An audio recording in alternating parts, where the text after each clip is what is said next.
side. You couldn't hear me. Shout out to all the technical issues that I'm having this morning, along with waking up late.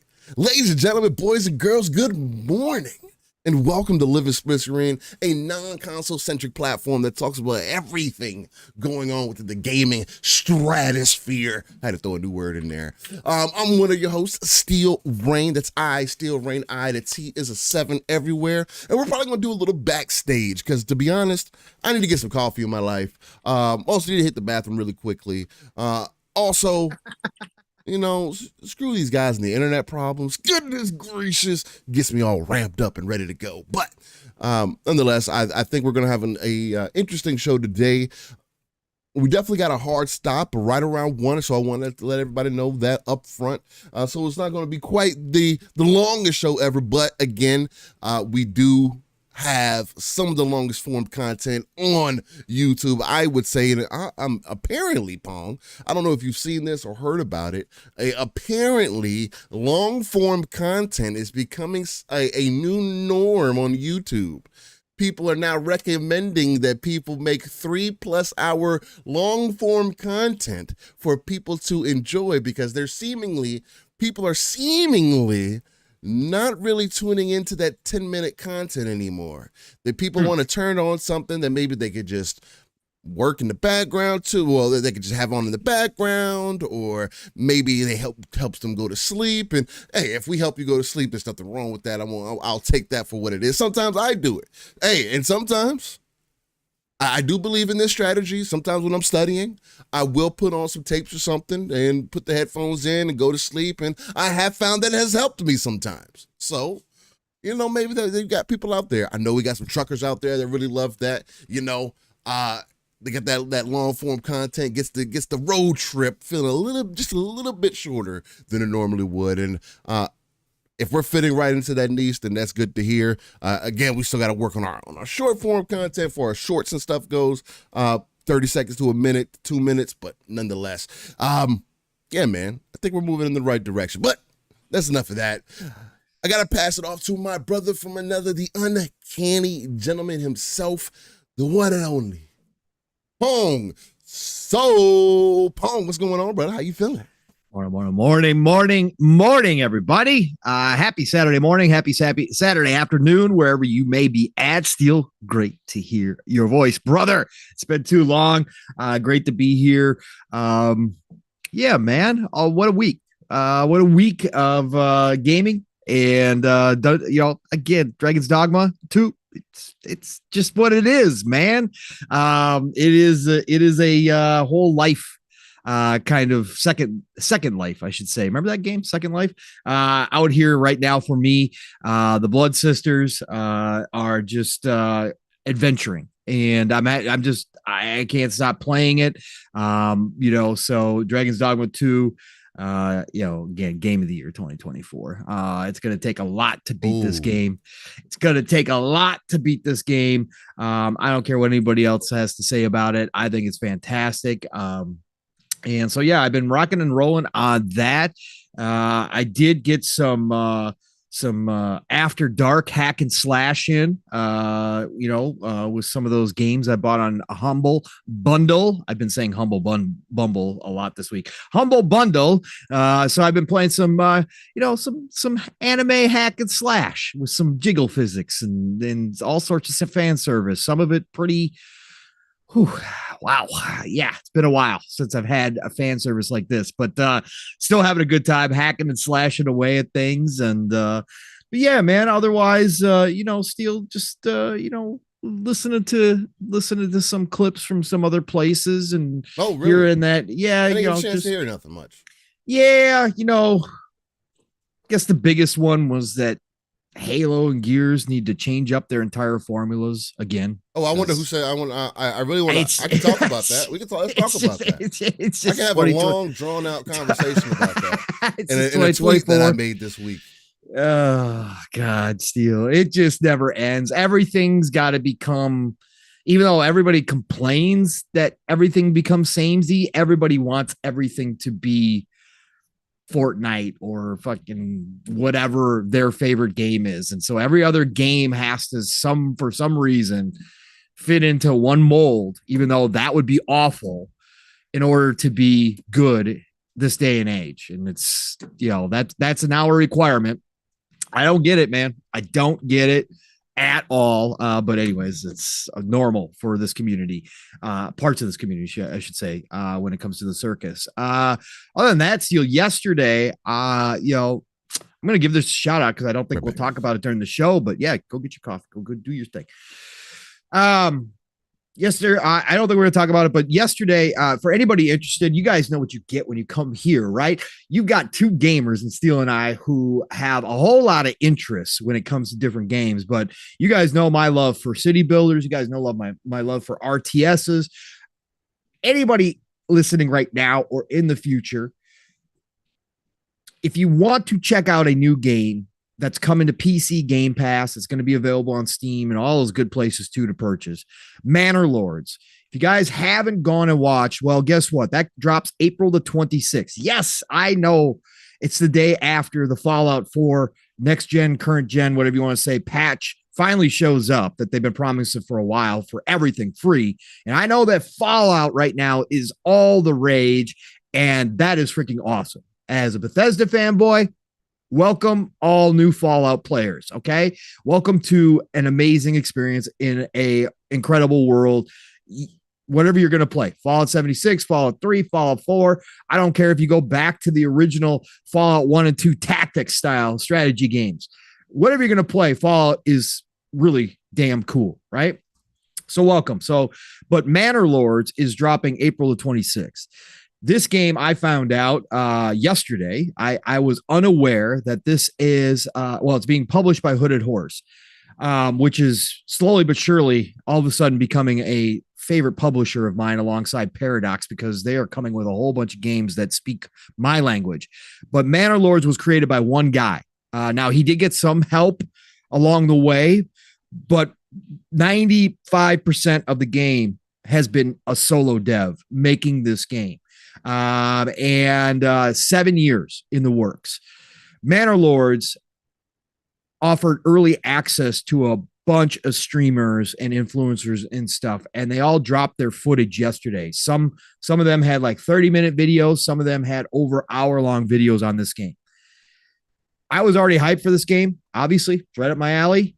But watching the people play it and talk about it and go through all the mechanics in this game that this dude has spent 7 years of passion making got me just that much more hyped, because this is medieval city building, but the city building itself isn't set up in its standard block, graph kind of form where it's a square. You can kind of shape your town how you want it to be, and the people just build around that shape. So you can really, if you're into city building and you like to make beautiful towns that look unique, this is one of those games you can do that in. The tactics and the strategy involved in this are on another level if you want them to be. Again, he allows you to adjust how the game's going to play. If you just want a city builder and you just want to chill out, you can make that game this way, that way. It allows you to adjust it.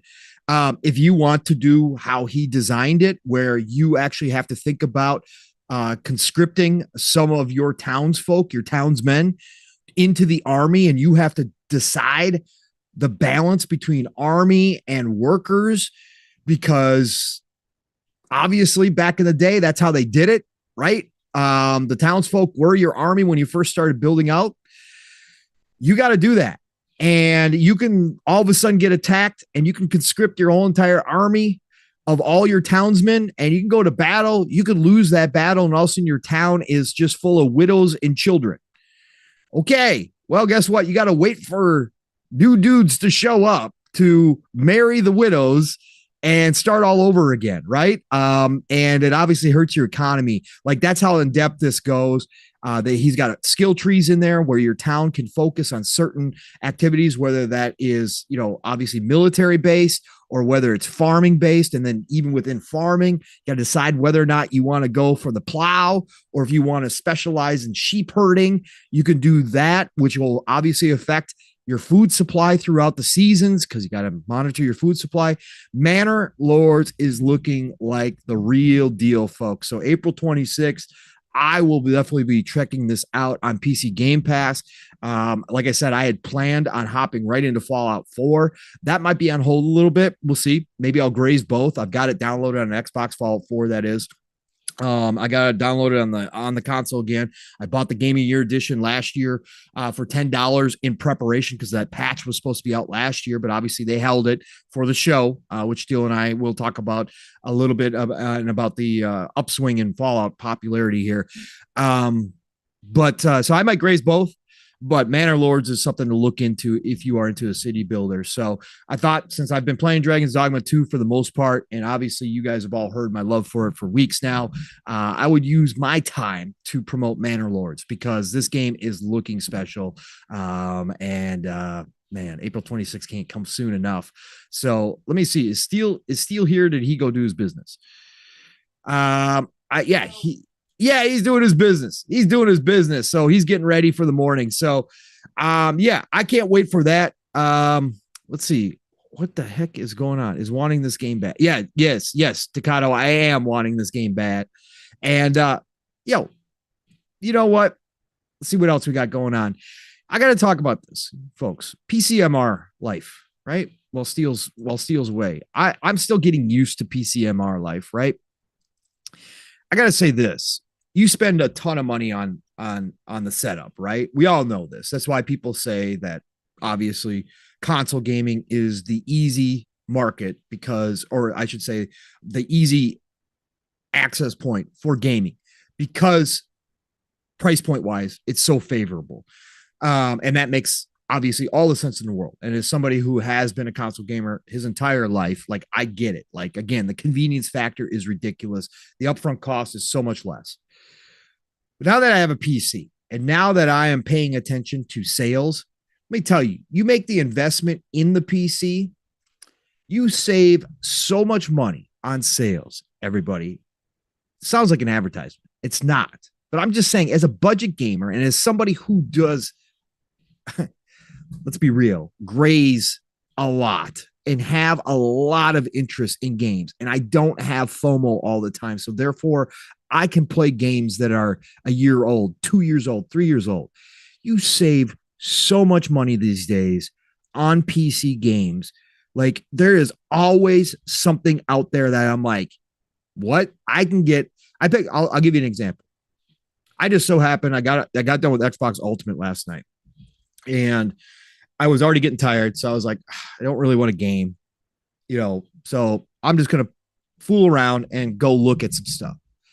I started checking out, of course, GG Deals, right, which is one of the best websites out there, right? It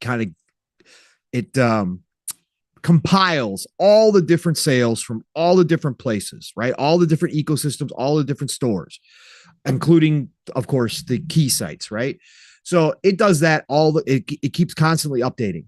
So I just popped into GG Deals real quick. Well, I didn't know Fanatical had a sale going on in which they had a list of, 10 games, I guess, that you could choose. And, for the first 4 games, they were $1 a piece.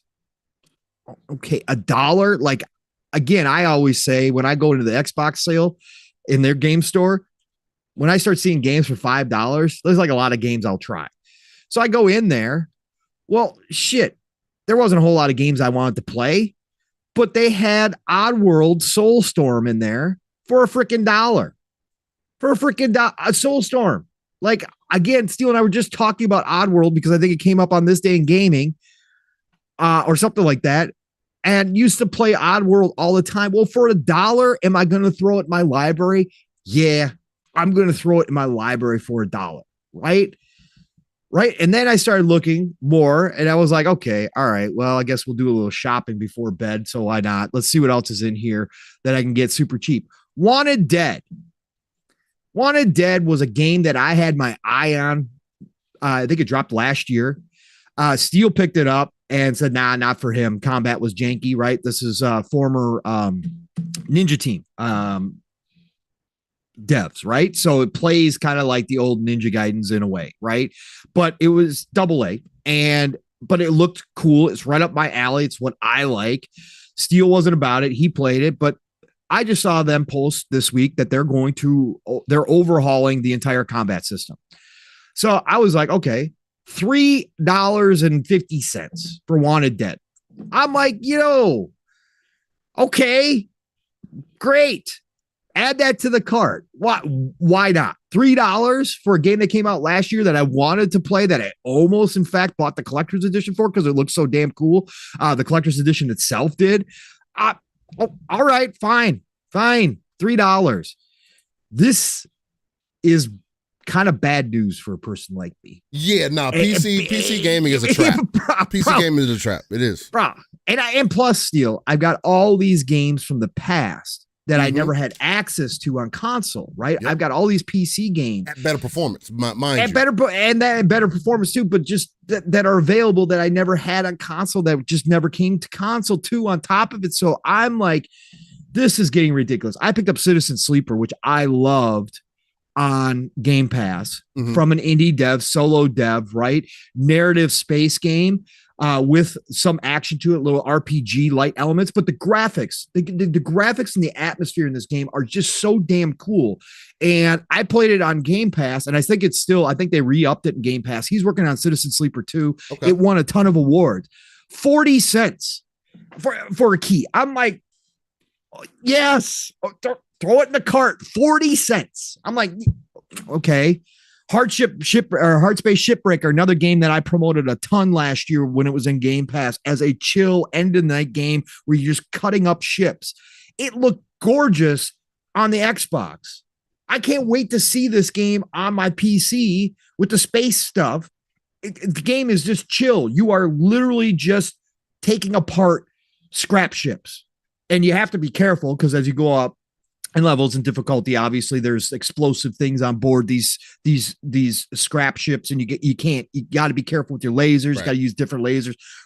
It's a sweet ass game. It's freaking a ridiculously cool game. $1.50. Okay. Add it to the library. Why not? For $1.50. And of course, you all know I picked up Kingdom Come Deliverance 2. The Royal Edition was on sale for $5.30, which it always is anyways. But I want to play it on PC because I want the 60 frames. Again, on console, it was still a great game.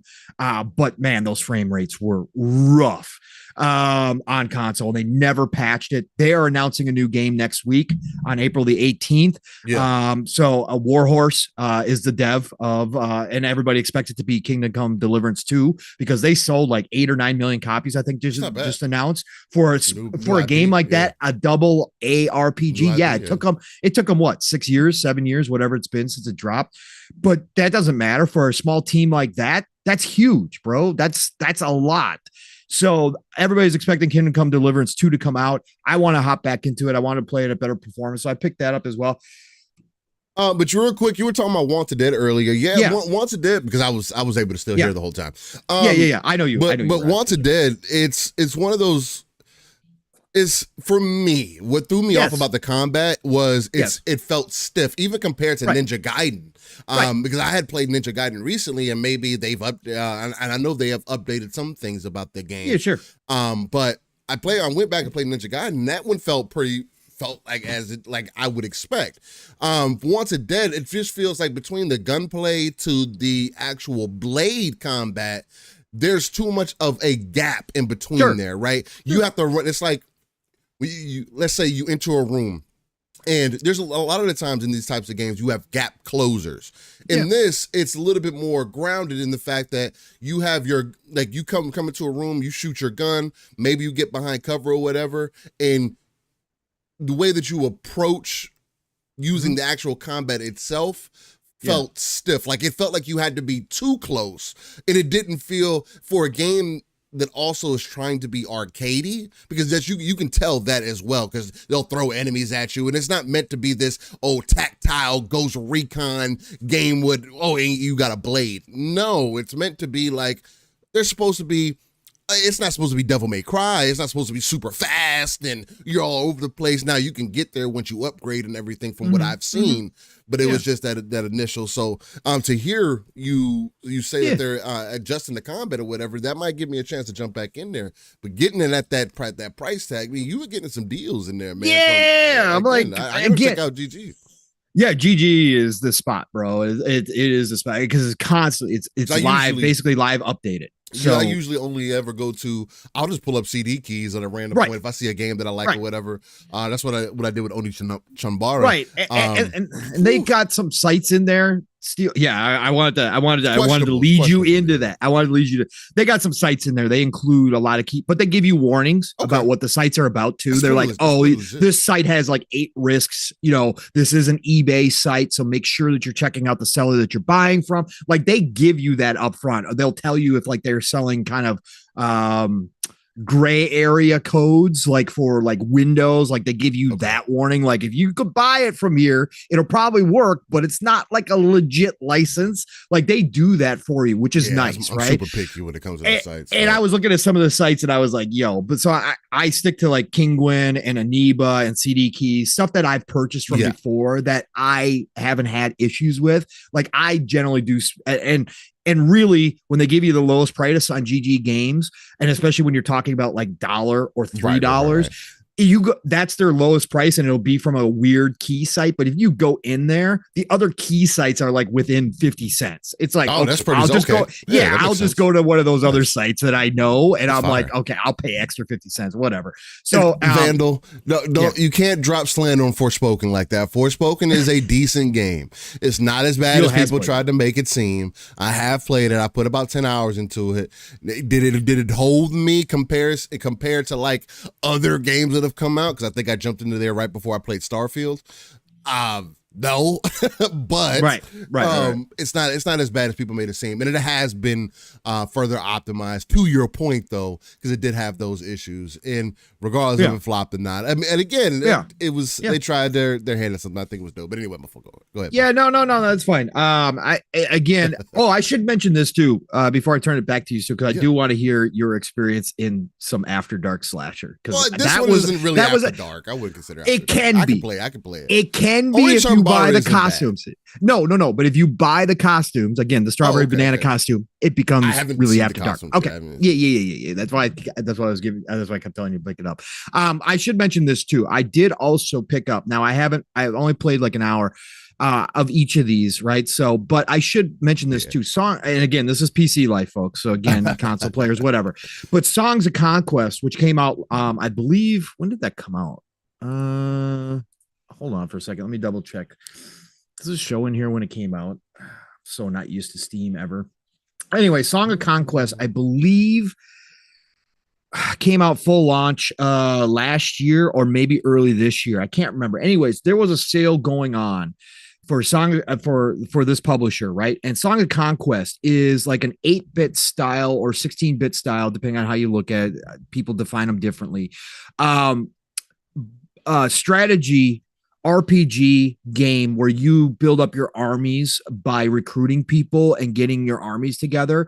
And then it goes into turn-based combat when you're in an open world. There's tons of stuff to find and explore, but it's obviously the, kind of the top-down view with your pixelated character, right? And you just walk around the map and you can do different things. You can open up new areas. You can build towns. You can take over and build towns and put in shops and finally, eventually, you'll build a castle and stuff. They've got PvP, but the main game is PvE. It's an RPG style game where they got a story, everything.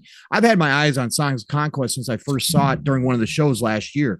So this was on sale and I picked that up. And again, my first hour with it, bro, it is tough. It's a lot tougher than I thought. Normally those games start out where you're kind of learning and it kind of eases you into the combat, especially the turn-based stuff.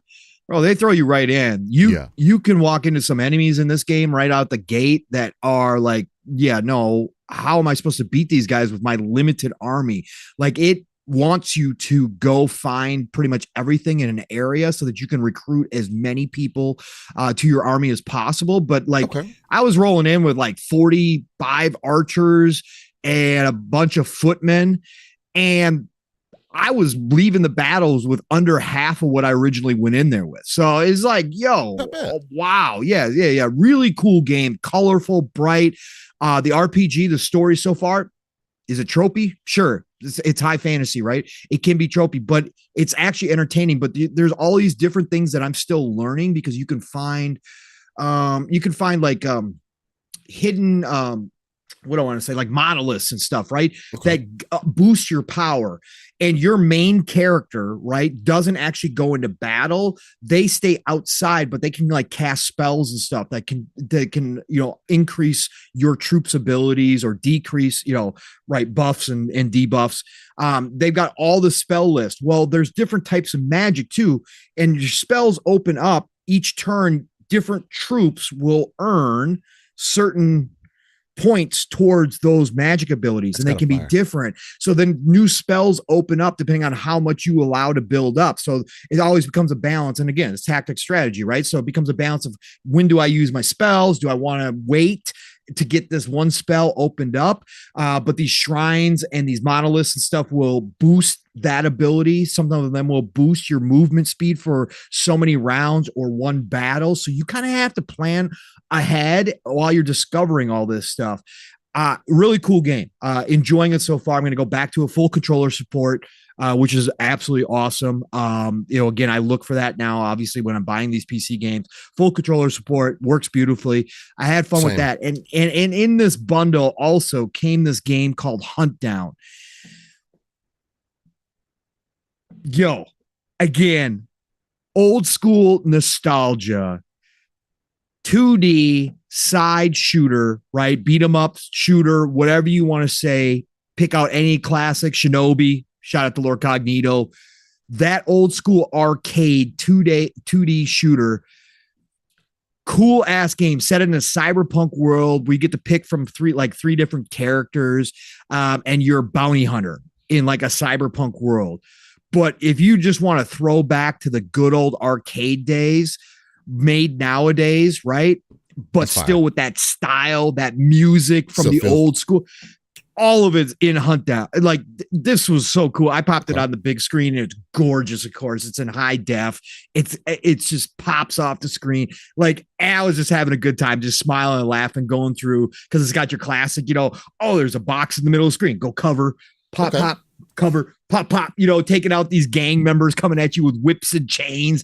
Some of them got, grenades or whatever else. You can pick up weapons and power-ups in each of the levels. There's all this little sorts of stuff going on. Again, just a classic throwback made nowadays. Got great reviews on Steam. It was part of the bundle. I paid like $12 for both games, something stupid like that. So I was like, yeah, Hunt Down, PC, go check it out. It's great. So yeah, I just wanted to mention those. But still, yeah, I did not have on my bingo card. I know we talked about it.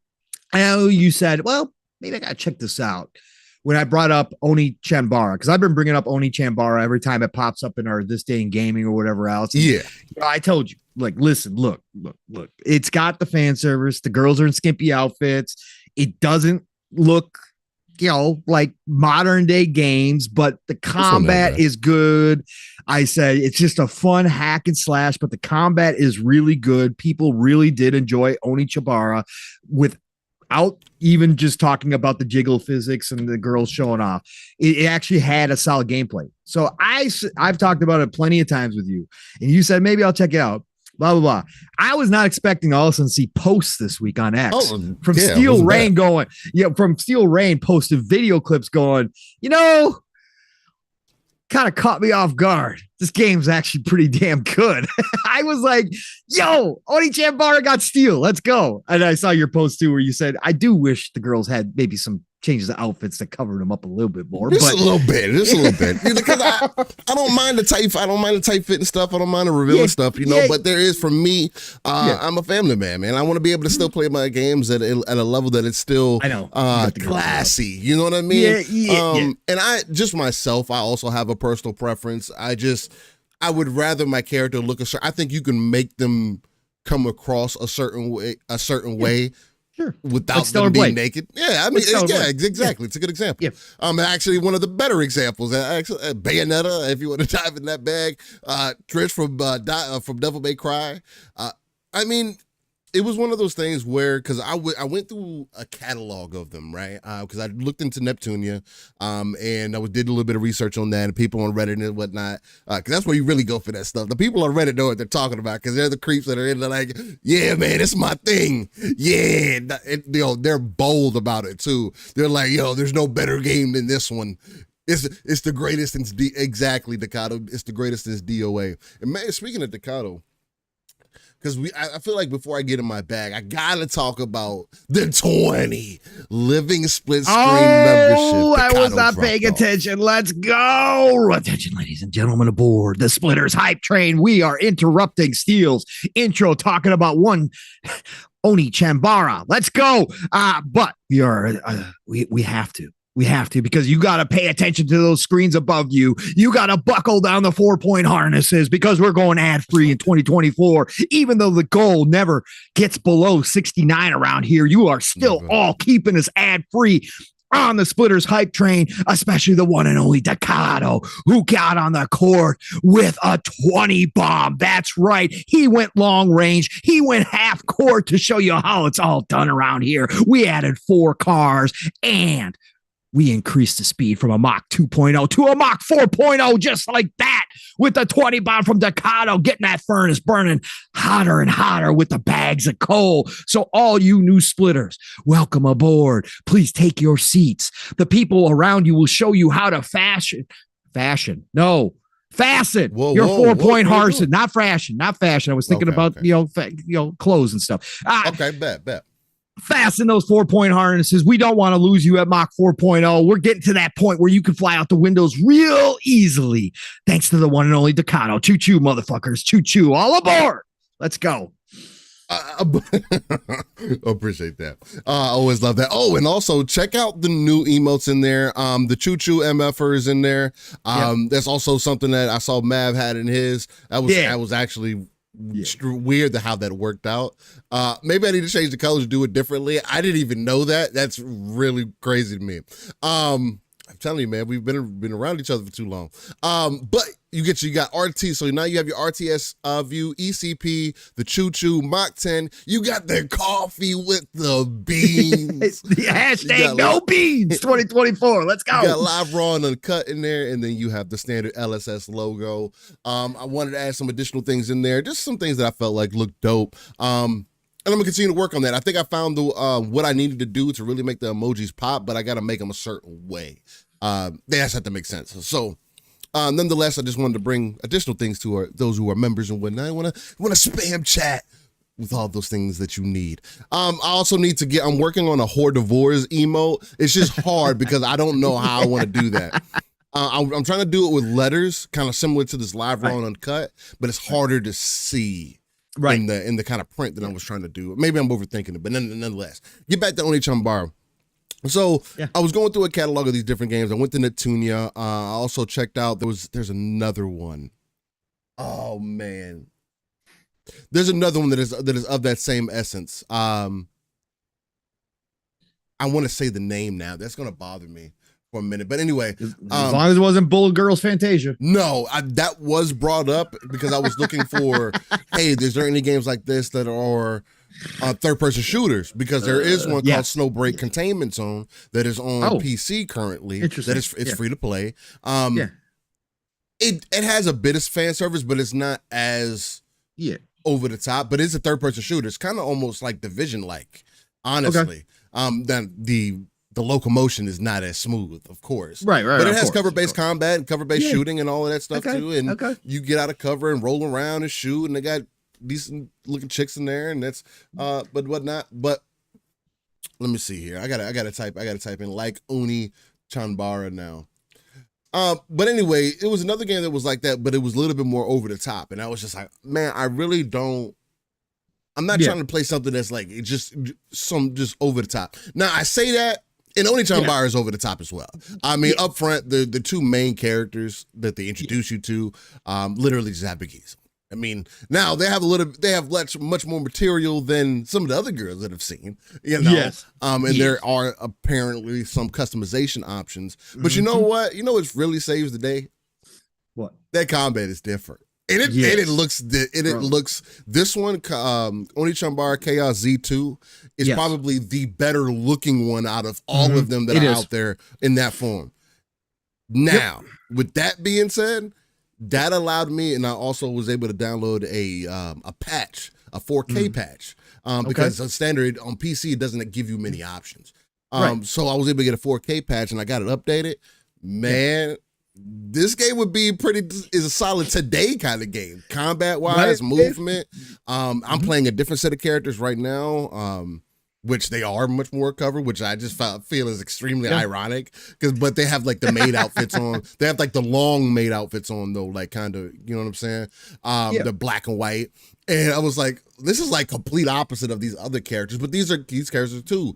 These girls got a chainsaw, and then also she has the other, and she switches into the tonfas. And that's the other thing that's cool about it is just the weapon flows that you can kind of create in this game. It does, because I'm also playing Devil May Cry at the same time. And I'm having much more fun with Devil May Cry now than I did Devil May Cry 5 at least than I did previously, because I did play it previously, but I never ended up beating it.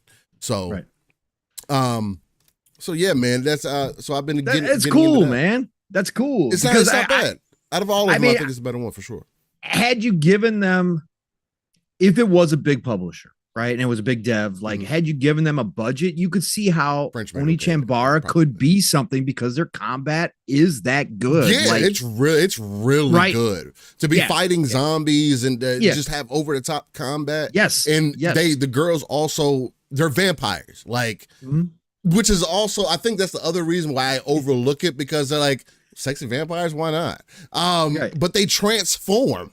And for me, I'm just a sucker for like dumb stuff, but that's the thing. Those are the things that speak to me. You give me a character that on base has a decent moveset, and then like Devil May Cry, then at some point they are given the ability to transform into something else. Now they got this whole other moveset, and they move real fast, and they're just crazy. It's that power fantasy that I always fall in love with when it comes to these combat style games. So yeah, man, I got that. Onichambara is on my list right now. Devil May Cry 5 is on my list right now, and I'm trying to decide, because Grand Blue Fantasy Relink is still in there as well. I haven't been back to it. I have about probably 40 hours in there or something like that. I haven't beat the story yet. I do need to get in there at some point. I did play the Throne and Liberty beta, JB 1521. I played it for about an hour. I wasn't really interested in it from what I had seen previously, but it was available on console, and I was like, okay, let me see what this MMO was supposed to look like on console. I played it on Series X, and it was, not only did it perform pretty well, but it's a pretty game.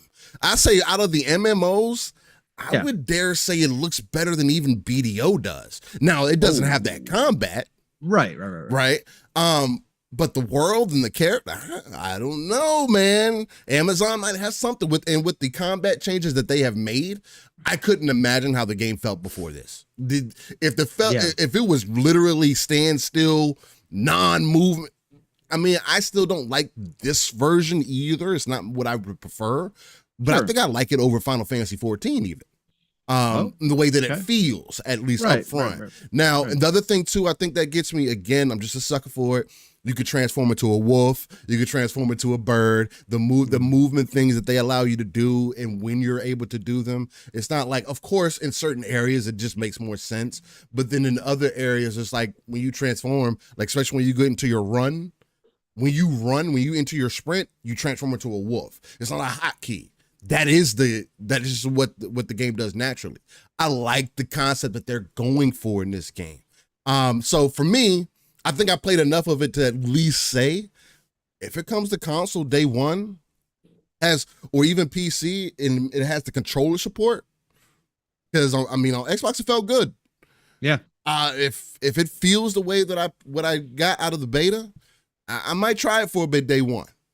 I might try it for a bit. I've definitely won over quite a bit in comparison. I like it. I'd at least want to feel it out. It's one of those more traditional tab style MMOs, World of Warcraft, Final Fantasy 14. Again, it's of that ilk. And I think Amazon might have something special here. If the PvP is solid, the PvE is good, they got plenty of content. It's not too pay to win because there are going to be things in there. It's a free-to-play game. Again, there might be, like BDO does, you don't have to pay monthly for BDO, but you probably should pay monthly for the value pack so that you get the additional storage and the inventory. And you know what I mean? That's what I think World of Warcraft should actually move into. Like if they ever did a World of Warcraft 2, they should take the same method that BDO did, at least now, especially with, hey, we're going to give you, here's the free game. You got plenty of content here, but I know when you get to end game, you're probably going to want to customize your character, right? I mean, this armor is cool, but maybe you want to color it. We got these special color palettes and you got the standard one. Yeah, that's cool. But man, this shiny red one over here, that one looks better, doesn't it? Things like that, right? Where you get 100-hour experience. Final Fantasy 14 does it as well, right? You get that upfront experience, and you can always pay for it on the back end. There's just so many options that are coming into the market that seems dope. Warzone is still in my rotation. Warzone 3. I'm currently in Platinum 3, about to hit Diamond. Really not even playing Warzone rank like that. Not even playing Call of Duty like that.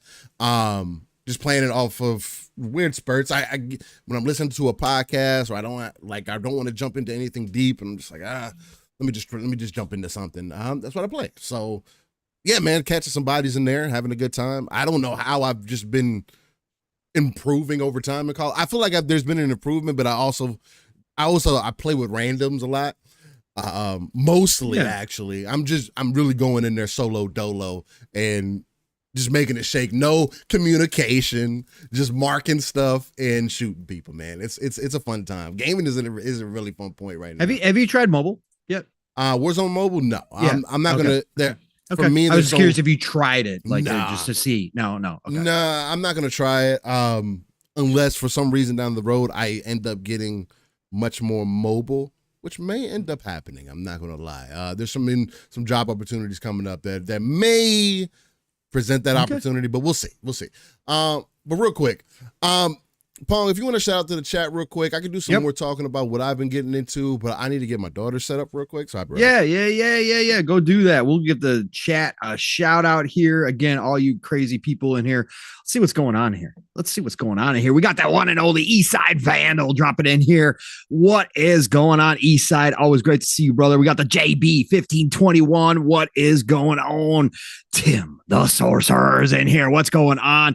I stupidly bought the horse armor, LOL, but never been interested in how I look at the game. Hey, Tim, again, Steel is on another level. I do care if the options are there. Steel's on another level with it. He really cares how you look. But yes, if the options are given to me, I'm going to spend some time on getting it right. Because I got to stare at this character for like a long ass time, right? So I'm playing the game. So yeah, sometimes it matters, unless it's first person. But even then, I still kind of care. I'm not going to lie. Decado, of course, is in the house. What's going on, Decado? Brother, great to see you as always. We've got the one and only Luke in the house. Xbox expansion pass. What is going on, brother? Great to see you in here. It says Warzone rocks. Your Call of Duty. Again, I get into Call of Duty and then I drop off of it. I do this all the time. I spend money in it. That's why I can't wait for it to start dropping in the Game Pass, because once I can stop doing that annual thing, and I did for actually a few years, I didn't buy Call of Duty, but now that I've kind of gotten back into it with the Fun Spec fam and Steel and everybody in our group, I go like pretty balls to the wall on Call of Duty, and then I just drop off because I got too much to play. But I do understand why people love Warzone. I actually hated it, and then playing with these guys actually kind of understood why Warzone was damn cool. I still like zombies, but Dan the Man Cunningham, what's going on, Dan the Man? Always great to see you, OG. Great to have you part of the show. And of course, the legendary Yobi's in the house. Yobi, what is up, brother? Great to see you, my friend, so much. Thank you for dropping in here. We got the Coach Hooded Canuck joining us this morning. Again, thank you for being a part of the show. Who else we got in here? Another great Griff. Oh, Coach says another great Griffin to mount on my wall. LOL. You must be hunting griffins and some DD2. Little Dragon's Dogma action. Easy chicken right there, man. Let me tell you. Winner chicken dinner when griffins show up nowadays, man, with my archer and my pawns. Let me tell you, I love it. Who else we got in here? We got the Solid White. What's going on, Solid White? Thank you, brother, for all your support again out there on the X. You know, we've seen your posts. Appreciate and humbled by your suggestions to people to have me and Steel on shows, man. Appreciate you so much, Solid White. Thank you. Who else? We got Talos Ray in the house. What's going on, Talos? We got the one and only Sabre Gunter jumping in here, suggesting, can you work on a Nyx emote? Just flood the chat and make Pong so happy. That's one thing. I am going to put my foot down, Sabre Gunter. I am not going to let Steel create a Nyx emote. And no, it's not Nixie in the chat. Of course, he's talking about Nyx from Star Wars Outlaws, a stupid little furry friend you got to have nowadays in every freaking Star Wars game. Sometimes it's a bot. Sometimes it's the little creature, but we always got to have our little cute little sidekick, right?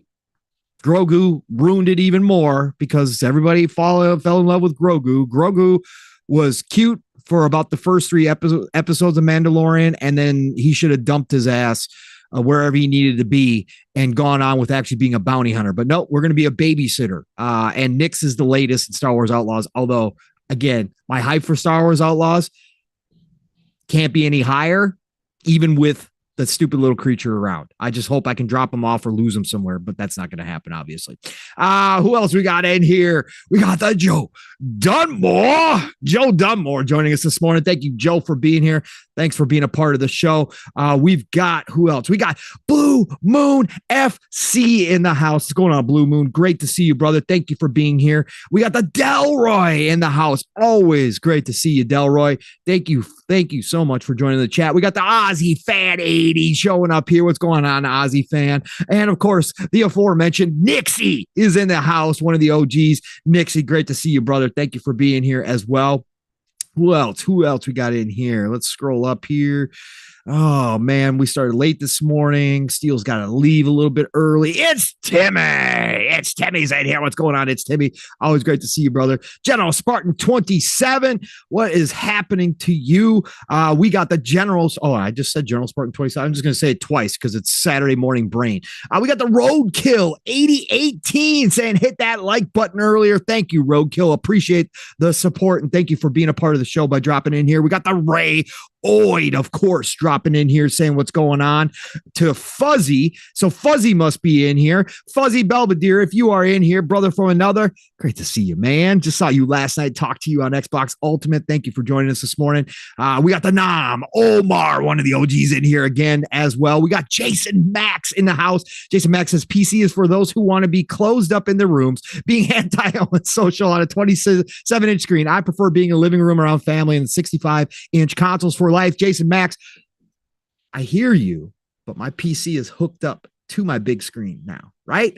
PC gaming has changed. Does it take more effort? Yes, it does. Is it as convenient as a console? No, it is not. That's why I hope Xbox is going to try to bridge the gap even more with their next console between PC and console, because yes, that convenience factor is still a big deal to me. I don't like that every game I have to fiddle around things. I don't like that when I fire up a game that just worked the night prior, all of a sudden it doesn't want to work, or it did some weird shit where it adjusted itself and all of a sudden it's got, different settings turned on, which I didn't have turned on before, and I got to go in and mess with it. PC gaming is still not as convenient as a console, but hooked up to the big screen, I got to say, it's pretty damn nice performance-wise. Not going to lie, if you got the ability, and again, as I was talking about in the beginning, you save a whole lot of money on games. If you're willing to do the deal shopping, I gotta say, again, getting games that are normally $30, $40, $50 for $1.50, for $3, for $5 on a consistent basis. Again, I play a lot though. I play a lot of different games. So for me, it's just I'm looking at this going, yeah, this thing costs a lot, but you save a lot too through the years. But anyways, I do understand, Jason Max. I will be a console gamer at heart forever, no matter what, because just how easy it is, man. Flipping on the Xbox, playing. I love that, man. Who else is in here? We've got, let me go back here. Refudge Gaming. Thank you for joining us, sir. Appreciate you. Again, influence to our hype train. So appreciate you, Refudge, for joining us. Hope you enjoy the show. Who else we got in here? We got MF Great in the house. What's going on, MF Great? Great to see you. Thank you for joining the show. We got M. Gene. What's going on? M. Gene says, I stopped playing Dragon's Dogma 2 to continue Elden Ring. Hey, more power to you. Enjoy the Elden Ring world. I enjoyed my time with Elden Ring. Again, I'm not going to be going back for the DLC. I got too much to play. Again, still Souls game. I had more fun with Elden Ring than I did with any other Souls game by a long shot. Put more time into it because of the open world, because of the exploration, but not me, man. Dragon's Dogma 2 all day, but I totally understand why Elden Ring is as popular as it is. And all the Souls fans are getting DLC, which people have been waiting on. It's going to be huge yet again. So it's going to be awesome. Def Leopard in the house. What's going on, Def? Great to see you, brother. As always, thank you for joining the show today. We got the God Emperor Sofa King in here. He says, Gears without multiplayer. Yeah, Sofa, you must have seen those clips or been lurking in those dark alleys with the weird circus clowns that talk some really crazy talk sometimes. And again, if you weren't here in the beginning of the show, I had mentioned that I had heard some people saying that Halo and Gears yet again have to change to become relevant in this day and age. They have to change their formulas. No, they don't.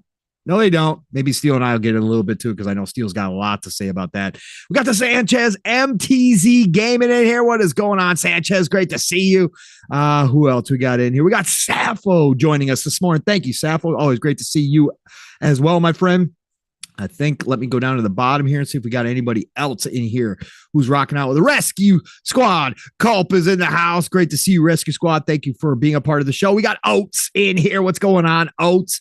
Thank you so much for being a part of the show as well. We got Fast Back 078 or 68. Excuse me, I almost said 86. The OGNLG. What is going on, brother Chris? Great to see you, and great to have you join the show as well. Who else? Oh my God, Eastside, you're still going with not my Joker. Make a Yoda with an Uzi remote. That's fine. I would play a Star Wars game where Yoda had an Uzi or everybody had guns. That'd be dope, man. I'd play that in a heartbeat. It wouldn't make any sense. It'd be an alternate universe, but I'd totally play that shit. That'd be dope. Give Chewie a rocket launcher. Come on, let's go. Let's freaking go, man. The Sly Crow, of course, is in here. Says Unicorn Overlord is so addicting, man. Yeah. Unicorn Overlord has got to be in the Game of the Year conversations. Again, I don't know how many hours I put into it before Dragon's Dogma 2 dropped. I will be going back to it. It'll be a game that I always go back to from a tactics strategy. Shout out to brother Psychonauts, who is finishing Unicorn Overlord before he starts Dragon's Dogma 2. Again, it's not how I roll. I don't finish a whole lot of games because I'd rather just move on to something else. But I will go back to Unicorn Overlord because it is that good. And I totally understand why people are loving it. More people should be loving it. I hope it continues to sell. I hope it has legs. Again, Atlas games are pretty niche for people, but I hope this one does sell because I want to see Atlas keep making these freaking fantastic games. And Unicorn Overlord is the latest winner. Let me see. Is Steel back? Is he still helping? Nope. He's still setting up the daughter. So, chat. Let's talk about this. Andrew Cullinane, I see you dropping in here. What's going on? Sappho says, despite all the PC talk, there's huge spring sale on Xbox right now. Digital deluxe editions are cheaper than the base game. Yes, absolutely. Go check out the Xbox spring sale going on right now. I've got stuff in my cart for the Xbox spring sale, actually, that I'm deciding whether or not I do want to pick up. The spring sale is awesome. Console does get its sales for sure. Are they to the level of PC? No, but do they still get some amazing deals? You can find some ridiculously cool games in there for cheap. Absolutely. So go check out the Xbox Spring Sale. I agree, Sappho. There's a lot of good stuff in there. It's Timmy says there is a Star Wars horror game that I seen someone play the other day where you play as a stormtrooper. Really? Stormtrooper survival horror. Was it a mod for a different game? Hold on. Stormtrooper survival horror. I got to check this out. What is this? What is this? Is there anything Star Wars? Oh, it's called, okay, so let me see if this is the game. Is it Star Wars Death Troopers? It's a full-on survival horror you can play for free now. When did this? It looks like it came out December 2023. This is an article from Gaming Bible. Let's see here. You could make the argument that zombies improve everything. They certainly tip everything you know on its head. This is exactly the case with this fan-made game based on the Star Wars universe. There isn't a survival horror in the Star Wars canon, and that's a shame. No, it's not a shame. It's not what Star Wars is about. We don't need survival horror and everything, just like we don't need everything in every movie or game or book. Like, not everything has to touch on all genres. Okay. That's not a thing. Considering the galaxy is so vast, you would expect there are some pretty scary situations that the players can find themselves. So fixing this issue is this demo available on itch.io. Star Wars Death Troopers essentially merged Star Wars with Dead Space. Okay. So they went that route. Okay. Awesome. Player feedback for the survival horror is general positive. All right, cool. So for you survival horror fans, you got PC, go over to itch.io, that's why I said it that way, and check out Star Wars Death Troopers demo. That must have been one you were talking about. Cool. I mean, again, I'm down for this stuff. I love when people randomly create stuff. Blue Moon asks, have you tried any mods for Starfield yet? Thank you. Lee, what? Jesus Christ. What? No, we're good. I think I'm good. Oh, okay. Okay, yeah. No, we're just having talks, man. We're just having talks, bro. We're doing good. No, Blue Moon, I have not checked out any mods for Starfield yet. Again, I'm not the biggest modding guy. Yeah, Steel has.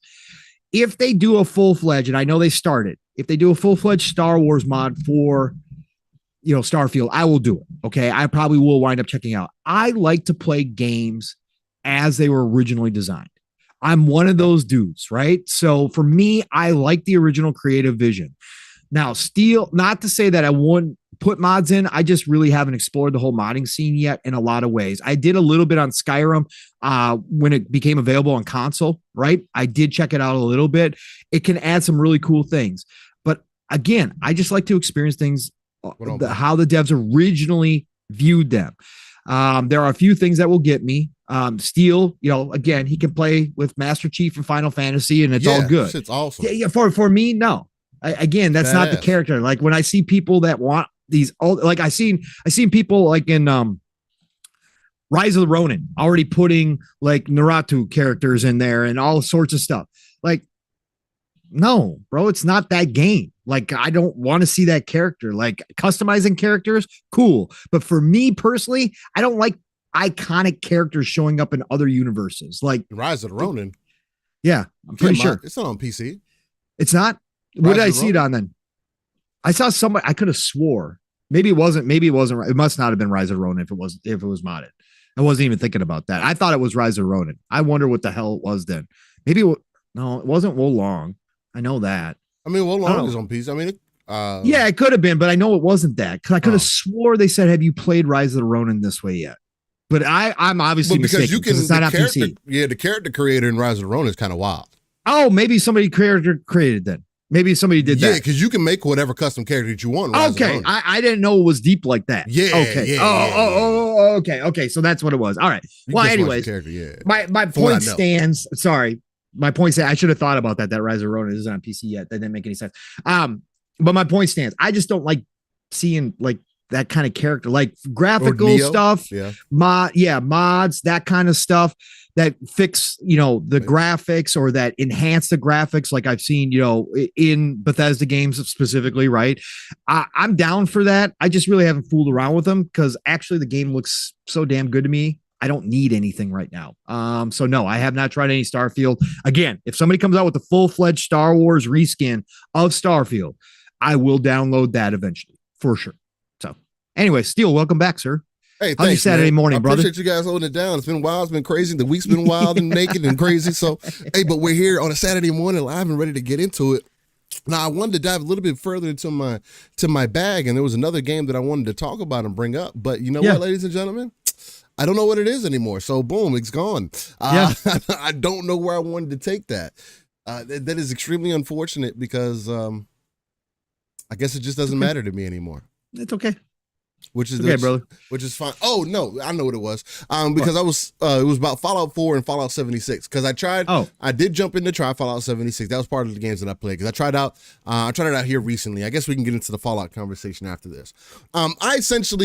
This is one of those times where I have again let FOMO get to me. It's not even FOMO. It's just seeing the hype around the Fallout show. I haven't watched the Fallout show myself still. I wanted to wait for my wife to jump in because maybe that would get her interest up to play Fallout 76 or something like that, because she is a Fallout New Vegas fan, right? That was the game that I watched her play pretty much from the beginning to the end, how I got familiar with the Brotherhood of Steel and some of the other lore and characters in a Fallout game. Now, the one thing that always bothered me was the graphic side of it, but the gameplay was so deep, especially, it had a lot of depth from what I've seen from her play. That always intrigued me, right? And so from going to Elder Scrolls Online, which was the other one that kind of pulled me in, and then also trying out Starfield, because in between that time I had tried out Fallout 4, and I put mods in there and everything, and I couldn't get into it for whatever reason. Mainly from what I recall is because I want to play the game in third person and I want the shooting in the game to feel decent. And I know that I have to get through the game and level up, and there's so many stats and everything because it's a true RPG, right? To make my character better, and that's a big part of it. So maybe it's just essentially getting over that initial hump that I need to get by. And again, I'm such a stickler for a game shouldn't have to take X amount of time for you to get into it. I also take in a lot of content, whether that be for my professional life, again, studying, trying to get better, work, kids, podcasting. There's so many other type music. There's so many other types of content that I intake. Playing those types of games can be hard sometimes because I also want to hear the game. I don't want to just be playing the game to play the game. I want to take in the experience because, again, like I say, gaming is art and should be treated as such. So that's the conflicting thing that I always deal with, which is why, I tend to revert to a Modern Warfare 3, or I'll revert to playing something that is more action-based, or an MMO, or something along multiplayer. Like I got into Gigantic as well this week, right? Rampage Edition that just re-released because the original game got pulled down. I believe that was during the Xbox One, because I did play it prior, and I thought the game was cool, but it just never got the traction, and it's interesting seeing the game get the traction this time around, it's a MOBA.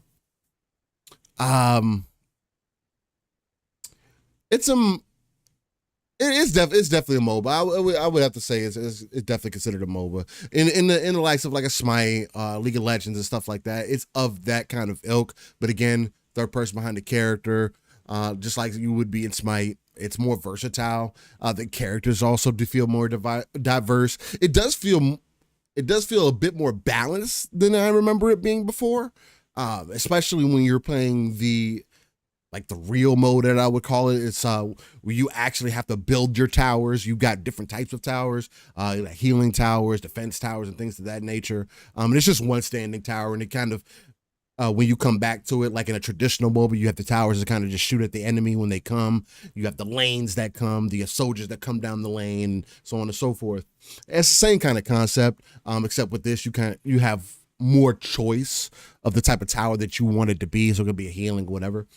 So with that taken into consideration, it just adds an additional layer of variety. But the servers have been complete garbage, which again, in comparison to the first game, them not having that problem, and I know that they did come out and say that, hey, we apologize, this, that, and other thing, but we are seemingly getting more traction than we were originally, so something is working right for them.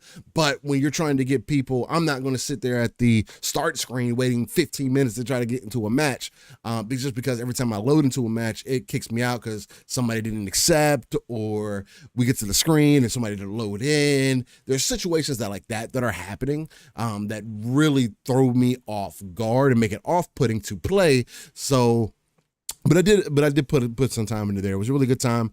Thoroughly enjoyed Gigantic.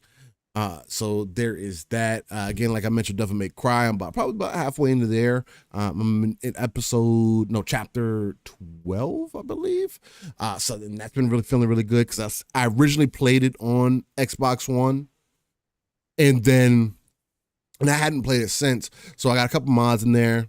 Again, more so cosmetic. I got Nero looking a bit different because I don't like the way that Nero looks in this game. In DMC5, I like to look better in DMC4, but I just changed. Gave him an overall outfit. It's like a Monster Hunter type outfit. Dante, I gave him his more DMC2 outfit. So it's little stuff like that that's been really dope to see. And man, gaming has just been super dope. It's been in a super dope place. A lot of variety to get in. I was considering playing a BDO again. There's a lot that's coming in. A lot that's in rotation.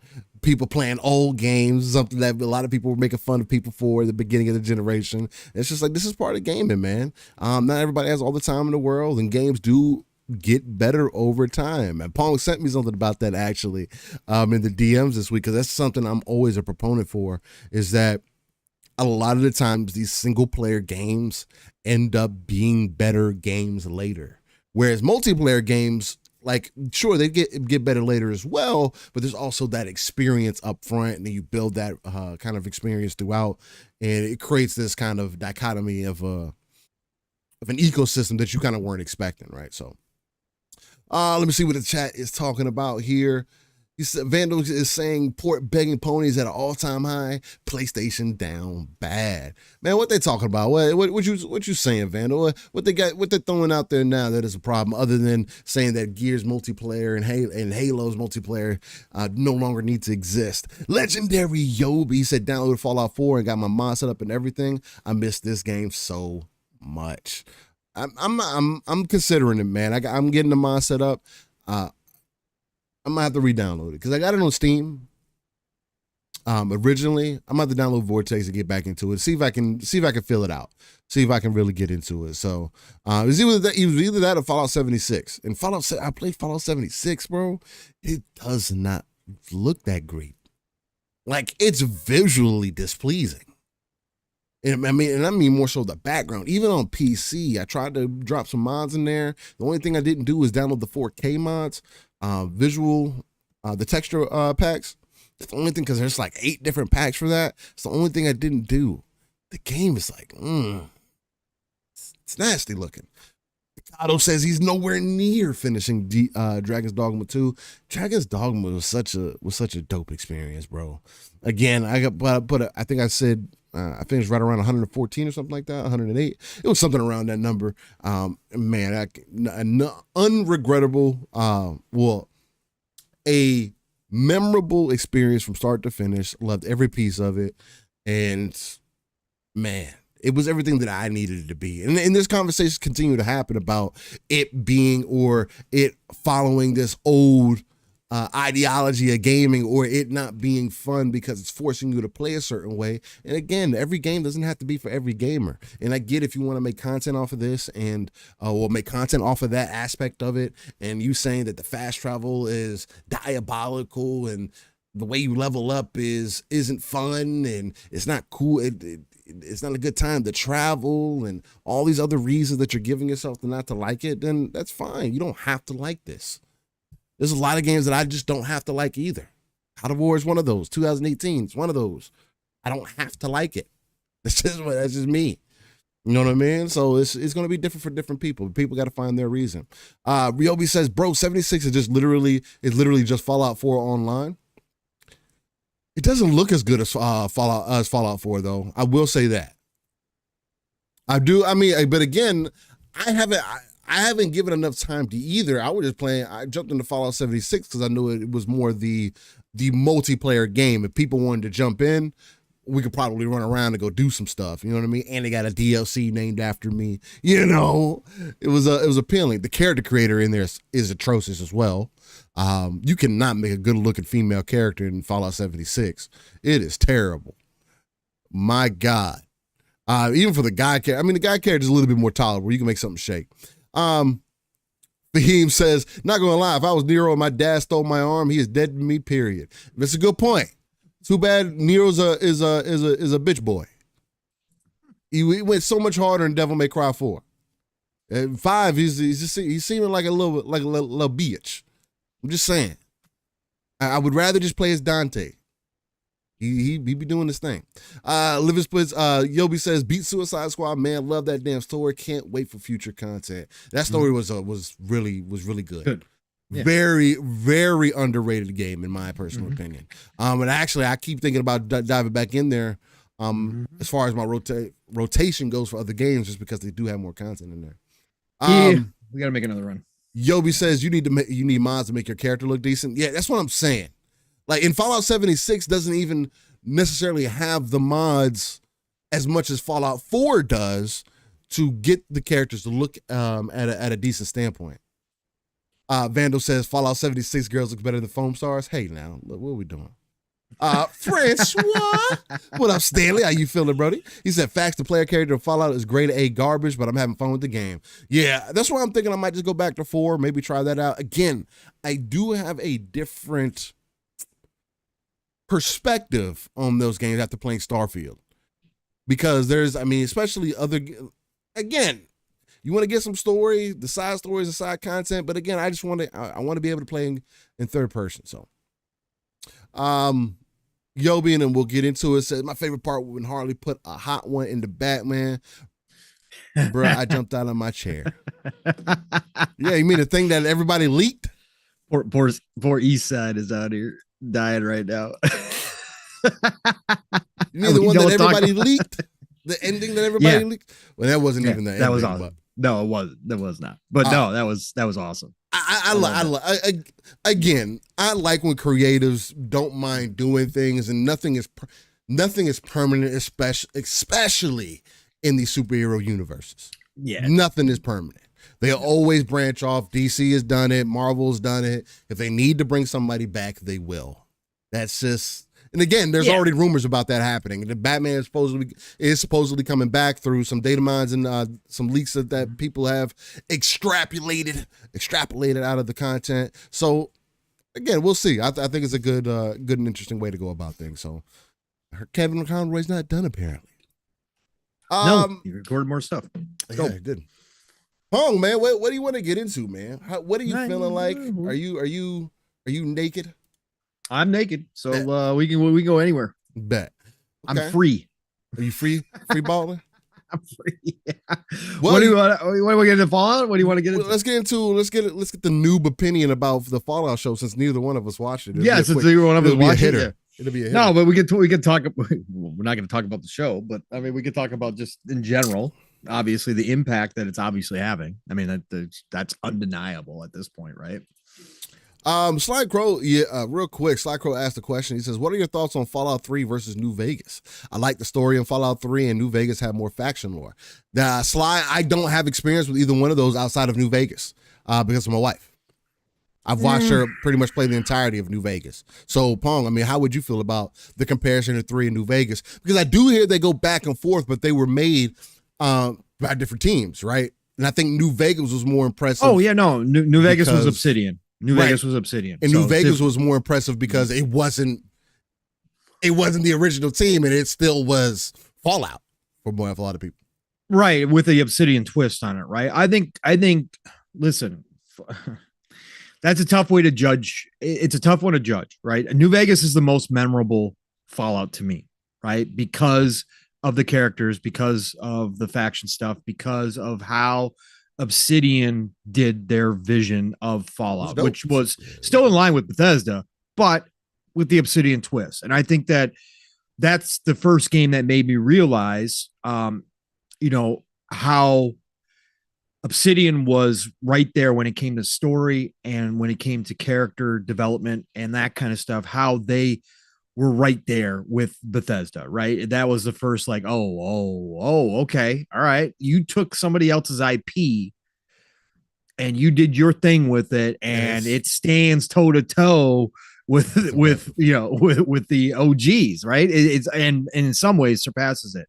So I think overall, New Vegas, for is more of a memorable experience, and that's why I've always wanted them to do another. I wanted Obsidian to always be able to go back to Fallout and do another one. It doesn't have to be New Vegas 2. It could be, like I said, New Chicago, New York, whatever. Doesn't matter. Take it wherever you want to, but to have another spin.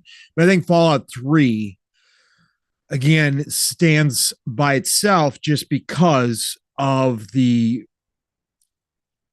quality of work that was done to take that franchise from a 2D, or not 2D, but an isometric strategy type based game, right? Mm-hmm. And turn it into a first person RPG, Western RPG. And I think Fallout 3 has its own merits when it comes to story and when it comes to characters on its, by itself. So it's a very tough one. I would slightly choose New Vegas over Fallout 3. I've always said that I thought, and again, I'm not the biggest, I'm a Bethesda fanboy, love everything they do.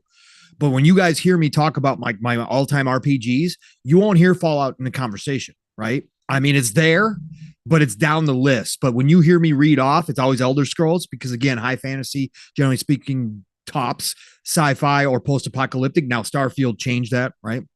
But I'm a Bethesda fanboy, but honestly, Fallout isn't as favorable to me, isn't up there on my list as high as Elder Scrolls and now Starfield are in terms of experiences.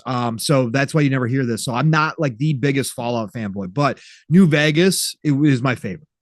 New Vegas is my favorite. Again, it's the one that stands out to me. Now, when I go back and play a Fallout 4 now, maybe that'll change. I got into Fallout 4 for a bit, didn't go really hard in Fallout 4. So I'm going to check it out with the new current gen patch, and maybe it'll grab me this time around. But I think New Vegas I think New Vegas is more memorable. Yeah, it's more memorable overall. I think it is. Okay. I think that's why a lot of people go that route. Again, it's always going to be personal. There's people who absolutely say Fallout 3 is one of the greatest games of all time, and I understand why, but it's just New Vegas for me. Just there's something special about it. I mean, again, from what I've experienced, again, and I've never seen 3, so for what I know, I can agree somewhat. Fastback 676 OG and LG. Welcome to the Splitters. We always have a home and a nice comfy chair, and a nice comfy spot that you can hang out in. Appreciate you becoming part of the team. Much love. He's a long time coming. Happy to support these awesome gamers. Hey, appreciate that, man. Hey, again, we always try to be organic, as we like to say. Yobi says, before Todd Howard retired, I just want to see Starfield Online become a thing, and a TV show adaptation as well. A TV show adaptation of Starfield would definitely be interesting. Especially with the stuff with the Vanguard, the bad behind the scenes stuff, that they could add within the story, making it more. Maybe that's where they bring the continuity that I would have liked to see. Because boy, if those things actually affected the space, I think the game would have been quite a bit different, especially with the different choices that you were able to make. Again, I'm a sucker for that. That's another reason why I'm considering playing Fallout. Somebody told Mav, though, it wouldn't work because Starfield doesn't have the gore that Fallout does. So therefore, it's boring. Starfield does have. It's got some, but it doesn't have Fallout 4. It doesn't need to be over. It doesn't need to be over. I want it to be. I admit that I was out here saying I wish it had.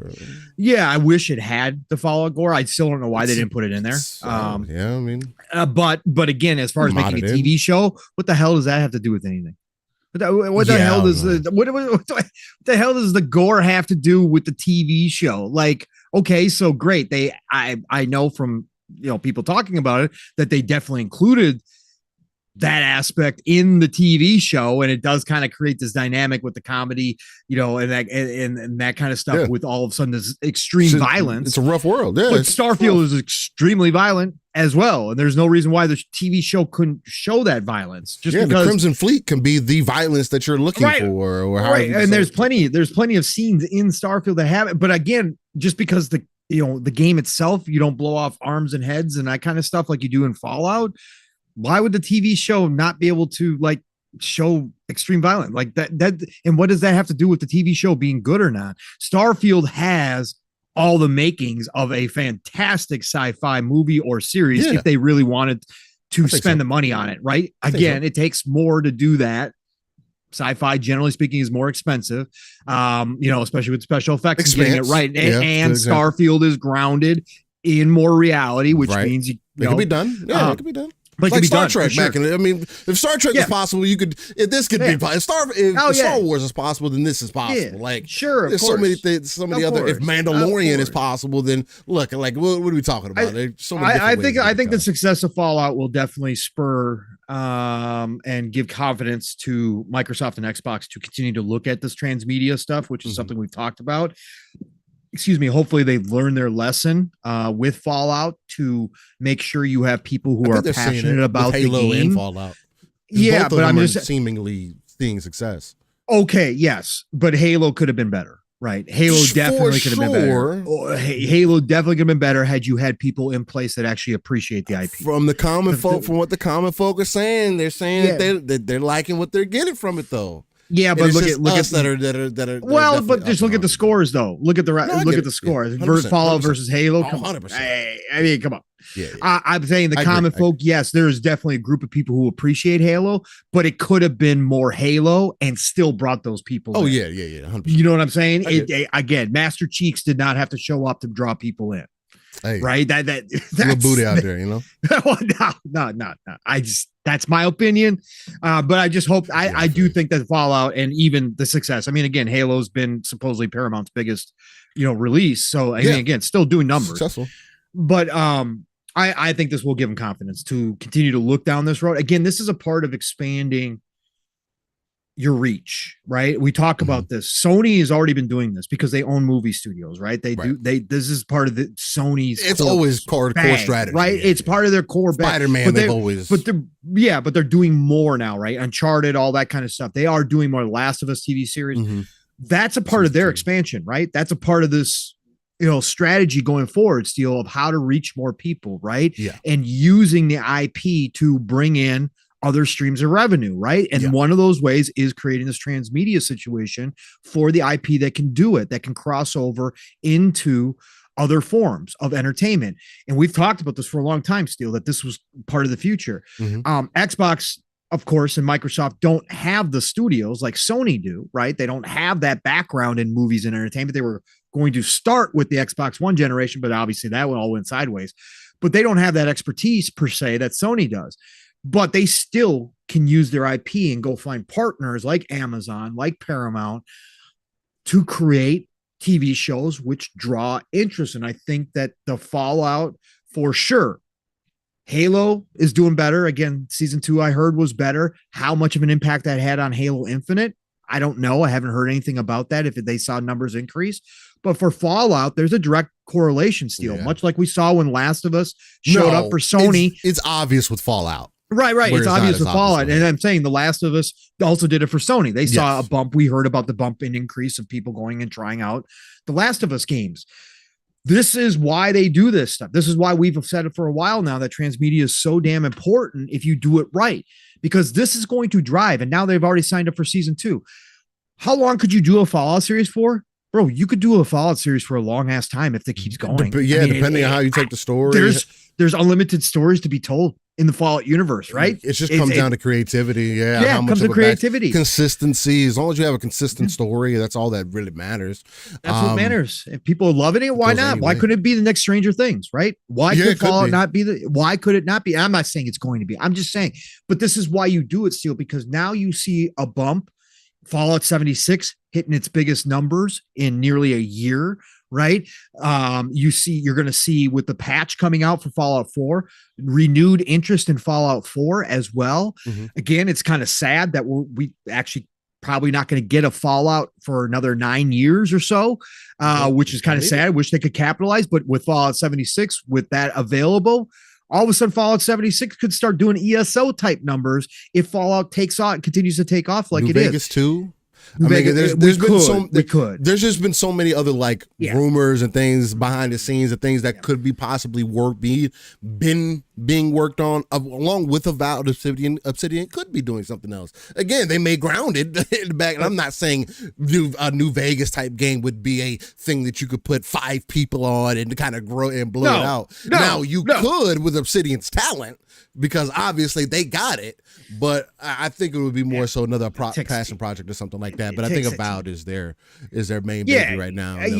For maybe sure. that's what people, and that might be what people have been looking for, right? Although you might not get Avowed, and you might not get Elder Scrolls for some time, you do kind of have Elder Scrolls Online kind of holding you over. They're still dropping content for that, and then you're going to have Avowed to kind of give you that middle ground, that feel, that maybe a little bit of that New Vegas feel with the story, but then maybe a little bit of Fallout with like the depth and everything. So, well, no, Avowed's going to definitely fill the role for a lot of people. Again, if you like Obsidian's style, you're going to get what you want out of it, right? That's exactly, not everybody does. Again, even some Bethesda fans prefer Bethesda big open world stuff versus the more, again, Avowed is still going to be open world, but it's much more controlled. It's a much smaller experience. New Vegas was a smaller experience than Fallout 3 was in terms of scope. So again, that's the difference between Obsidian and Bethesda and how they do things. They approach similar as far as storylines and as far as character development, that kind of stuff, but Obsidian's more focused, more streamlined. So, but I just think overall that transmedia is so important still, because with this boost, again, now you're expanding the fan base of Fallout. There are people trying a Fallout game for the first time. Caitlin, perfect example. She played Starfield and fell in love with Starfield. Her first ever Western RPG Bethesda game. She thinks she's got more hours than Mav. She might have more hours than me at this point. She went crazy, but that was her first Western RPG, and it was kind of like a one-off situation. But she started watching the Fallout show, and all of a sudden she asked Mav to download Fallout 76. She starts playing Fallout 76 and is like, oh, I'm actually kind of really enjoying this. I might like these types of games. I like being able to go where I want to go.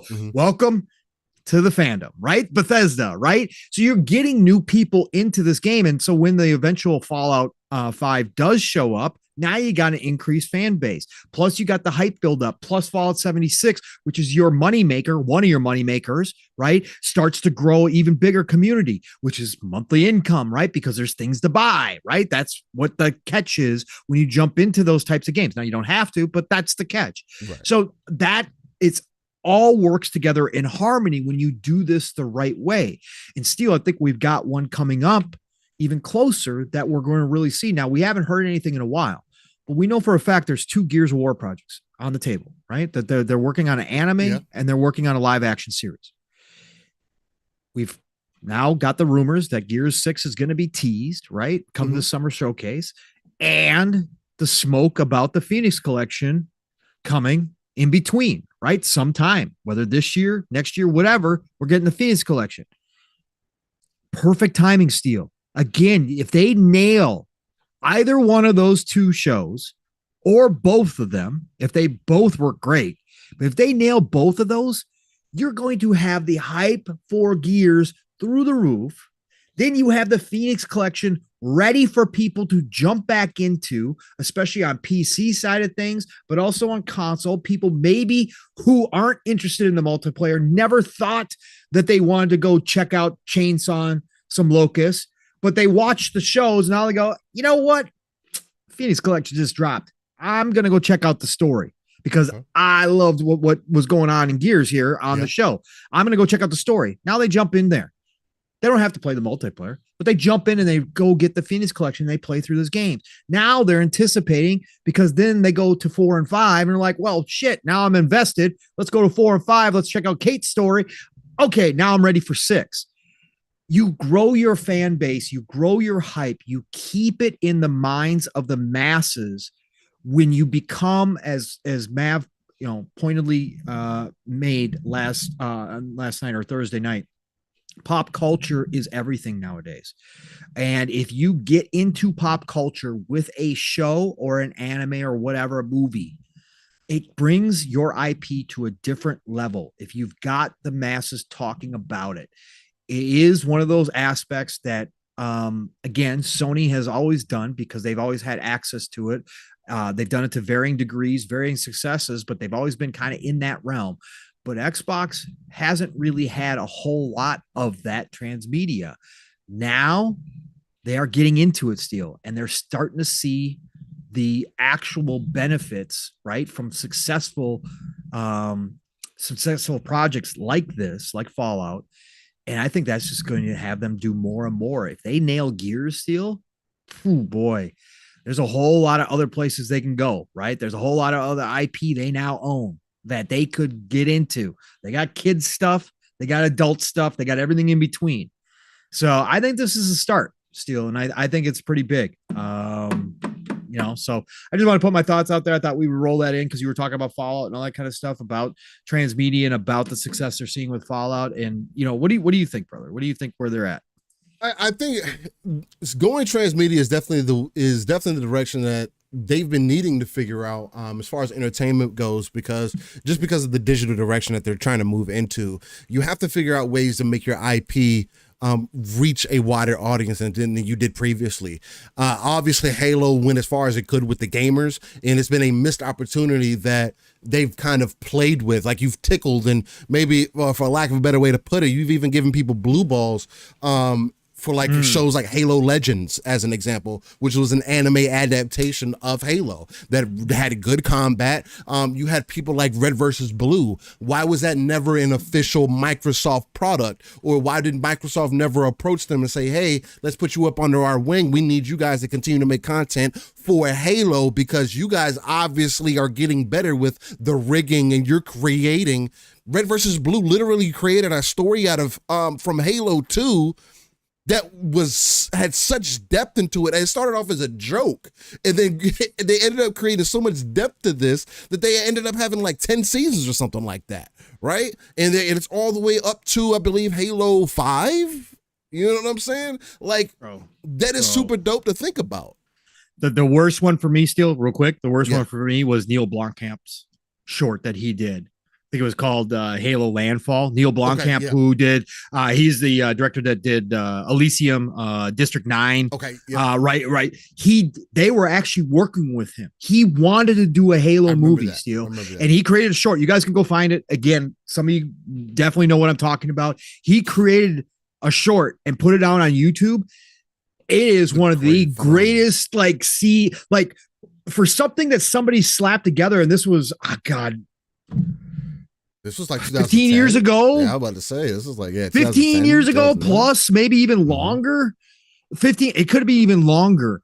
For something that somebody slapped together, and this was before he was even really well known. Like, he was starting to get known, but it was before he was really well known.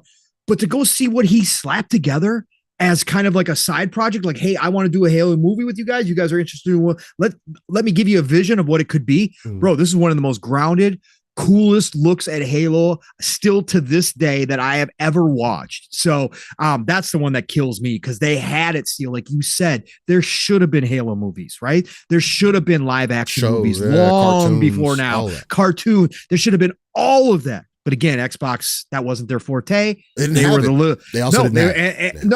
little stepchild within Microsoft, the cute little kid. Why would we invest in that? But man, did they miss an opportunity. They could have had a massive amount of entertainment. Brett Bingham, I don't know if that's true or not. He says, Paul, so he actually was the one that worked on season 1 of Halo. Who? Neil? The guy that you mentioned.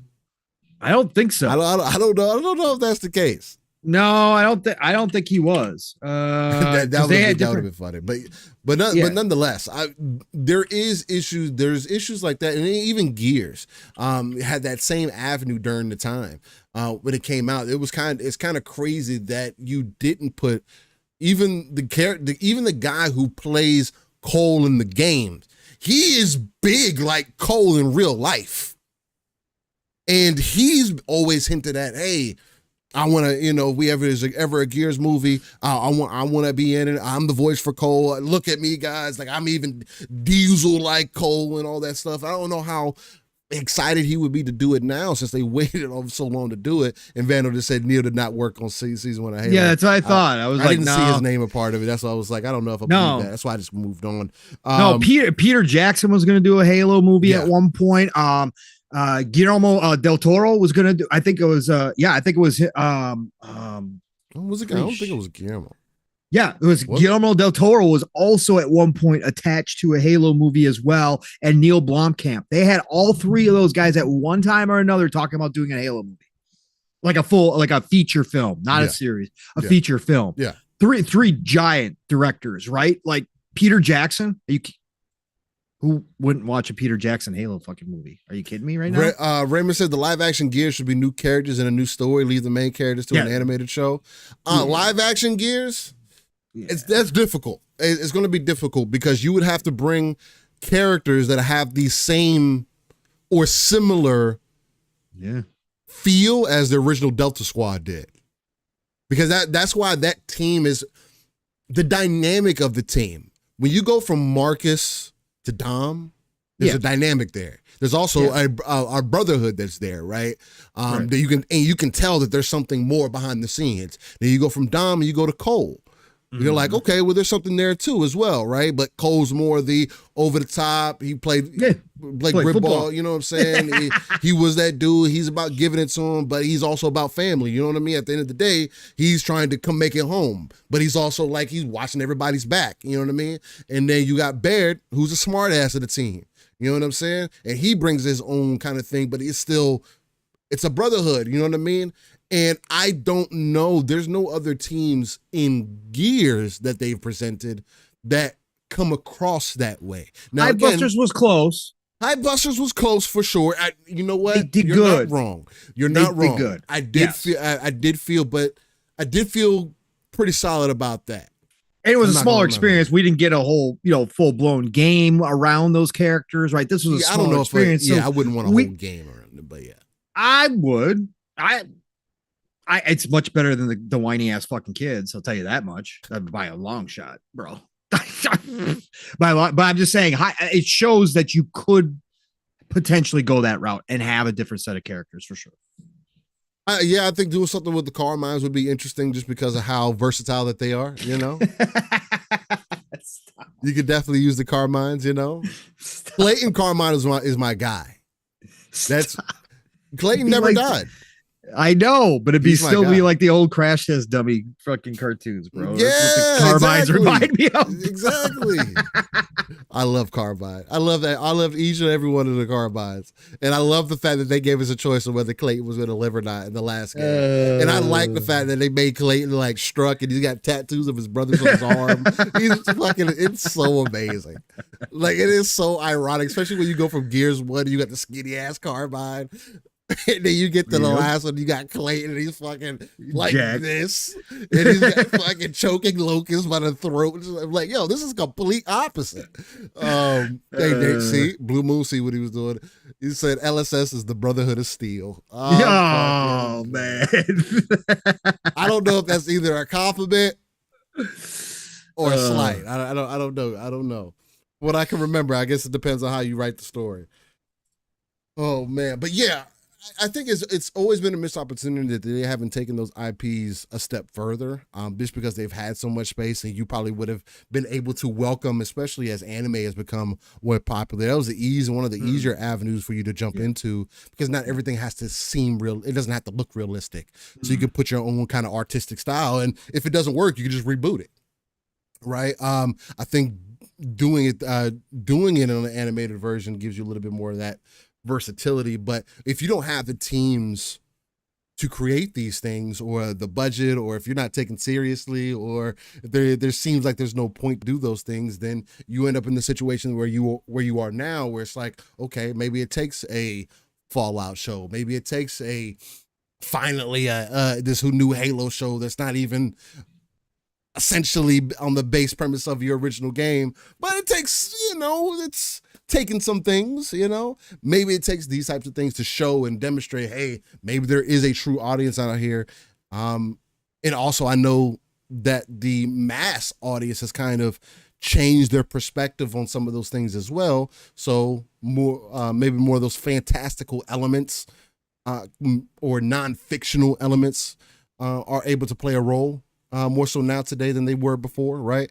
Again, things like Harry Potter was witchcraft back in the day and was of the devil. So as an example, And there was a lot of things that were looked at like that. Anime was looked at like that. I knew parents who thought Dragon Ball was from the devil. Like, why are you having transforming monkeys with glowing eyes and yellow hair? Like, what are you doing?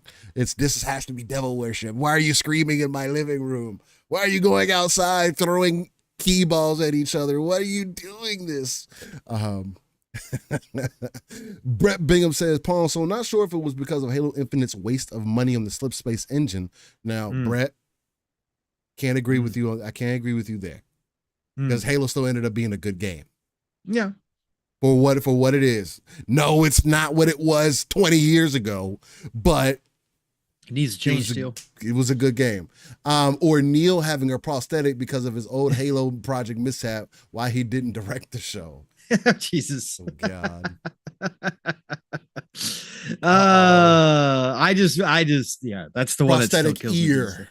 It's the one thing that definitely bothers me to this day, because I like Neil and I like his vision. And again, you can go back and watch it now and it still looks good to this day. Yeah. Like the way that he shot it with, again, just slapping it together. It wasn't like spent like a lot of time on it. You wanted, but man, it just looked fucking dope, bro. God, man. So cool. Anyways. The bold out for we got somebody said Mach 4.0 ain't good enough, boys. We've been going too long at Mach 4.0. We're gonna get this bad bear, this splitters hype train up to an easy Mach 5.0 on a Saturday morning. That's right, the bold alpha Wolfpack out on the court with that 10 dunk, the 10 bomb, showing you how it's all done, keeping us ad free in 2024. And as we hit Mach 5.0, please. Again, this is when you start flying out the windows if you are not buckled up. So 2 new cars full of new splitters. Please sit down, buckle up. Ask somebody around you if you don't know how to buckle that 4-point harness, because we don't want to lose you on a great Saturday morning. Hashtag no beans. We ain't slinging no coffee around here in 2024. As you can see on the monitors above your head, the goal is still 69, everybody. But thanks to the bold alpha wolf pack and a couple of bags of coal, we are now at that Mach 5.0. Choo-choo, motherfuckers. Happy Saturday morning. Let's go. Woo! Ducato says they forgot to take the spaghetti code out of the Slip Space engine. This could have been the whole point. I'm so y'all smoke. What is going on? Brett Bingham says, Paul, so tell Steel Slip Space was a waste of money because it took 2.5 years after the campaign to launch to post multiplayer content out the door. We call it inefficiency. And I don't disagree with that. It's just when we have the conversation, there is also a depth to the conversation that needs to be had. Because we do expect for certain games to do more than other games do it also has to be at a certain level. And if it's not there, then we're not accepting of that instance. It's just, I don't know. It's kind of how I look at it. No, but mismanagement. It was mismanagement. So what are you gonna do? What are you gonna do? But you see the changes that they made. Yeah, obviously they wasted a lot of time. Absolutely. But they did. Again, the Slip Space engine, building it on top of the Blam engine with all the issues, the contracted workers that had to learn a brand weird new engine that nobody works on outside of 343. Like all these little issues, right, resulted in a much maligned development process when it came to Halo Infinite, which obviously was a detriment, and 343 suffered, Halo Infinite suffered, but the comeback continues. Halo Infinite is, according to everybody who plays it, in its best place it's ever been. People are enjoying the hell out of it. They're still getting a ton of new players. They're now working on new projects, right? 343 is supposedly ramping back up, starting to hire again. They're looking towards the future. So again, Halo ain't going nowhere. So it'll survive. So yeah, it's going to grow over time. And again, I understand that for some people, it's not always going to be what you expect. And Halo's always going to have that regardless, which is why I guess I'm a little bit more, I'm not going to necessarily say forgiving, because I've mentioned the management issues and whatnot. And it's not acceptable for an OG series like that to have the issues that you come across. But again, there are changes being made. So, it is what it is. And if they do move it to Unreal 5, as we're hearing, a certain affinity supposedly proves that it can be done.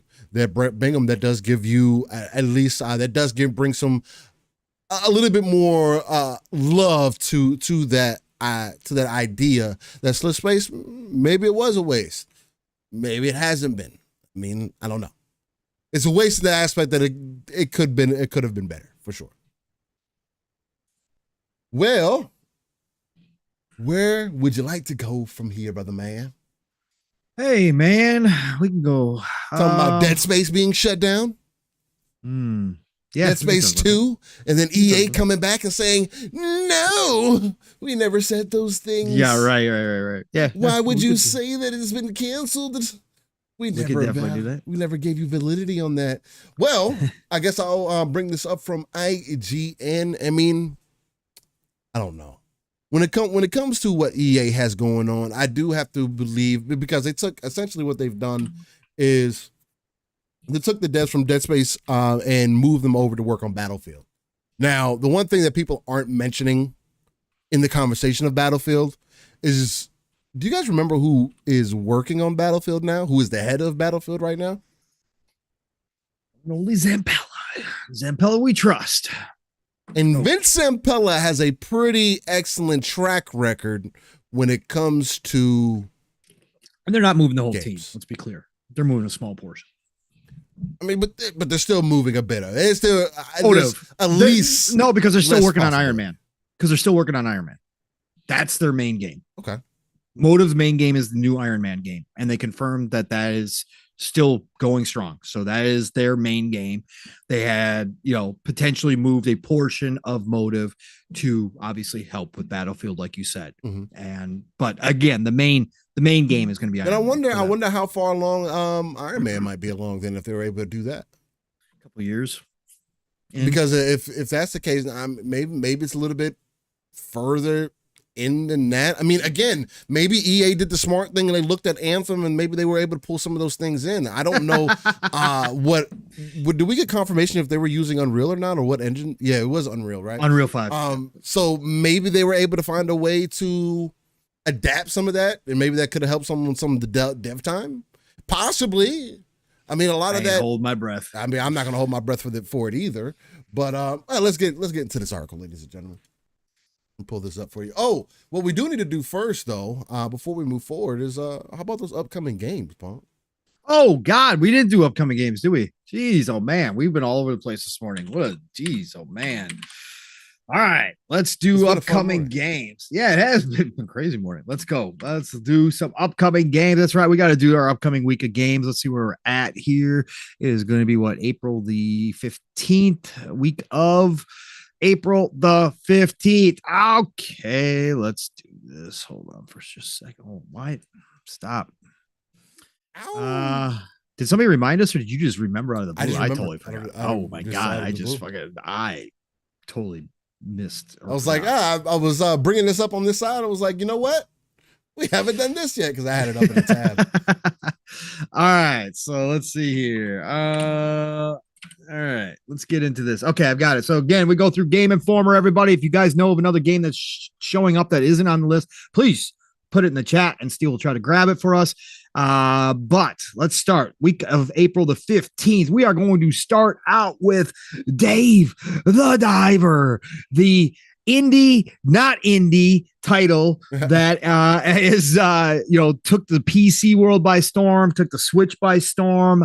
PlayStation 5 and PlayStation 4 are getting it this week on April the 16th, and I believe it is coming into PS Plus this month as well.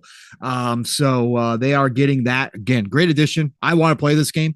I'm gonna wait until I see a nice big PC sale. It's getting cheaper. I want to check out this game. It's supposed to be really cool, kind of a combination of different styles and just chill game. So I want to check it out. But Dave the Diver coming to PlayStation this week. And then we've got Grounded. Yes, that is right. Grounded coming to PlayStation and Switch this week, April 16th. One of those 4 or 5 titles, depending on how you will look at it, from Xbox first party going elsewhere. That's right. Huh? Stand to Xbox. Oh, of course. You don't need an Xbox anymore, obviously. So that is coming this week. So enjoy it. Again, when I played it long before it was even in full release. Had a good time with it. And since then it's just gotten bigger and better, and millions of people are playing it. So, hey, again, as a passion project, it doesn't get much better than this right here. So go enjoy Grounded. And then we got Harold Halibut coming out on April 16th. Yeah, Halibut from Slow Bros, developed and published by. It is an adventure game coming to PlayStation 5, Xbox Series, and PC. So go check out some Halibut. Let's go. Yeah, I know, right? And this is actually coming to Game Pass as well. So, so again, no risk. Go check it out. Coming to Game Pass. Then we got Planet of Lana. That's right, Planet of Lana, which was an Xbox console exclusive. I started playing this game when it first dropped day one, of course, because it was in Game Pass. Beautiful game. This is an absolutely gorgeous game. Game I should probably go back to. Chill game, but gorgeous. Just unbelievable. I love the art direction people come up with. Developed by Wishfully, published by Thunderful, of course. It dropped on Xbox Series and PC last year on May 23rd. It is now headed to PlayStation 5, 4, and the Switch on April 16th. Especially on Switch. Perfect game for handhelds, by the way. Again, go check out Planet of Lana. It's worth it. And then we got Rose and Camellia collection also coming April 16th. This is only coming to Switch. This is from Nagoro and Way Forward Technologies. Some of these names over in the East that these dealt with, I was like, bro, you're not a robotics team. You develop games. Please come up with a creative name. Way Forward Technologies is publishing it. It is a fighting game coming to Switch deal. I totally thought this was going to be like the cover. I totally thought this was going to be a narrative-driven game. Yeah, I thought so too. I thought so too. Yeah. No, it's a fighting game. April 16th. Okay. Yeah, very interesting. Then we have Reigns Beyond on April 17th. This is coming to Switch and PC. Don't have cover art. Only know it's developed by Nereal. It's published by Devolver. The hell? Hold on.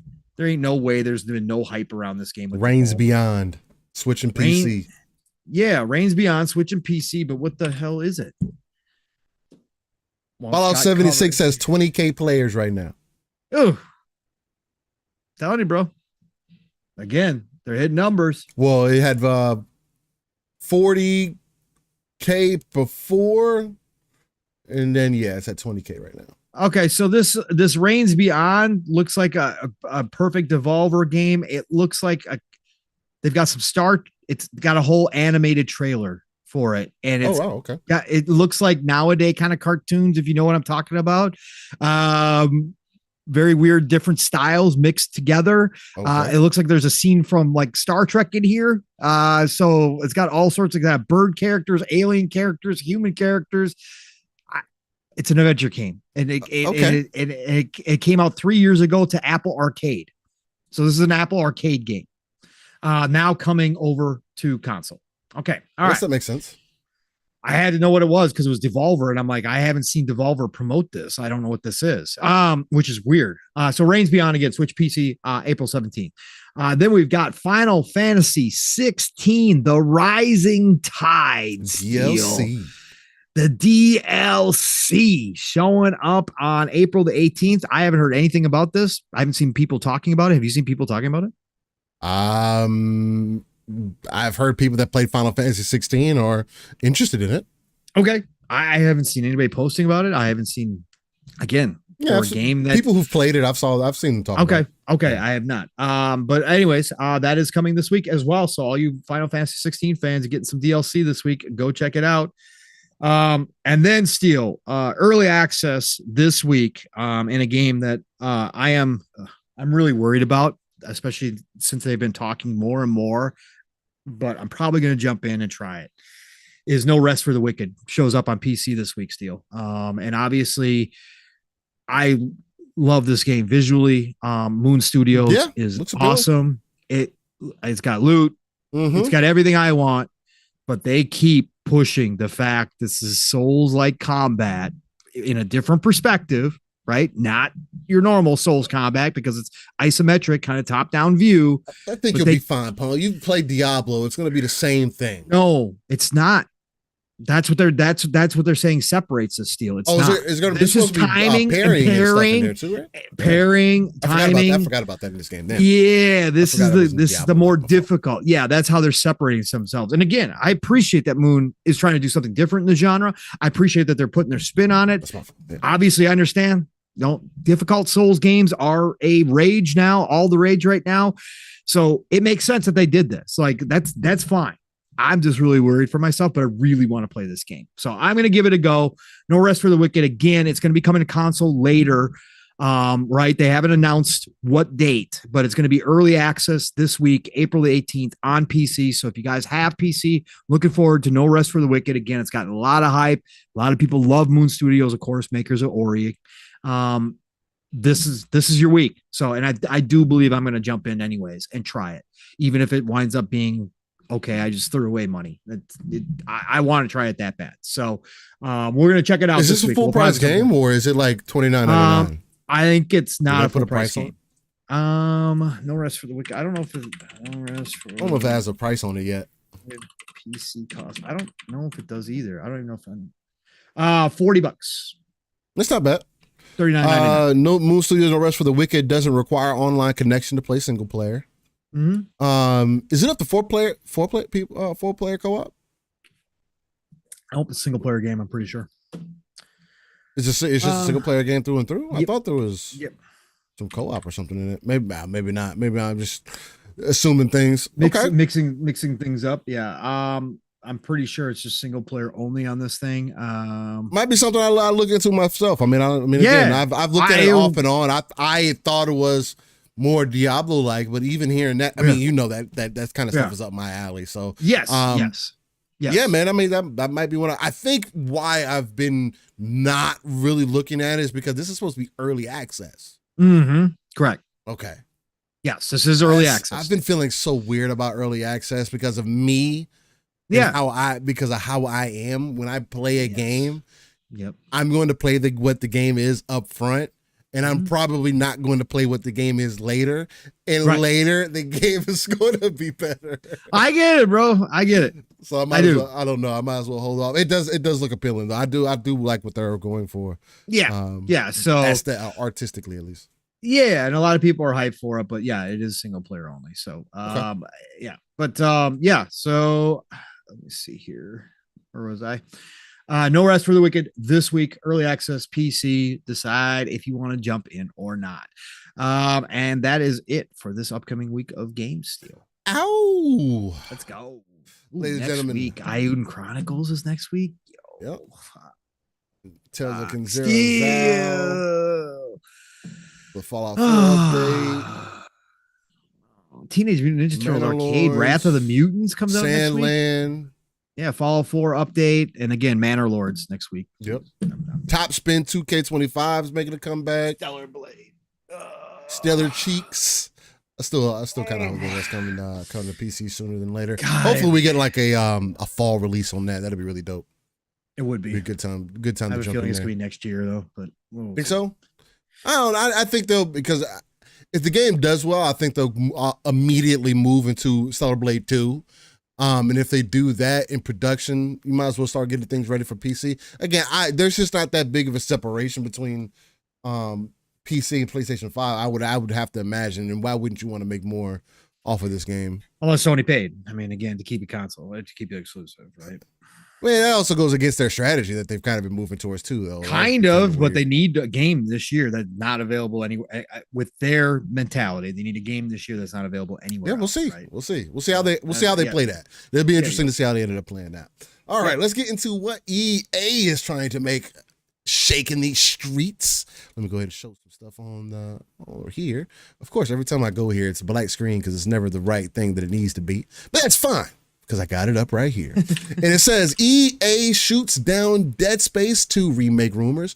No validity to this story. Now, this is a story that Jeff Grubb apparently brought out previously, and stating that, hey, he had heard some things that Dead Space 2 had been shelved. He didn't say that it got canceled or anything like that. He uses words very creatively. And the article does get into that. This is going to be an article. Jason Schreier also backed it up too. Yes. Said yes. I think Jason Schreier is actually he came out mentioned in here. He came out afterwards and backed it up and said he had heard the same stuff. Yep. So this is going to be from IGN. Hey, regardless of what IGN does, we're going to speak out about the negatives, but if they make a decent article, we're going to use it for some of the source. So EA has denied reports that a Dead Space 2 remake was in development before being canceled, with a spokesperson telling IGN, "We don't normally comment on rumors, but they're but this is still hold on." Yeah. I'm sorry. That's already contradictory, but okay. We don't normally comment on rumors, but there is no validity to this story. EA comments follow reports from Jeff Grubb, who claimed that EA Motive was working on concepts for Dead Space 2. Concepts is different from like an actual game, but anyway. But that it was ultimately shelved due to lackluster sales of the previous release. Now, I did hear that as well. I've been seeing and hearing that Dead Space Remake did not do the greatest.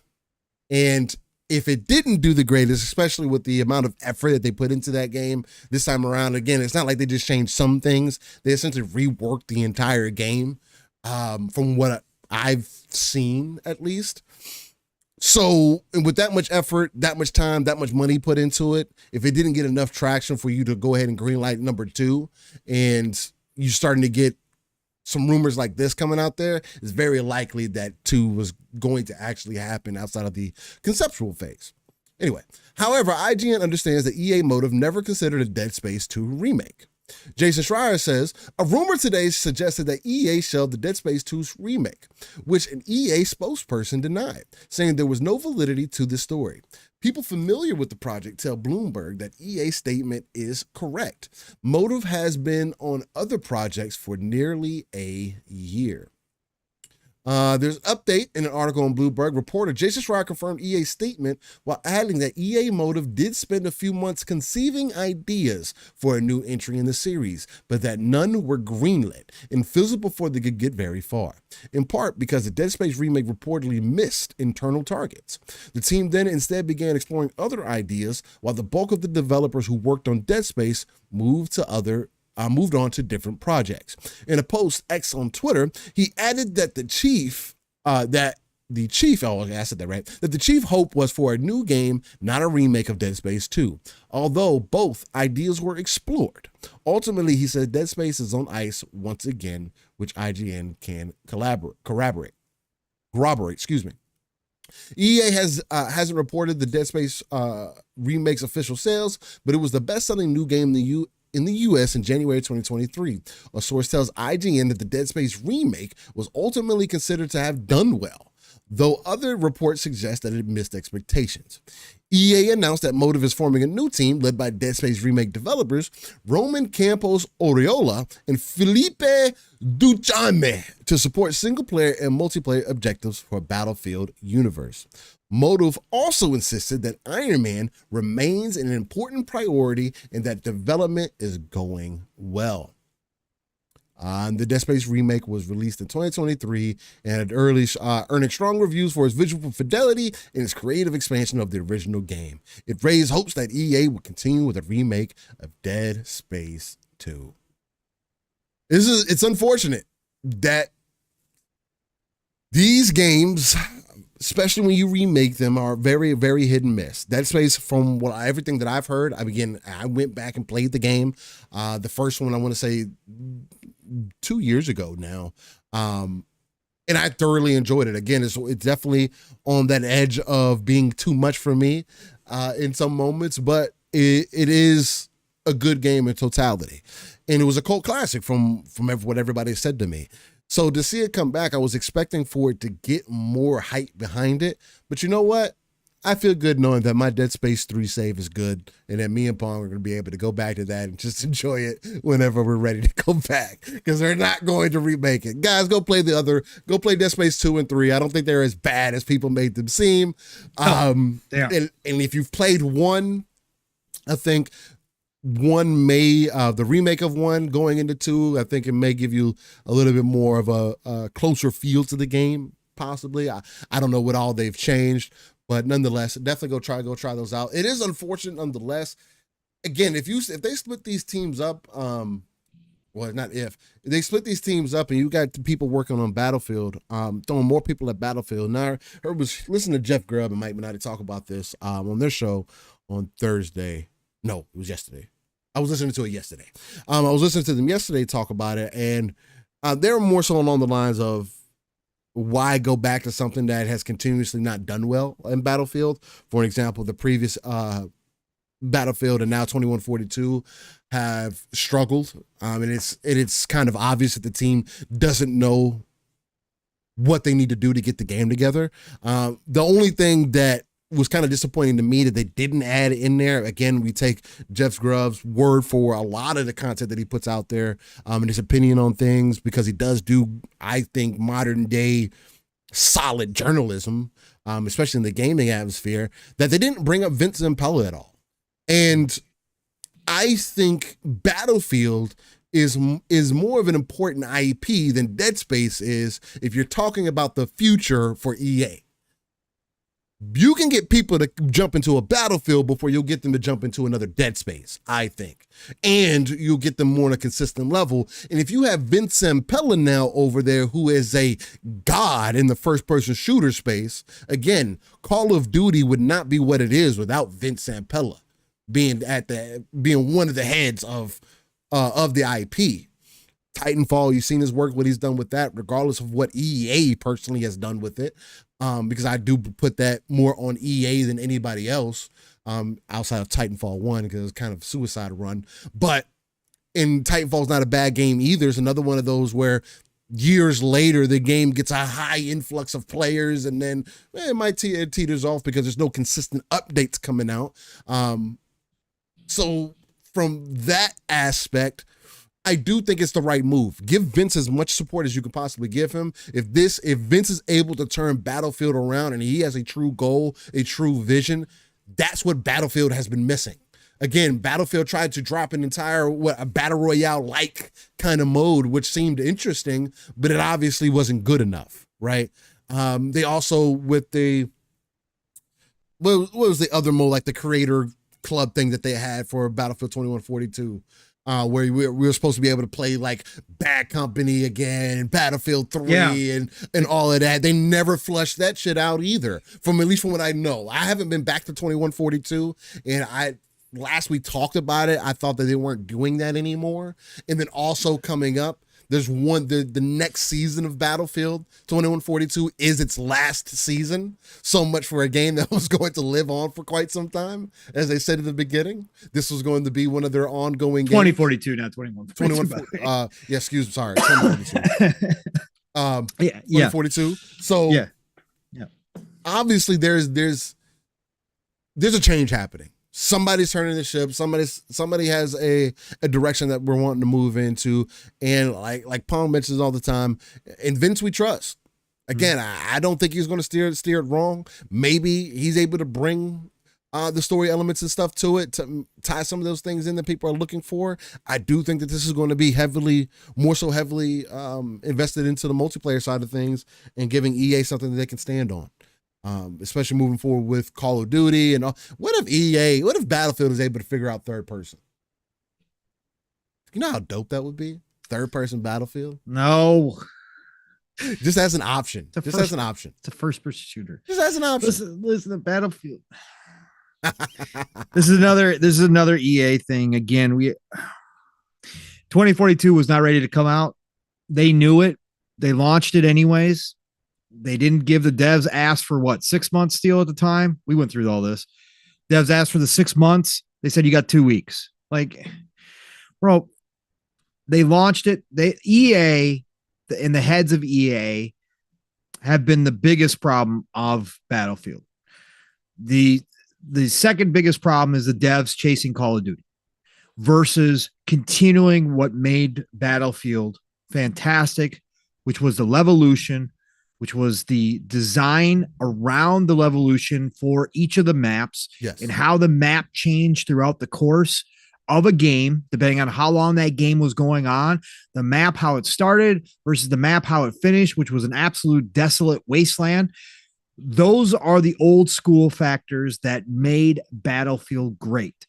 there's still some of that magic. You go play 2042, and a lot more people have jumped back into 2042. Steele and I and Mav, we've jumped back in from time to time. Now we haven't done so in probably about the past year or so. But prior to that, we kept jumping in during updates, and it was getting better and better. Trying, yeah. They absolutely had something with the classic Battlefield modes that they had in the game. I forget what that was called too, Steele. I forget what the section was called. They had something there because going and playing the Bad Company 2 maps, right? Or the Battlefield 3 maps was awesome. Like that was like nostalgia through the roof. They actually played very similar to the way that they used to back in the day. It felt great. They had something, but they abandoned it because they had to focus on the main game in order to make sure to get it right. And again, the game now, completely different than when it first dropped. And we still had a good time when it first dropped, but it wasn't Battlefield. But now it plays more like Battlefield, right? They dropped the whole specialist thing, the operators thing, right? They dropped all of that shit, which again was another decision to go chase after Call of Duty. Stupid. That's not Battlefield. That's not even Call of Duty doesn't even do that. Like, not really, but you know what they were going after. I mean, Still, they were going after that field customization. They wanted all the customization. They wanted to get the monetization. Class. You need classes. You need people to play a role. It's teamwork, right? It's your squad. When you get a good 100%. Squad in Battlefield, you can change. I've talked about this time and time again. This is the thing. Yes, Call of Duty has its moments where, depending on the mode you're playing, you can feel this. But Battlefield has always had this. Yeah, you literally, as a squad of that's fine. As a squad of 4, can change the entire course of a battle if you guys know what you're doing and you're playing well together. One squad of 4 can drop in and change the entire dynamic of all of it, of the entire gameplay of what's going on for everybody else. One push. One solid push from one squad working together from point to point can change everything.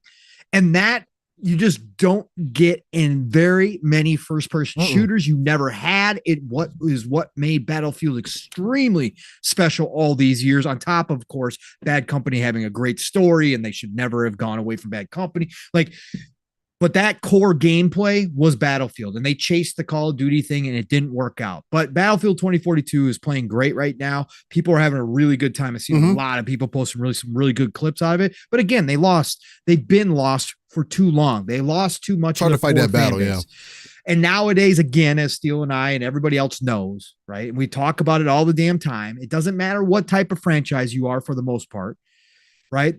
There are very few franchises these days that can overcome losing a portion of their fan base, because that fan base has 1,000 other games to go fucking play now. Yep. It's not the old days where if you play Battlefield, Battlefield, like you just waited until it got better, right? Battlefield 4, perfect example. Battlefield 4 came out broken. It was one of the first ones that came out that broken where people were very upset, but they eventually fixed it. The whole fan base came back. Battlefield 4 is a great success. To this day.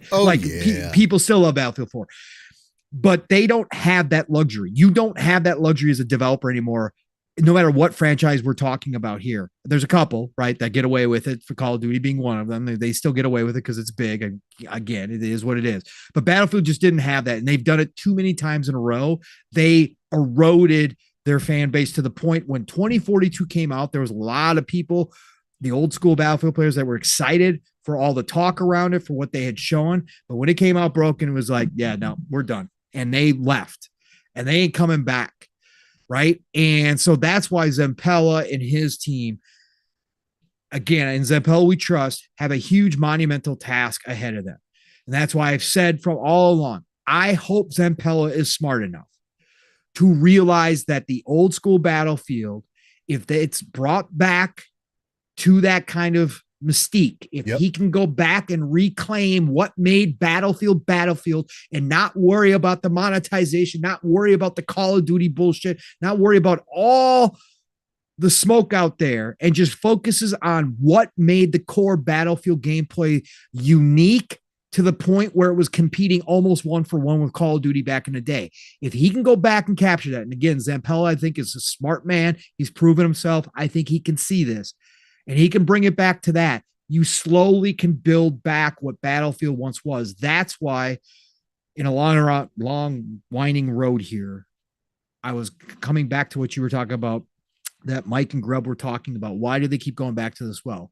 Because Battlefield still is a franchise that there's nothing like it. It is still recognizable to this day and date. Yeah. Yes, it's been recognized for the wrong reasons recently, but in Zampella and his team, they have a chance to resurrect what was once a massive franchise for EA. Will it ever get back to that point again? Probably not. Who knows? Unless they do something. But could they? Sure. With Zampella, absolutely they could. But even if they bring it back part way, even if they come back and capture that uniqueness and set it apart from the other first-person shooters out there, they will find a lot of fans ready to play Battlefield again. They will find a lot of fans who will start their annual or biannual or whatever it winds up being, season run. I guess it will be seasons now because that's what everybody does. But anyways, they'll come back to Battlefield and be ready to invest their time and money into Battlefield. It may not be as big as it once was, but they can go get that fan base back, a portion of it. And I think it's worthwhile. Again, I think that's why they keep trying. EA again has shot themselves in the foot time and time again. Yeah, but with Zampella in charge, I think that can turn around this time. So I have high hopes for Battlefield. Having Motive, I guess that's our original topic, by the way. Motive, in the rumors that they were working, that they were conceptualizing. Again, this is the part. I think EA is playing word games with this denial of Dead Space 2 remake. Steel. I think they're bullshitting everybody because the backlash already started. People were upset. The Dead Space fans were upset that we're not going to get to Dead Space 2 and then hopefully Dead Space 3 remake. It doesn't seem like at this point. They're just trying to avoid that by coming out and saying, "Oh, these rumors are untrue. We were not in development of Dead Space 2." No, you weren't in development. You were in conceptual stage. There is a difference. Grubb made it clear that it was in conceptual stage. You guys are playing word games to try to deny that you were ever doing this because you don't want the word out that you canceled another game or shelved another game of a beloved franchise, even if to you guys it didn't sell well. People were so excited and happy for Dead Space Remake. There's a lot of the original fans that went back and replayed it and loved the hell out of it. And you didn't want the word out that EA, once again, did the greedy shit and said, "Oh, it wasn't good enough for us. So Dead Space 2, nah, we ain't doing that. Forget it." You guys just didn't want that hub out there. And so you guys are playing word games. It was in conceptual stage. It was not in development. So that portion is true. Grubb didn't say it was in development. He said it was in conceptual stage. Yeah. He made it clear. He did. It was a conceptual. Yeah. It was just starting. It had a project name. And all he said it was shelves. Yes, it was shelved. That doesn't mean that it couldn't get off the shelf or nothing like that. Yeah. But EA's doing, again, it was so random for them to come out and say, "We don't normally respond to rumors, but this one." Come on, man. Yeah. Stop. We know who you are, okay? We know y'all canceled Anthem when Anthem 2.0 was on the finish line. Seemingly. Come on. We know you are who we thought you are, okay? We have known this forever, okay? So again, it is fine. I'm happy that the talent over at Motive is helping out with Battlefield. I'm happy that Motive is still working on an Iron Man game, especially for my brother here, Steel, who that's exciting. That's exciting. Gets a fantastic Iron Man game. I didn't play the old Iron Man games, and I also heard that they weren't great. So, and I'm glad I didn't play them. I would have been upset. So yeah, I really do hope that they get this right. Yes, because my God. Yeah, and Motive is extremely talented. Again, their Dead Space remake, from what I've played so far, and again, I own it because I bought it on one of those ridiculous sales that was going around for $8 or whatever the hell it was for the deluxe. Again, I could see how much work they did, and they did a great, top-notch, top quality. So hopefully Iron Man again. I'm not holding my breath. Anthem flying mechanics for Iron Man is the biggest, easiest home run in history. But this is EA. So I just know they're not going to do it. Yes. And they're going to screw it up. They're going to screw it up, Steel. They're going to screw it up. And I can see. I really hope not. That makes no sense. Bro, if EA releases this game, if we get a demo of this game and it does not feel like Anthem, that is a failure. The landmine has flashing lights in the middle of the road all over it. And I just know EA is driving straight for it, because if it does show up, and they already know Steel. Again, EA isn't stupid. They obviously hear things that are being said in the community. That's what everybody calls Anthem. This is Iron right. Man. They know for a fact that people are screaming from the rooftops that you better make the Iron Man game have the flying mechanics like Anthem, because it was perfect. Anthem was the ultimate Iron Man game if you just pretended that you were playing Iron Man. That was the ultimate flying mechanic for a suit of armor. Anthem is a great game. I love Anthem. Content, but but again, this landmine is just sitting there, Steel. They know the minute they show up with Iron Man, it is going to be compared instantaneously to Anthem. And that if it is not right, the game is going to be trash, bro. Even if the game itself is good, people are going to trash the hell out of it if the flying mechanic doesn't live up to Anthem. And this landmine is just sitting there with flashing lights all around it, warning signs, everything. And I just see EA driving this big old Iron Man truck right towards that freaking landmine. I hope not. I hope I'm wrong. I hope I'm wrong, bro. I really hope that they open their eyes and they kind of see the path forward, because there's just there's so much potential in that. Even if you turn into like a co-op experience at some point, kind of like what games like Ghost of Tsushima and other games do, where you have in-game content that you can do with some buddies or whatever. And Iron Man, it makes it kind of easy, because not everybody, it doesn't have to be a man in a suit, and not everybody needs to be Tony Stark. You could just be a suit, right? So you have that kind of you can diversify yourself there. So there's just maybe Iron Man becomes a new Anthem. Who knows? That would be dope. That would be also dope to see different types of different types of suits. Even Iron Man has a Hulk Buster, right? Of course, different variations of that. I think that would be really dope to see. But I just hope that they do good with the story. I don't have a reason to doubt motive. In their game making talent. So no, and just again get the flying right. That's number one priority. Get the flying right. Make a great story. Yeah, that's going to be a majority of your gameplay. That's going to be a great majority of your gameplay. Of course it is. Yeah. There's no way exactly. Raymond Harfield got it right. He says, you can't constrain Iron Man to small areas. No, this has to be a massive open world game that you're going to have to throw in some AI in there. You're going to have to, it's just going to have to be a well-made game. We'll see. See. Well, Pong, I mean, speaking of Dead Space, do you think one of the reasons why it didn't do well because it was a $70 game? And now people are seemingly figuring out, although we've talked about it before, that $70 games will go the way of the dodo, believes Sabre CEO. I know some people read this as, oh man, our games are going to get more expensive now.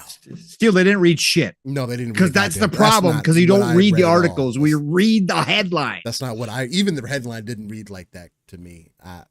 But again, people nowadays, bro, that's the first. If you're informed, if you're informed a little bit, you could have read this headline and said, oh, that makes sense, because people aren't buying games as you would want them to, right? It's not about us buying games. It's not about the people who have money buying the games. It's the people who, maybe their choice of fun between going to the bowling alley or buying a new game, or spending money on this or buying a new game, or buying, some liquor for the weekend or getting a new game, maybe that's the choice that people have to make. And that is a reality, right? And I'm not going to be somebody to sit here and say, oh, well, you got your priorities. No, this is a form of entertainment. I'm not going to judge anybody's form of entertainment for what it is, right? Unless you're doing some very questionable things. I'm going to question that. No Diddy. Excuse me. But anyway, so I'm going to bring in this article from Video Games Chronicle. Again, $70 games will go the way of the dodo, believes Sabre CEO. This article is written by Andy Robinson of VGC. The former interim Embracer Coup believes developers will move to reduce risk and costs. Sabre Interactive CEO Matthew Karch believes that the $70 game will eventually become a thing of the past as developers move to reduce cost and risk in an increasingly challenging AAA games market. Speaking to IGN, former interim CEO of Embracer, Karch discussed Sabre's divestment from the Troubled Group and where he sees Sabre's place in the market as a standalone publisher. The exec said he believes Sabre, which encompasses studio like Nimble Giant, Star Trek Infinite, 3D Realms, Ion Fury, and potentially 4A Games, Metro, occupies a position between independent studio and AAA publishers. Karch cited Helldivers 2 as an example of the type of middle market game it would like to emulate, which is not a bad goal, I think. He told IGN that one of its upcoming titles, Space Marine 2, which, again, I am extremely sad that I did not know that Space Marine 1 had multiplayer. Because if I would have known that at the time, I probably would have played it.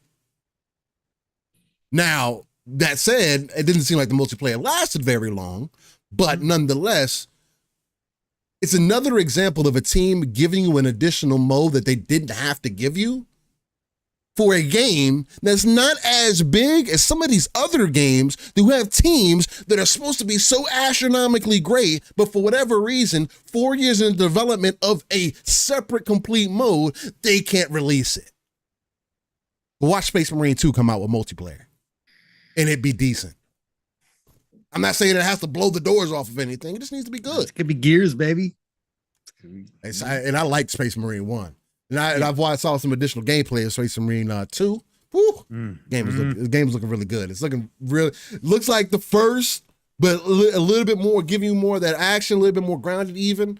And we'll see how over the top that they take it, because this first Space Marine, they take it. I liked it.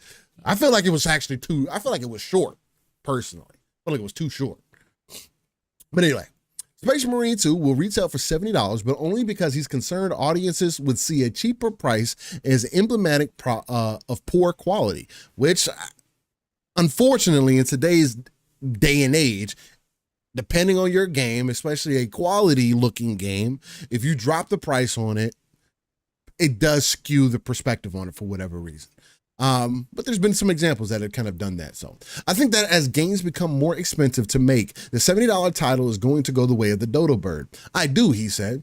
I just don't think it's sustainable. Look, you remember the hype for Cyberpunk, which I think ultimately performed okay. But when the expectations are so high and so much money is put on the one title, it's hugely risky for the company that's doing it.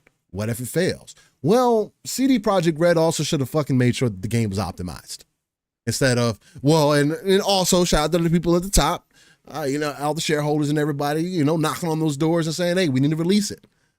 He probably should have preemptively told people that this is probably not going to be the greatest experience on those previous gen consoles.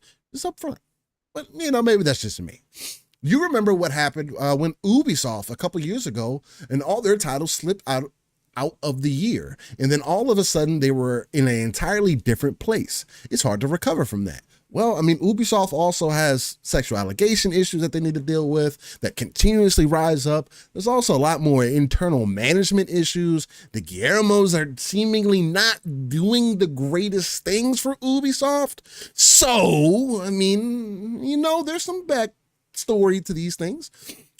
I think the market is going to shift to development, which is not necessarily lower quality, but there's going to be an emphasis on trying to find ways to reduce costs. Oh, well, you don't think so? Maybe using AI to help fill out some of these worlds and make things feel more alive, like I've been kind of hinting at. That's what I need you to use AI for. You don't need to do it.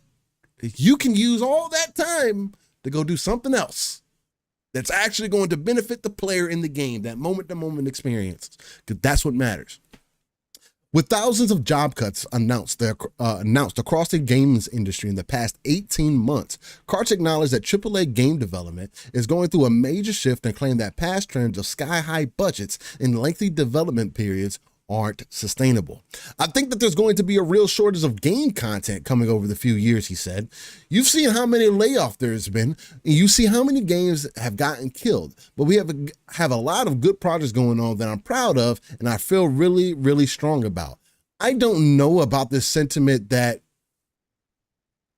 I think that him thinking that there's going to be a real shortage of game content, because that's proving to be the complete opposite.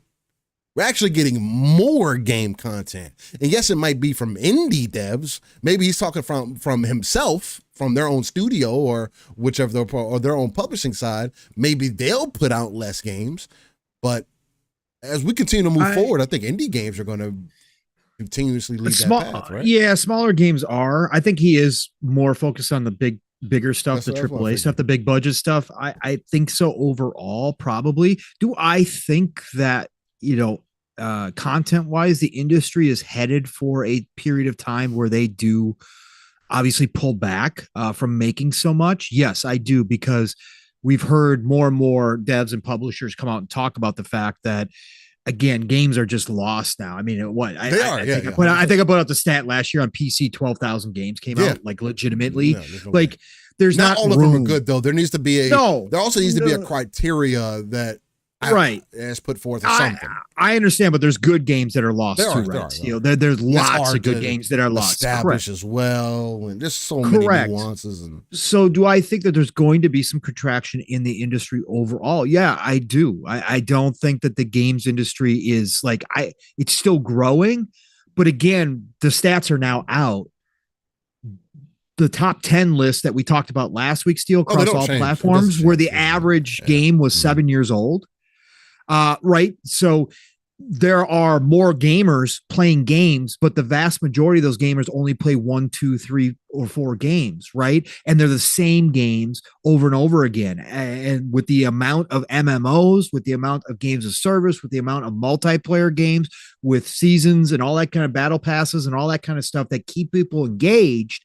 Well, gamers now aren't branching out like we used to and trying as many new games. And again, this is a problem that's showing up on consoles. This is a problem with PlayStation now, right? Their players, as much as their community here, their loud community here, likes to claim that they buy games, right? The stats are proving out that gamers are buying less games now and being more selective with what they're playing, because again, time isn't unlimited. That's the enemy of everybody, including the publishers and devs. We only have so many hours in the day as gamers to play games. And that's why I play the way I do. That's why I don't care about finishing games, because I want to try as many games as possible. Now, some people are the opposite and just want to focus on one game or 2 games. That's cool too. But the developers and the publishers have to think about this stuff. So I do see, Steel, where we get to a point where the money's just not there for this big a pool of content, right? The money's just not going to make sense. Like, they're not going to be making money. There's going to be more devs and publishers losing money on games. And so I do think that eventually we will see the amount of content start to shrink a little bit down. Again, is it going to go back to the old days? No, I don't think we were ever going back to the old days where we used to get maybe like 3 games, 3 to 5 games max each month. I don't think even if the 12,000 gets cut in half, it goes down to 6,000. That's still a shit ton of games. But if you're able to up the quality on those games, maybe that's what maybe that's what happens and what changes. But again, I mean, that's what he's or we see the developers, which we talk. I guess I'm breaking in here while you're reading this article. But anyways, because this goes back to what we've talked about. We saw Insomniac's leaks, them talking about, and we've talked about them breaking up these bigger experiences into smaller pieces, right? And releasing. I'm cool with that. Like I said, I am cool with that. As long as the game is a complete game, I'm cool with that. If you want to break it up into 3 parts, $40 to $50, I'm cool. Right? Yeah. $40 to $50. But I think that could also be the future, but we could see that the time frame, they've got to fix the pipelines. They got to fix the dev pipelines. They have to use these tools that are coming that people are upset about, because it is going to cost some people some jobs. I get it. The human cost of AI, there is going to be some of that. But the facts are, these tools are coming out. The actual engines themselves are supposedly easier than ever before to create games on, and yet now games take 5 to 7 years for the big stuff. If they can cut down to smaller experiences, chop them up, but we get a game like, let's just use Spider-Man 3 as an example, since Insomniac put it out there or had it out there in the leaks. If we get a Spider-Man 3 part 1, and then 2 years, a year and a half, 2 years later, we get part 2, right? And we do that, and we get back to where we have multiple games out of the same IP coming out within a generation. Again, I went back to the 360 era. Mass Effect trilogy released all in one generation. BioShock trilogy released all in one generation. Gears trilogy released all in one generation. If we can get back to a dev pipeline that gives us that type of cadence with IP, I'm for it. I am for it, even as a lover of giant games, and I hope that giant games won't go away. And I'm sure there'll still be some people like Bethesda who make their games this way. I'm cool with that. CD Projekt Red. Only if there's going to be more detail in the worlds, though. If correct, you're going to do that, there needs to be more detail in the world. Then. Sure, but we're starting to see it now. Still, we're starting to see it in some of the current games. Look at Star Wars Outlaws and some of the little details in the game. That's right? True. Yeah, but you could see it. That's going to be. You could see it. Yeah. Right. It's going to be a bigger game, but I think that as they use AI, to your point, Steele, I've been on the AI forefront for a long time. We've had these conversations. I love the concept and the potential. Yeah. No, it's not the end all be all, but if they start incorporating it to help fill in that stuff that it can do, still like filling in details, like making the worlds feel more populated and more realistic. If they could start doing that, I'm good, man. I'm good with however this is going to go down. But to your point, again, we're not going back to the old days. And to your point, 6,000 versus 12,000, right? As long as those 6,000, right? There's a whole lot of quality in that 6,000, whether it's indie, double A or triple A, we're good. Bro. We don't even touch that number, right? That's the thing. Like close, nowhere man. Even close. Well, bro, I'd be lucky if I touched 20 games in a year. Like. Right. I touch more than that, obviously, but sure. I do. Whatever my stats were for Xbox last year, 200, whatever it was, games that I touched. So, but again, still, even for me, it's stupid. It's ridiculous. I don't have enough time for all these games, right? So I do think it's going to happen. To his point, I do think we're going to see some shrinkage when it comes to the amount of content. Will we notice it overall, Steele? I don't think so. I don't think we're going to notice it overall. Yeah. I just think we'll see a change in how AAAs are viewed and made, and some of the experiences might get smaller. We might not get as many big open world games anymore. We might get the smaller experiences. We might get AAA devs that try stuff like Helldivers or Pal World, stuff that's kind of outside the norm for mobile AAA games dev. Starting to blend in. Some of that stuff, because again, mobile games. To your point, Steele, a lot of mobile games don't play like mobile games. Sure, they're gotcha games, but they look like console games, right? They're not what we used to think of mobile games. Yeah, they look like the anime games that we be getting now on console. Right. Which is crazy to think.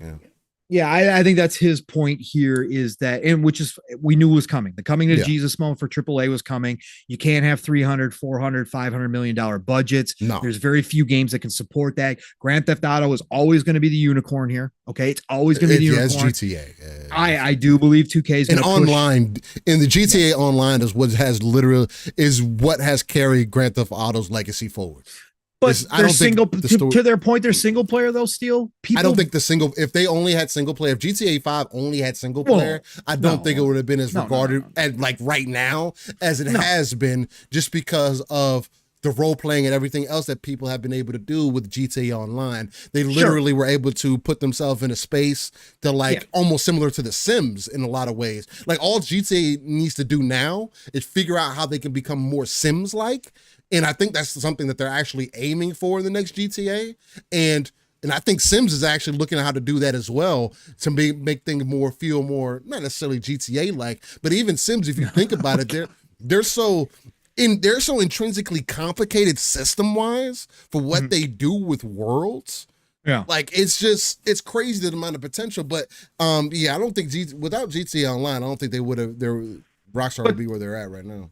But to Rockstar, no, I mean, money-wise, they wouldn't, but they'd be putting out more games, which would be great. If they didn't have GTA Online, and we would have got more games, we would have already gotten another Red Dead as well, because Red Dead's the opposite, right? Their online doesn't carry Red Dead. In fact, they gave up on their online over at Red Dead. The single player does. To Rockstar's credit, the single player experiences in both Grand Theft Auto and Red Dead are bar setting. They push the limits of what tech can do. They don't skimp on it, right? They don't, and I expect GTA 6 will push the bar again to what can be done in an open world and how that open world feels. I got to give Rockstar credit. Mm-hmm. Yes, are they going to still obviously focus on the online because it's a printing money and because everybody's going to want more GTA Online. Of course they will. It's a thing. It's a big thing. But at the same time, I don't think they're skimping on the single player stuff. I think they put as much effort in the single player. Again, the details to the conversation we always have. The details in Red Dead Redemption 2 are stupid. Yeah, no, Red Dead is they're ridiculous. Beyond. Yeah, I'm they're not gonna beyond, lie. Bro. I don't notice a lot of that stuff. That's why it's like, but those are the things that I do ask for. But unfortunately, me being a cowboy isn't interesting to me. Right, and it's interesting to me. But again, the videos of the workers in the background laying down new train track and actually pounding in the ties of the train track and moving on to the next tie, like that's legit. Like that's something you never will stop and notice 99.9% of the people. But is it there? Yes, it's there. And that shows the absolute pride that Rockstar and their teams put into these games. Mm-hmm. And that does mean something to me, even though I wish Rockstar would put out more games, even though I wish they're the Rockstar of old and try new things. They're quality. They're quality. And they live up to it. My point was GTA will be the unicorn. I do believe that 60 FPS. Strauss and 2K are going to charge. They're going to push the price point above 70 for GTA 6 when it launches. I do believe this could be the first $90 to $100 game for the base game. I do believe they will do it. People will pay it. I'm telling you, Steel, it's the unicorn. I think the smarter thing to do would be a $60 game with $20 shark card. Well, we're not doing $60. We're not doing $60. $60 game with a $20 shark card. But Strauss ain't doing $60. Makes it easy. It's 70 is the minimum. Okay. 70. He's not going backwards. And again, I think they're going to push it. I think Strauss is going to push it because he knows he can get away with it. And because they probably did spend $500 million plus on GTA 6 at this point. Oh, no, I guarantee that. Yeah. Again, this is 60 frames.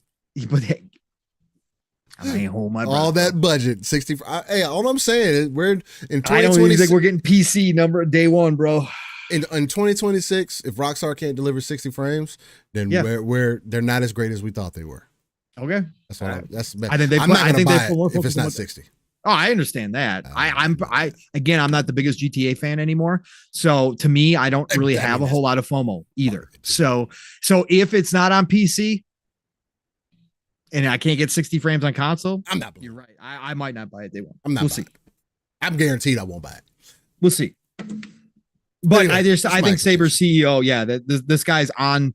Again, if you read the article, people were blowing up on X talking about assuming that he was talking about going even higher price gaming, and he wasn't at all. He was talking about the downsizing, the streamlining of the processes and getting budgets under control. Right. And in fact, games coming out at a cheaper price for a smaller, more better experience overall, and looking to games like Helldivers 2, which proved you don't have to be a giant budget with a giant team to pull off a great multiplayer game, at least co-op multiplayer that everybody loves, because you can do it and you can have, if you just make a fun game, that's what it's all about at the end of the day. Well, and Fahim, I don't think Paul was like bastardizing Spider-Man. Insomniac is trying to bastardize Spider-Man. Bastardize it? How am I bastardizing? I'm just he just mentioned that right there. You can also clarify your point if you'd like to, Fahim. Yeah. Because I think he was more so talking about them, Spider-Man being broke up into parts. He was like, "Oh, what if they drop a Gear 6 Part 1?" And it's like, okay, I would like to add an edit to that. For me personally, what I would rather them see is us get for an example, like we did with Gears before. We got Gears 2, 3, 4, like almost 2 years separate between each other. 2 to 3 years separate between each other. So if we can, I think that's Paul's point, they don't have to call it Part 1. I think that's nasty if you do that. You might as well just say Spider-Man 1, 2, and 3. Now, it's kind of too late. You kind of have to break this next game. For an example, just in Spider-Man's case, you would have to break this next game up just because you're having a change in strategy. Now, if you started let's just say, they move forward with their Marvel strategy. They make an X-Men game, for an example. You can do an X-Men 1, 2, 3, 2 or 3 years back to back from each other and not separate them in parts. And they can be full games in their own right, except you would just get those. To Paul's point earlier, you would get your 2, and then 2 years later, you get your 3 years later after that, maybe. And so by the end of the generation, you have a full breadth of that IP to see its potential. And if they wanted to move it forward, oh, you're going to have to now wow me or take this to another level because now it's the next generation. Right? You did everything that you needed to do with this. You gave me what I needed. Again, if they're going to stick with the whole 8 to 10 hour experience thing, which I don't personally like, I think Spider-Man should be more aligned with like the Arkham trilogies, giving you at least, I think it's a 20, 30 hour experience just with additional content, survival modes, additional things that you could throw in there to give people content. And this isn't about to be in the Fast Saga, but it is about us getting iterations of games that we don't have to wait a decade. I'm not the one who made. Wait, hold on. I'm not the one who made this up, Fahim. I didn't. Yeah, no, this is Insomniac. This was in the Insomniac leaks of what they were planning on doing. Right. This is their plan. And yeah, again, if Gears 6 was a 3-part experience that worked out, and each experience was a full complete package deal, right? I have zero problem with that for cheaper. I don't have a problem. You're talking to the wrong guy here, dude. Parts. I just don't want it to be parts. I'd rather it be 1, 2, 3, and you want to do your iteration. But I could care less. I personally could care less. Again, so Fahim, if you're coming at me, I don't care. Break up any of my games. Starfield Part 1, 2, and 3, fine with me. As long as it's a full experience, as long as it's a nice big open world, I don't care. I can decide then if I want to continue to buy into those parts. So if I went and tried Spider-Man 3 and I played the first part and was like, yeah, it's same as Spider-Man 2018. Again, not for me. I could go ahead and decide not to play 2 and 3. I don't mind if publishers are going to go this route where they start breaking up the experiences and charge us little bits. Again, no. Do I want $370 games? No, I don't want $370 games. No, of course not. Spider-Man's hard to break up, though, because it's only a 10-hour experience. You're going to break it up into another 3 hours. But they obviously have plans.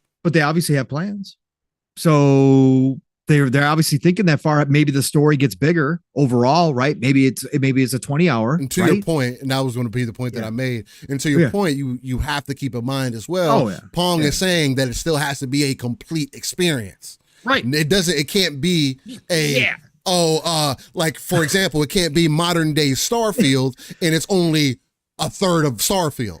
Well, yeah, you get to one planet and all of a sudden, stay tuned for part 2. That's not what he's saying. Stay tuned. That's not what Pong is saying. I want to make that. That's not what he's saying at all. He is literally stay tuned saying for part 2 in 2 years. Get ready.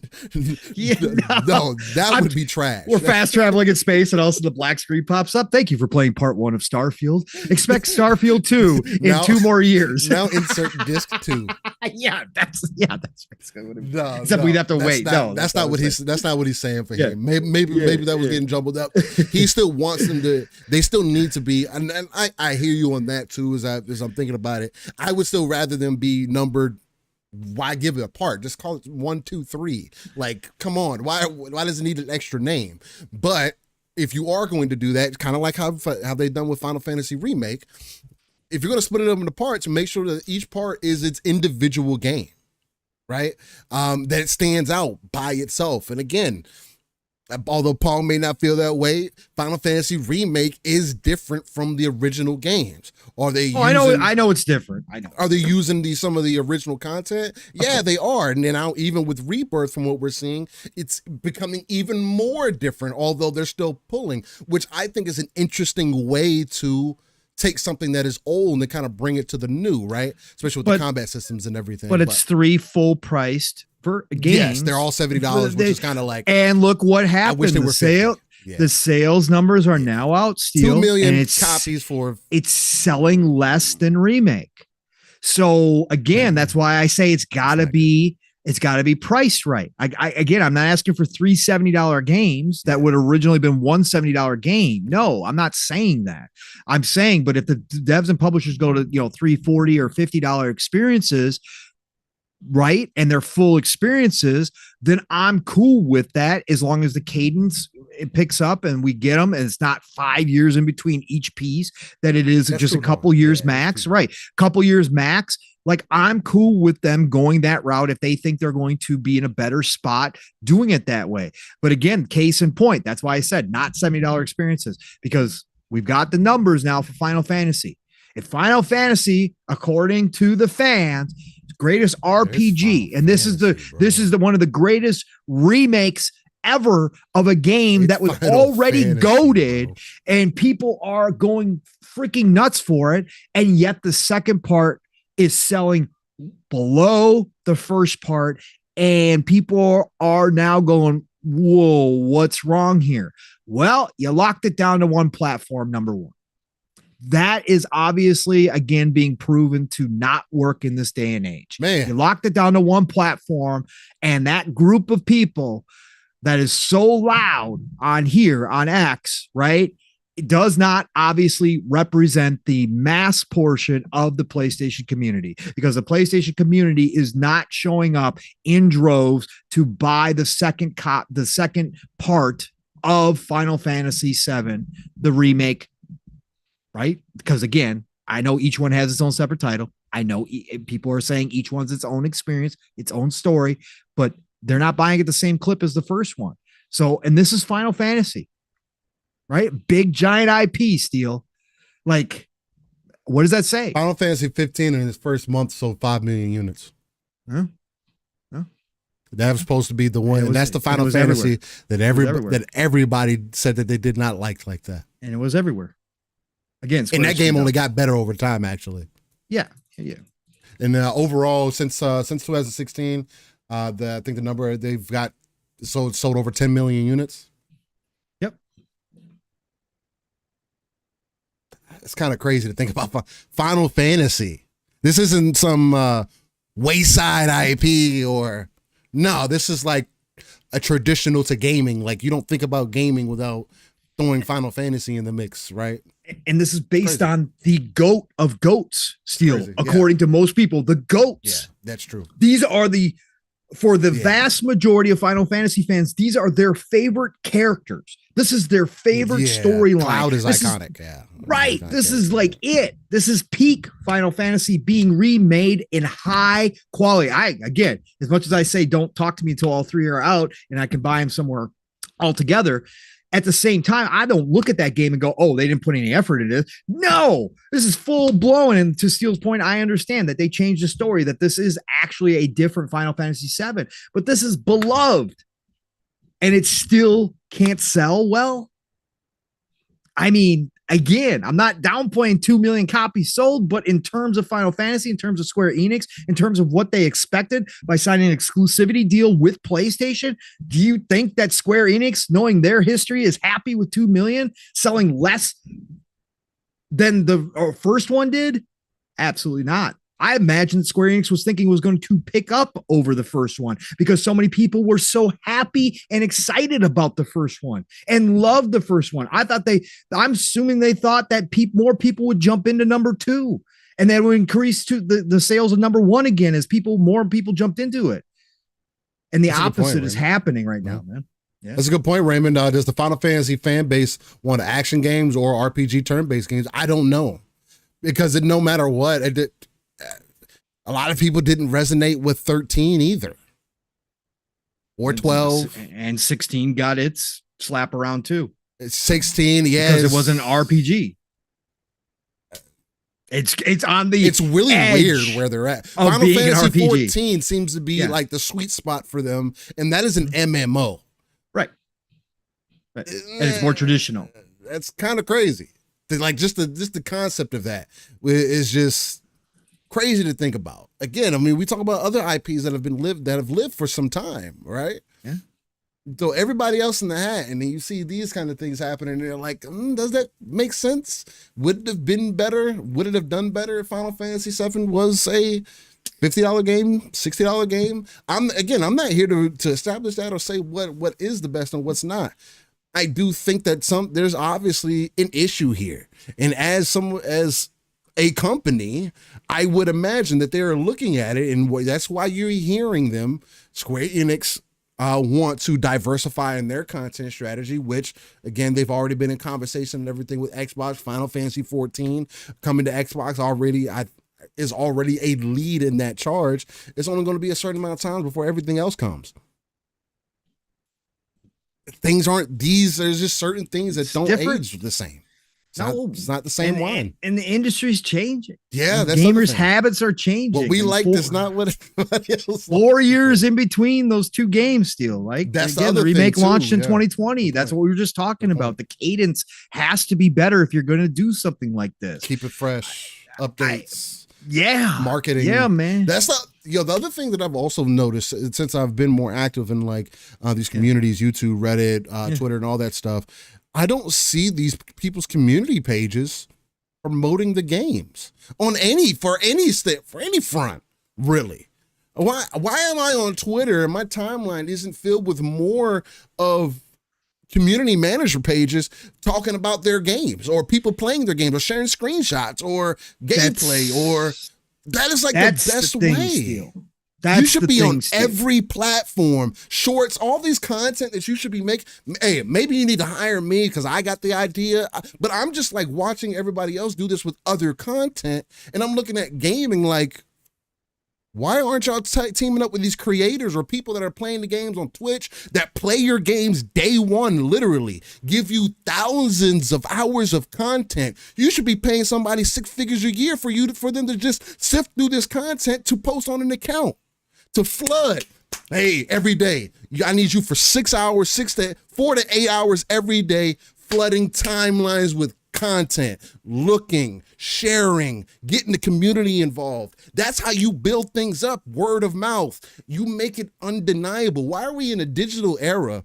Why is gaming the number one form of entertainment? And I have to, unless I'm specifically designating myself and placing myself in front of gaming content, why is it not more widespread? I'm seeing more anime than I'm seeing gaming content most of the time, just randomly. It should be on YouTube, should be on TikTok, it should be with the amount of games that we have and the amount of people that are making content, it just should be, if you are involved in this space, everybody's timeline, it would be hard to argue or see people's mess because you just see floods of timelines. There's always, not everybody's me and Pong. Like, that's what I'm seeing. And it's so weird to see that people aren't sharing gameplay. They aren't sharing screenshots. They aren't, especially from the community pages where maybe you see this downtrend in people liking this types of game, or it's like you'll take a picture of Tifa and Aerith the first week with their bikinis on because it's a little lewd, and because Stellar Blade is in conversation because of her assets, but then you don't talk about the rest of the game? Oh, we got to wait for people to beat the game. Okay, that's great. You know how many screenshots and stuff that you could share out about the first half of the game at least? Random moments? I share random moments from Dragon's Dogma. You think some person is just going to know where that's at in the game? No, that might make them more interested to find that place, to see where you took that shot at, to see where they got that gameplay from. Oh, that enemy's there? There's going to be a lot of people in Dragon's Dogma. They're going to run into certain enemies, especially like Medusa as an example. I'm like, damn, Medusa's in this game? I didn't even know that. This is random. I still haven't done her yet. Pause. I still haven't gotten and her. It is something that you can miss because the game is intended for you to possibly run into those things in your second playthrough, right? If you decide to do that. It's not meant for you to go through everything the first time around unless you would really explore, which I did. So it's just, it's weird how that's playing out, and you see these different companies talk about and people engaging with their games, or you see the sales come down. And again, yes, timing is everything. Time is of the essence. And people, again, like we talked about earlier, people are playing and are going to continue to play these games that have been out for 3+ years. Destiny. As much as I'm not going to back, I can't lie to y'all and say that it's not a tempting thing because of the time that I spent. I do think it's a slap in the face, which is why I'm not going to go back. And there's other games that I'm going to play. I'd rather play in that stead because of how I feel about my overall experience with that, right? There's only so many times you can slap somebody around and be like, yeah, that's good, isn't it? You like that shit, don't you? But for people who are invested into it, and because they have that time in it. Bullet Girls Fantasia. Just made me think about it. I bet it did. The locker room, goodness. Completely went up, completely off track. Yeah, you sorry, bro. Sorry, bro. You just the minute you said it, it flashed in my head, and I'm like, oh god. Either way, yeah, you can't complain about people not playing your game, but you're not doing anything to help build your community up or help people feel better about Final Fantasy. Just where you've been using that as an example, because Final Fantasy always gets talked about as this huge IP that is going to sell millions and millions of copies, and the game comes out, and I feel like I'm the main one talking about it. So like that's how it feels like sometimes, or there's like a certain group of people who are talking about it, and everybody else is like, yeah, I remember Final Fantasy 7 from back in the day. That was a good game. Yeah, I remember Final Fantasy 9. Man, that was a good game. And then I have people like Pawn random, yeah, fucking 13. Yeah, Lightning was great. I'm like, everybody else said the game was garbage. I'm confused. So it's just, I don't know. That is something else that needs to be worked on with these companies as well. If you're going to continue to grow these out, again, also being standalone on one platform, as seemingly not working for these platforms overall, right? And again, I'll continue to make the comparison to what we get in TV, Hulu, Netflix, and yes, they have opposite shows from each other, but there's also things that they share. I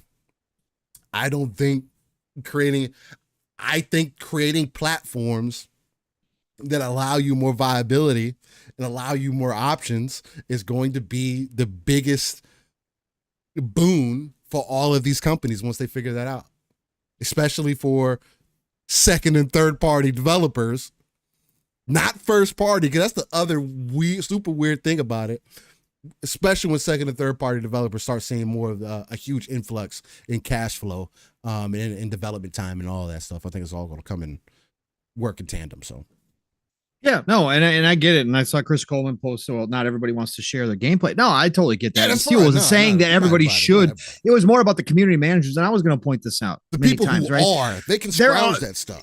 There are some game companies that do it very well, right? That promote a lot of stuff, but there is a lot of free advertising, to Steele's point, that just isn't used these days, which is shocking to me, right? When a game does have a photo mode, when people are sharing out stuff, like community managers wind up being gatekeepers a little bit in their own right. And maybe they have their reasons, but they will only promote big people, right? They won't promote the average gamer. Do you know how cool it is for somebody on X who doesn't do content for a living and doesn't have a big following, doesn't do anything like that, but does enjoy sharing screenshots and doesn't showing videos of gameplay and just does it, right? Mm-hmm. And a game picks up on it, right? A Bethesda or somebody picks up on it and shares that out to the community, where a lot of people do wind up seeing it. You know how big a deal that is for somebody? Like, it's just a cool little, like, hey, we saw your stuff. It looks really great. Thanks for sharing out about our game. Like, it just makes the entire community better, because that person that got recognized, right, then in turn feels good, wants to post more stuff, right? Yep. He might gain some new followers from some of the community who enjoy games just like they do, because they're sharing a specific title, right? And also people who would never have found that person on X, right? All of a sudden see their screenshot. Oh shit, this dude takes great screenshots. Or this girl takes great. Oh shit, let's follow them. Now you're looking for content from them all the time. Now you're looking for content. Now you've connected with somebody who has a very similar interest to your own, right? And it grows ties within the community. I think some of that, it was being done more in the past, and then people pulled away, obviously, because of the toxicity and stuff that have happened around online. But you take the good with the bad. But I've seen a lot of community managers seemingly pull back away from that or not do it at all. I've seen games that don't recognize any of that stuff happening. I'm like, why do you guys have a community manager? Like, that's like the biggest thing. And again, admittedly, I'm not all over Reddit. I'm not all over Discords. I'm not all over Facebook. I don't even have my Facebook anymore. I haven't had Facebook in 9 years. I'm not in those communities, right? So my experience is limited to X, but obviously we know how many people are on X and how many people are in the video game space on X as well, right? It's undeniable. Whether you like it or not, it's here. It's a big deal. And so just here, I haven't seen that, to your point, Steele. And again, no, do I expect every single gamer to go share? Yeah, no. Gamers aren't like that. I shout it out and I say, hey, if you're enjoying a game, think about posting your stuff on Twitter or wherever socials, because it does fight against all the negativity that's out here, where every game that comes out is destroyed by people for whatever their agenda or whatever their reason is. All this BS, instead of actually enjoying the games, people want to have discourse and arguments over games. And like I said, I believe some people, they might like video games, but they like talking about and arguing about video games more. Yes. And so I have always said that is very obvious. Yeah. Share your stuff out because it fights against that. So if you got the opportunity, if you feel like it, share your positivity out. Right. And if anybody comes in with the negativity, mute them, block them, move on. Don't let them ruin your day, because there's a lot of people who do enjoy seeing that stuff, myself included. Again, as I'm scrolling through, if somebody's playing a game and they've shared out a screenshot or a video or whatever the case, and I take notice of it, doesn't matter what system is on, doesn't matter what game it is, I wind up either liking it or liking and sharing that out on a regular basis. I make that a point of fact as I'm scrolling through, because it does battle against the other side that is so heavy-handed in this community that just no matter what it is, we gotta, oh, it's trash. Oh, it looks like shit. Oh, it looks like a PS3 game. It looks like an Xbox 360 game. How can anybody like this? Oh my God. All of that stuff is out there already in droves, but I try to go against it by helping promote stuff that's actually going, oh, I'm enjoying playing a game right now. Thanks. This is amazing. This is fun. So anyways, let's see here. Do we got anything interesting in the chat? In the chat now. Blood Sister, the Blood Sisters. Yeah. Fahim, that's my nickname for my Arisen and my Pawn, for Kalira and Varisi. So those are my two. That's my Arisen and my main pawn, and I call them the Blood Sisters. I again, when I get into stories like this, much like I did with Starfield, when I posted some almost like diary entries to some of my adventures in Starfield, I do generally add to the stories. It's not all the time. I don't usually get invested all the time in my characters, but these two are two of my favorite characters I've ever created. Like, honestly, like just from an aesthetic point of view to just how they are interacting with the world, even though I don't control like the main pawn, that's AI, just how they interact with each other. I've got this whole story going in my head that they're Blood Sisters. That's their nickname within Dragon's Dogma 2. So, and I appreciate you, Blue Moon, for paying attention, brother. Thank you. Oh man. And yeah, Nixie, I posted, one of the articles. There's been Nix, listen, we can sit here and downplay everything and say that everything is fake news these days, right? Yeah. We could sit here and say that all the news is made up. Again, as I've stated, journalists now write, almost all of them, not all of them, but a vast majority of journalists write an editorial every time they post an article. We don't get factual articles anymore. That's just one of them, Nixie. There has been lots of articles, you can Google it, written about Rebirth, okay? That it isn't selling as well as the remake. I'm taking them as face value, because again, until these companies decide to start giving us black and white numbers across the board with updates like they used to all the damn time, then this is the information that we have, right? And if this many people are speaking out about it, chances are it's probably pretty close to accurate. Does it have to be 100% on? No, but I think we got the general impression that it's not selling as well as the first one, right? No matter what, at the end of the day. But again, if you want to dismiss everything, that's fine. Dismiss everything. I'm not going to dismiss everything. I'm going to talk about things. I've done this with Xbox, Nintendo, PC. It doesn't matter what the subject is. It's just a general thought out there right now. General sentiment is that Rebirth is not selling as well as Remake, right? And so I'm just talking about it because it's a point of fact to the discussion that we were having that they took a game, right? The original Final Fantasy VII was one whole game. Yes. They came back, right? It's goated, right? Not for me personally, but it's goated. Again, it's a goated game, yeah. It's a goated undeniable game. By undeniable. Most and they gamers, decided to remake this game and break it up into 3 parts. Now, again, I understand as much flack as I give it, right? I understand that they changed the story, that each one of these parts is its own thing and is a standalone, and they are complete. But our point was, I was talking about in the future, if devs start breaking these things up, right? I thought it was a great kind of early look at what that could look like with one of the biggest franchises names out there in video gaming, right? When it comes to RPGs, for sure, right? Final Fantasy doesn't get any bigger than that to most people. And it's based on one of the goated games out there. They have broken up this thing into 3 parts, selling at full price, $70. And I can definitely say, Nixie, even if you don't believe the stats, you even don't believe what people are putting out there right now, the facts are that it's probably not selling as well as the first one. And there's a discussion to be had there about why that is. Again, obviously, single platform, that's a problem to me. They should never have launched it only on a single platform.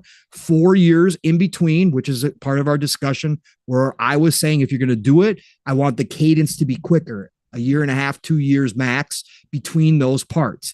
I think the 4-year space in between does hurt here in this case. And also full priced versus a $40 or $50. What happens if Final Fantasy VII Remake had launched on all platforms day one and was a $50 game? And the second part, Rebirth, was a $50 game and launched on all platforms. I think it would. Do you think Square might be selling some more copies? Yeah. I do, right? That's my opinion, but I do. I think it would have. I think it would have been doing some really good numbers. Yeah. But that's where we're headed in with some of these discussions. Instead of 2 million, I think it probably would have been closer to 5, 7. 5, 7 plus. Yeah. Yeah. Exactly. Easier. Yeah. I mean, again, he also says, be my guest, look at the gaming metrics, excluding acquisitions. Yeah. Now from the pandemic, that era is in its own vacuum. That can't be compared. Okay. Fair. I mean, again, if that's how you feel about it, then sure. Sure. I mean, again, you can look at a lot of games that way, but it doesn't take away from the point. You got 50 million. I mean, you have 50 million. You have 60 million consoles in the PlayStation 5, and only 2 million people bought the game. It's a PlayStation 5 only game. And I think that Final Fantasy, again, with the IP that it is, that's not an anomaly even during a pandemic for it to sell copies. Like the Final Fantasy 15 wasn't in a pandemic, and it sold 10 million in its first month. Final Fantasy should do well no matter what, right? According to the people who love Final Fantasy. It's a classic group IP. Yeah. Right. I think that's the overall point. Yeah, that's the point. Not, it should or should not do this and pandemics and times, and it has nothing to do with that. It's more so we talk about this all the time. We do this with Halo. Oh, Halo, it needs to be this number, and if it's not this number, then it's a failure.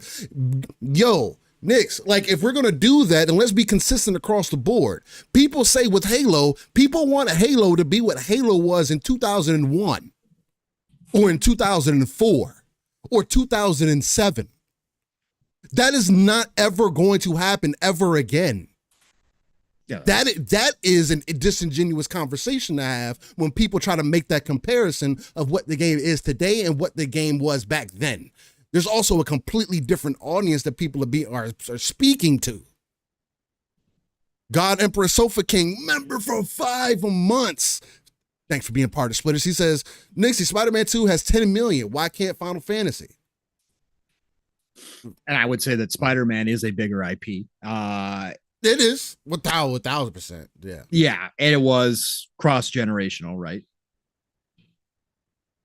Yeah. It was also Spider-Man 2 is only on PlayStation 5. Only on PlayStation 5. Okay. All right. I couldn't remember, but yeah. 2018 Miles Morales are across it. Yeah. That. Okay. So, but I would say that Spider-Man 2 is a bigger IP overall. Obviously RPG versus superhero action game, RPG, especially, Eastern style JRPGs are still going to be a smaller overall base, but no, I mean, again, it doesn't even have to sell 10 million, right? Yeah. Again, if it was selling 5 million, like Final Fantasy 15 did, nobody would have been saying anything. Everybody would have been saying, holy shit, it's selling better than Remake. That's great. That's fantastic, right? Yeah. So that's again, when we get into specific numbers, it is what it is. These companies all fudge their numbers.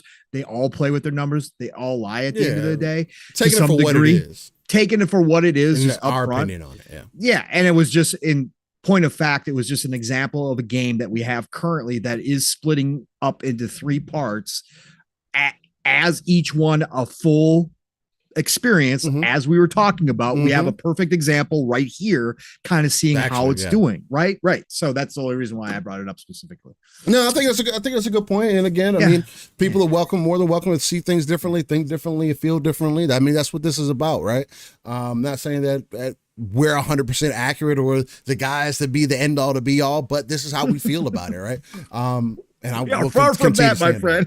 Continue to stand on it as we always do. Big opinions here. That's all it is. It's an opinion piece show. That's all we do. Anyways, hopefully we're bringing you some content and some energy to help you get you through your week that you might have just had. Maybe you're working over the weekend, and hopefully we're helping your day get pass on by. We will begin to start wrapping up things here shortly. I do need to be out of here by 1, just to make sure that I can get stuff situated for my later evening events that are coming up. The Don, what's going on? Appreciate you coming through, man. What do we get into from here, or do we just start wrapping it up? Star Wars Outlaws. I know that you were extremely excited and hype about the most recent full preview that you had gotten. This was from trailer. Game Informer, and it was a story trailer that they did. And then the Game Informer did the breakdown. Yes. I will bring up these key points that Shinobi made about the game, because again, this is a game that me and Pong are both excited about. Are interested in for sure, and we'll see how it ends up being on release. But being more of that smuggler's tale, I think is extremely interesting take that they're taking on it. I'm just trying to see if there's anything else that we might want to dive into. There was something with devs not getting paid and everything else. I was trying to find the specific article and who that was dealing with. I might have bookmarked it, but I'm gonna need to look into that. But all right, let me pull this up. Show stuff. All right. So this is coming from Shinobi602. Shout out to Shinobi. He does the great underground work for the Twitter and X community. He's just a solid guy.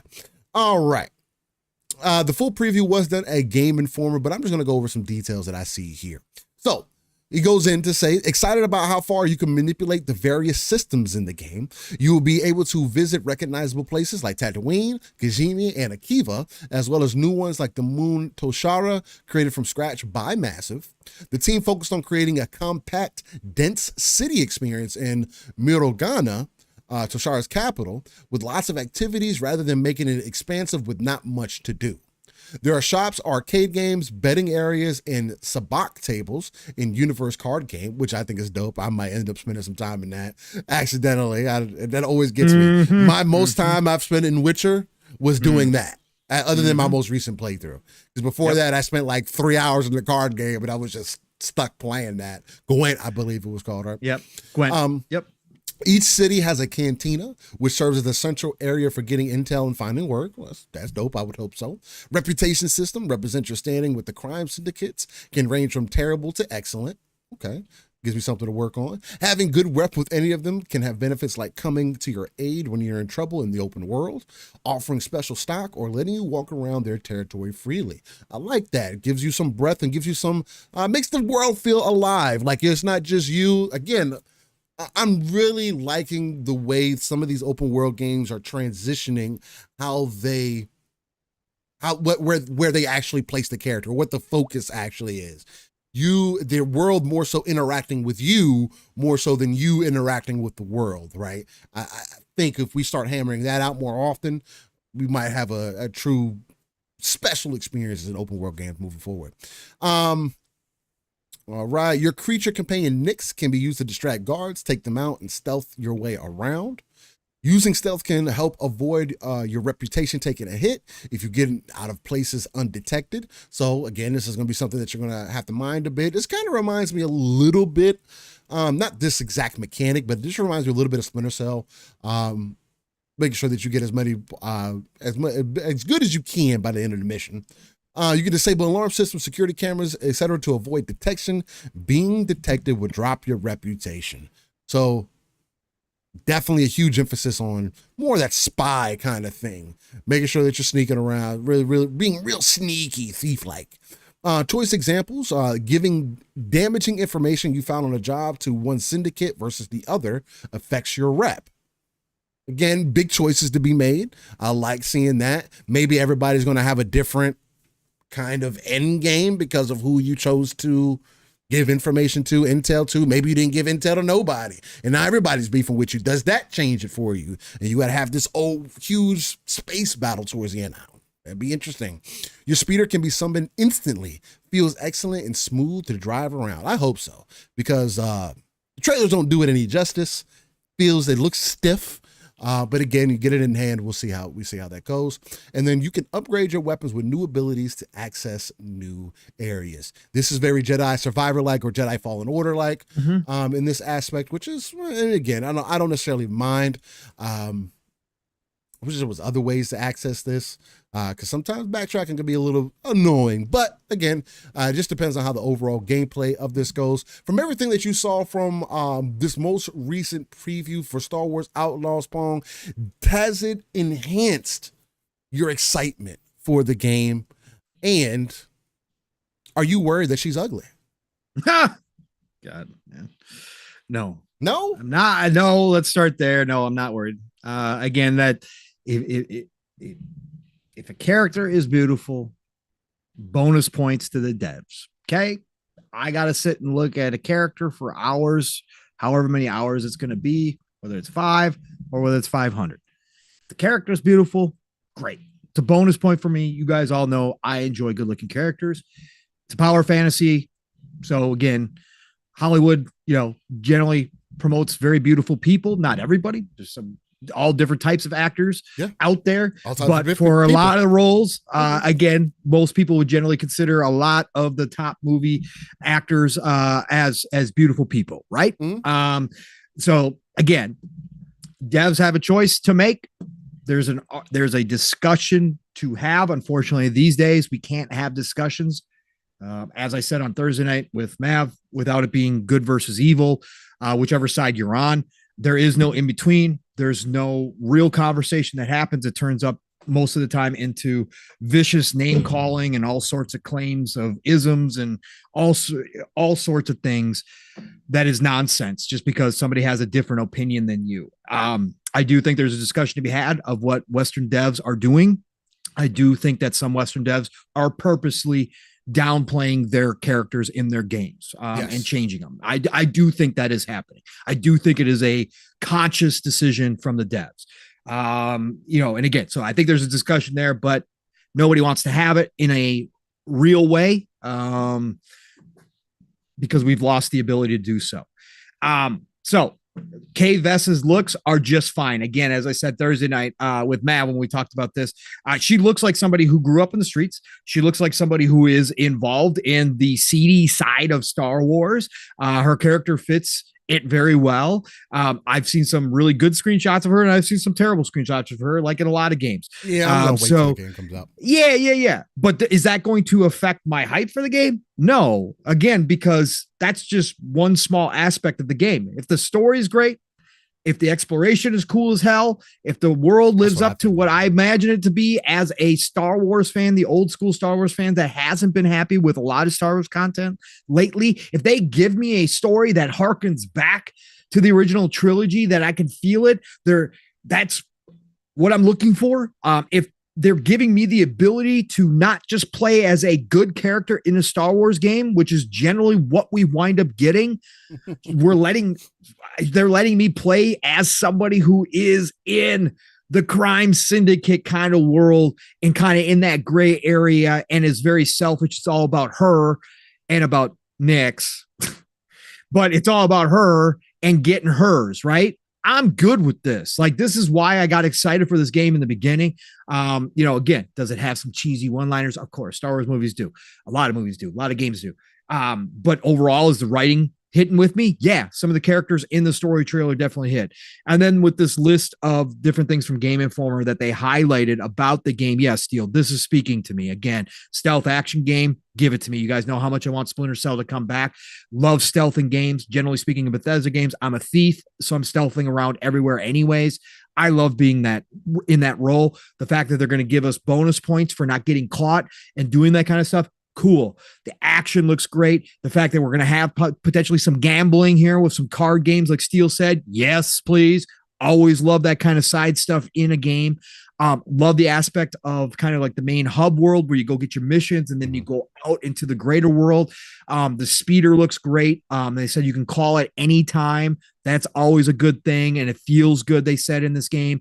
It's massive. One of my favorite developers, obviously Division, Snowdrop Engine, one of the best engines. I've already talked about how great the game's looking. I have the utmost faith that their gunplay is going to be great because it's massive, and they did the Division. It's third person. Like, this is going to hit. The gunplay is going to feel great. So yes, Steel, off the charts, excited for Star Wars Outlaws. Like I said, it's one of the few games I think has a chance to supplant Dragon's Dogma 2 as my game of the year, my personal game of the year. It's an outside chance, but it's still a chance. But I am just more excited hearing all of these things listed off. I was like, yes, please.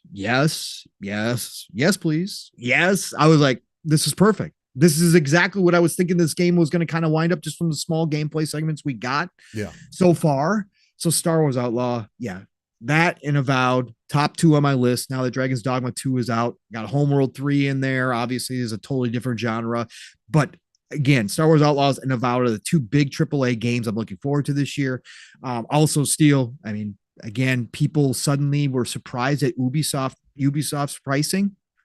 This is the same model they've used. Oh, the $120 game? $130 game? Yeah, the only thing that changed was the extra $10 because of the $70 bump for the base game. This is the same pricing. They've always had these 3 tiers. Like this goes all the way back, bro. This goes all the way back. Again, if you don't find it worth it, 70 is still the normal price.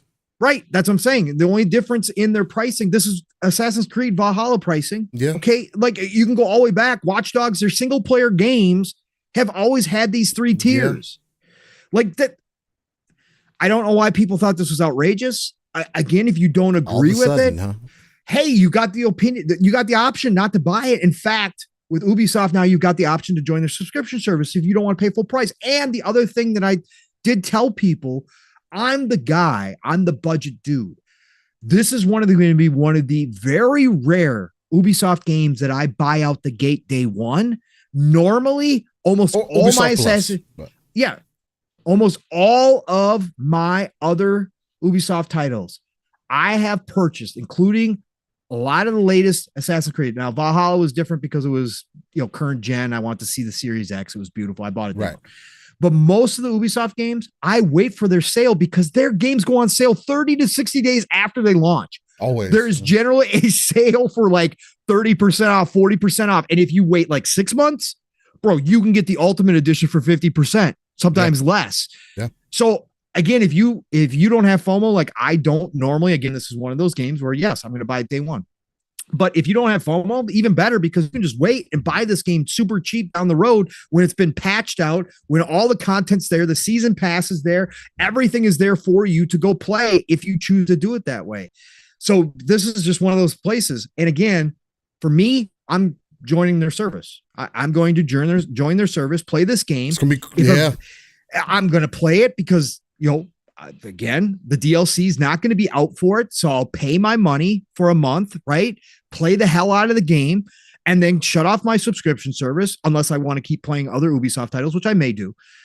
Shut off my subscription service and then wait. And if I see the Ultimate Edition on a great sale a couple months down the road when the DLC is kind of coming out or about to come out, I'll pick it up then. If not, and a DLC drops and I want to go play the DLC, the expanded story stuff, I'll join their service again, right? This is choice. And again, acting as if I don't understand it. Maybe it's one of those moments like Mav said, because it's Star Wars and it's got more attention on it, that all of a sudden people decided to show up and be like, oh my God, this is ridiculous. What is Ubisoft doing? Holy shit. What is going? Same shit they've been doing for well over a decade now. this is how they've done all of their single player games. So you can go back to Watch Dogs, right? I don't know why everybody decided to wake up on this one, but I'm cool with it. I'm excited for the game. Yeah, it's choice. Selective choice outrage. In the game. Yeah. And don't and just get rid of your FOMO, and you don't have to worry about a damn thing. Buy it down the road. I shared a meme with Steel yesterday. I reposted it. Steel reposted it. Somebody had used the Rogue One meme with what's his face. It's a peaceful life where he's standing there, but somebody had put in there me with no FOMO, waiting to buy a single player game a year later. Bro. After all the patches are out, the gameplay is better than ever before, and I get the best experience. And then they posted the Rogue One meme with what's his face standing in a field of grass. It's a peaceful life. It is. It's true. It's great. Steel and I have talked about this for a very long time. I will forever stand on that hill. If you can, like Stellar Blade, for an example, as much as I would like to play that game day one, I don't think it's a good enough game or well enough worth it for me to get an entire console for. I mean, guess what? How I get paid off for me waiting, I'm going to get a better experience day one when it comes to PC. If it comes to PC, same thing with Final Fantasy Remake. Yep. I got an overall better experience, although it did release in a very strange state, but that's Square Enix thing more than anything. But overall, I got more content. I got a better overall game. I got a better playing game. And you got to put Master Chief in it. And I got to put the Master Chief in it. I mean, PC by itself, just for mods, is enough for me. Right. And I'm not even doing like game breaking mods. I'm doing like just cosmetic shit. And that's my thing, so. Yeah, man. Everybody gets the thing. Yeah. Did you I know you're actually kind of excited for Star Wars Outlaws too. It's actually kind of speaking to you a little bit, and you just kind of talked about it. All this kind of just added to it a little bit, Steel. I think a lot of this is added to it. I mean, I like what I saw originally. I think the character is attractive. I think she's all right. I think she works for the Star Wars universe. I think the world is also very, very gorgeous and beautiful. And I thought the gameplay, the movement, and all of that just spoke to me, right? It still seems like we're going to have cover-based combat, kind of like what we had in The Division, right? It's going to give you a lot of options, and I think that's a special thing to see. Again, I want characters that stand out. I'm not saying that they got to be the prettiest character. I'm not saying they got to be an ugly character. I just want them to be unique. That's the whole point of games. When I looked at a game on the front cover of a case, and I saw this character, there's a reason, as an example, people like Ryu. There's a reason why people like Ken. These are buffed, good-looking dudes, right? Or anybody from Street Fighter. Like these are things that have always existed. So it's just, I'm kind of over the whole whether characters are attractive or not, and whatever the case. Look, if it's really that big of a deal for you, go play a game where you can customize your character and get over it. Like, honestly, because if this is what you're complaining about, like, where were you in any of these other games that it really didn't matter as long as the character was developed right? That's more so the problem for me than anything else. Well, I mean, to Pong's point where he's saying some of it does feel a little bit forced. Yeah. And sometimes some of it does feel a little forced because, again, you should be more so focused on why are you so worried? Like, okay, I get you need to be worried about the character's looks, but instead of worrying about how much more real, quote unquote, you can make her look, or like we need to make her look like a person that lived on Earth and looks like somebody that you would just run into on the street. Instead of that, can you just work on the character development? Because who gives a fuck about that if the character that you made doesn't even stand out in themselves? Why did it take 2 games for Cal Kestis to stand out? Because, at least for me, comparatively, I don't think he was written as well in the first game as he was in the second game. I didn't feel the same emotions. I didn't beat the first game. I beat the second game. I got beat about 3/4 of it. But I beat the second game, and I was in it from start to finish. I will still stand on the hill that the game's a good game. Performance to the side. I did the same thing for Starfield. You know what I mean? So it's like you take everything with a grain of salt, but I work on better character development versus whether or not the character's ugly, what the ugly meter on the character is. Like, make somebody that's attractive, make somebody that's appealing, and let people decide whether or not it vibes with them or not. And just kind of go from there. So, Yobi says Blue Moon. I've been yelling for Disney to go from the heroes and full-fledged shit stories in their video games. A Darth Vader Chronicles M-rated story, third person. That would be wild. Literally do a Vader origin story. Maybe tread some of the key moments from 1, 2, and 3. And just really dive into some of the other behind the scenes things that Vader got into, because his story is deep and he's a complex character. You know what I mean? You can even bring some of those scenes and make it really dark and gruesome and over the top and make people live through that. Again, you make that transition from light into the dark, right? And then you can have a game that talks about the gray. Maybe that's when you can introduce a remake of Star Killer as an example, right? You play these games as Vader, you play 2 to 3 games as Vader, and then boom, the next version or next iteration of that is you now playing your version of what you've built up of this world or whatever, kind of similar to Master. I think that would be really dope too if they were able to do something like that. And then you go through the whole process, and then by the end, you make that transition to Star Killer, but by the end, it's the Vader you created that you got to fight at the end. That would be super fucking dope. That'd be fucking crazy to experience. Have a Mass Effect type experience with a Star Wars game focused on like characters. And also another character that's been retconned. That'll be a super dope way to take it. Enhance the combat, involve more story, do some spin-offs off of there, things that are happening in different parts of the galaxy at the same time. That'll be super dope. I would like to see them do something like that. All right. Fahim says, to be fair, Cal was traumatized Jedi who lost his connection to the Force because Order 66 happened to him as a kid. And I get that. It's just from when I say it, just the way that he was built up in the first game didn't hit as hard for me as it did in the second game. I felt closer to him in the second game than I did in the first game. And again, it could just be a me thing, right? But I do think that there were just some detracting factors in there. Maybe it was presentation. I don't know. But for me, it was just, it's a feeling thing. I felt closer to the character the second time in the second game than I did in this first game. Just comparatively. And when you throw little stuff with little kids and stuff in there, that, especially after I've had kids, it definitely hits me harder than it ever did before. And that's one of the easiest ways that gets me. That's why Last of Us, the first Last of Us will forever hit as hard as it did for me. It's because I literally had my youngest was super young, and I was coming into fatherhood and everything else when that game came out. And the end of that game, just the whole progression of that game made me think about things differently up to that end point. And it's damn, what would I have done in a similar situation? Right? I love shit like that. So,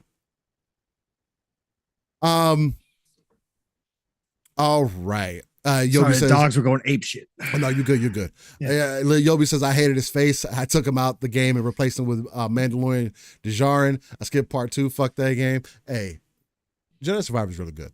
But I get you. All right. Well, ladies and gentlemen, since I do need to get up out of here in a bit, just to wind things down, we'll do this day in gaming.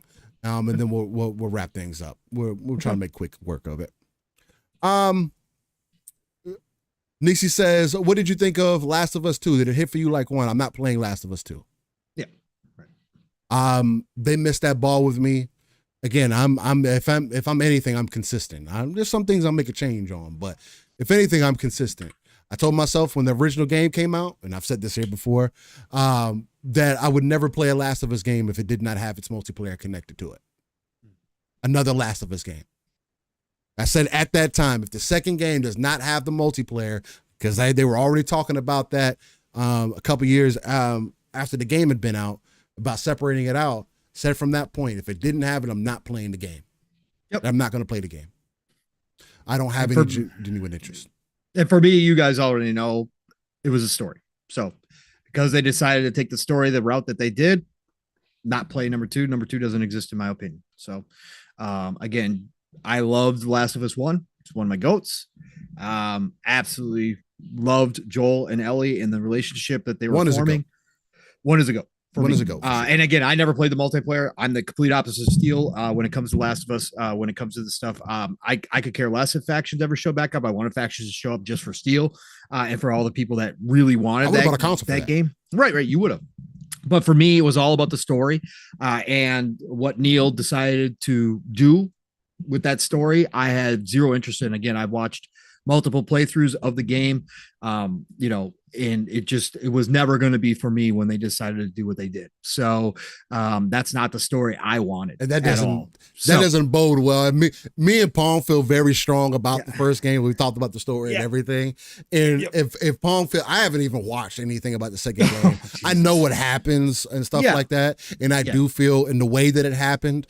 I've heard those conversations and I don't like what I hear from those conversations. Not just because because I don't like the way the story went. It's just it's the transition over. It feels forced, like it had to be a certain way. Like there's no understanding of the original character.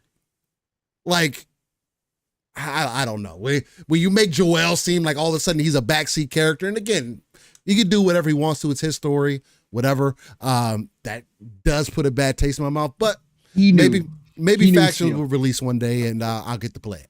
Neil knew what he was doing. He wanted to go the big brain route and circumvent expectations. And some people really enjoy that. It could have still happened. It could have just happened at the end or something. Maybe. You know what I'm saying? Like maybe in a different way. Because karma's karma. At the end of the day, like the choice that was made at the end of The Last of Us 1, there could be karma. There is karma for that regardless, because there's no true way. There's one side where you could say, did he do the right thing? And there's the other side where you can say, damn, he probably just fucked everybody. Blue Moon caught that too. What? How you said Joel. You said Joel like it's Superman. Oh, Joel, sorry. Yeah, Joel. Sorry. You said Joel. I made him more important. Yeah. So, no. And Nixie, that might be part of the case. Maybe Neil did. I think Neil just again, I don't know him personally. I've only seen him in interviews, but he does seem like one of those guys who thinks he is smarter than most of the room. And he does believe, and again, it's his baby. He can do what the hell he wants. Again, I will never respect the vision. Again, he can do what he wants to do. I made the personal choice that I hated it and I wasn't going to play it. I just think that Neil gives off that impression that he does believe he's smarter than the rest of the room, and that he is, again, a lot like Kojima, in the fact that he is a movie maker in a game developer's body. And so he wants to do the dramatic. Now, my point has always been the way that he did it, in my opinion, is the easy way out. It's easier to write a story about revenge and about karma and about all that kind of stuff and about anger. I think it's easier to write that type of story than it is to continue the relationship building between Joel and Ellie and the complexity that was there based on all the events. I think that would have been a much harder story to see. Maybe the second game does touch on that, but I would have liked to see them further that out as she got older and how she deals with that.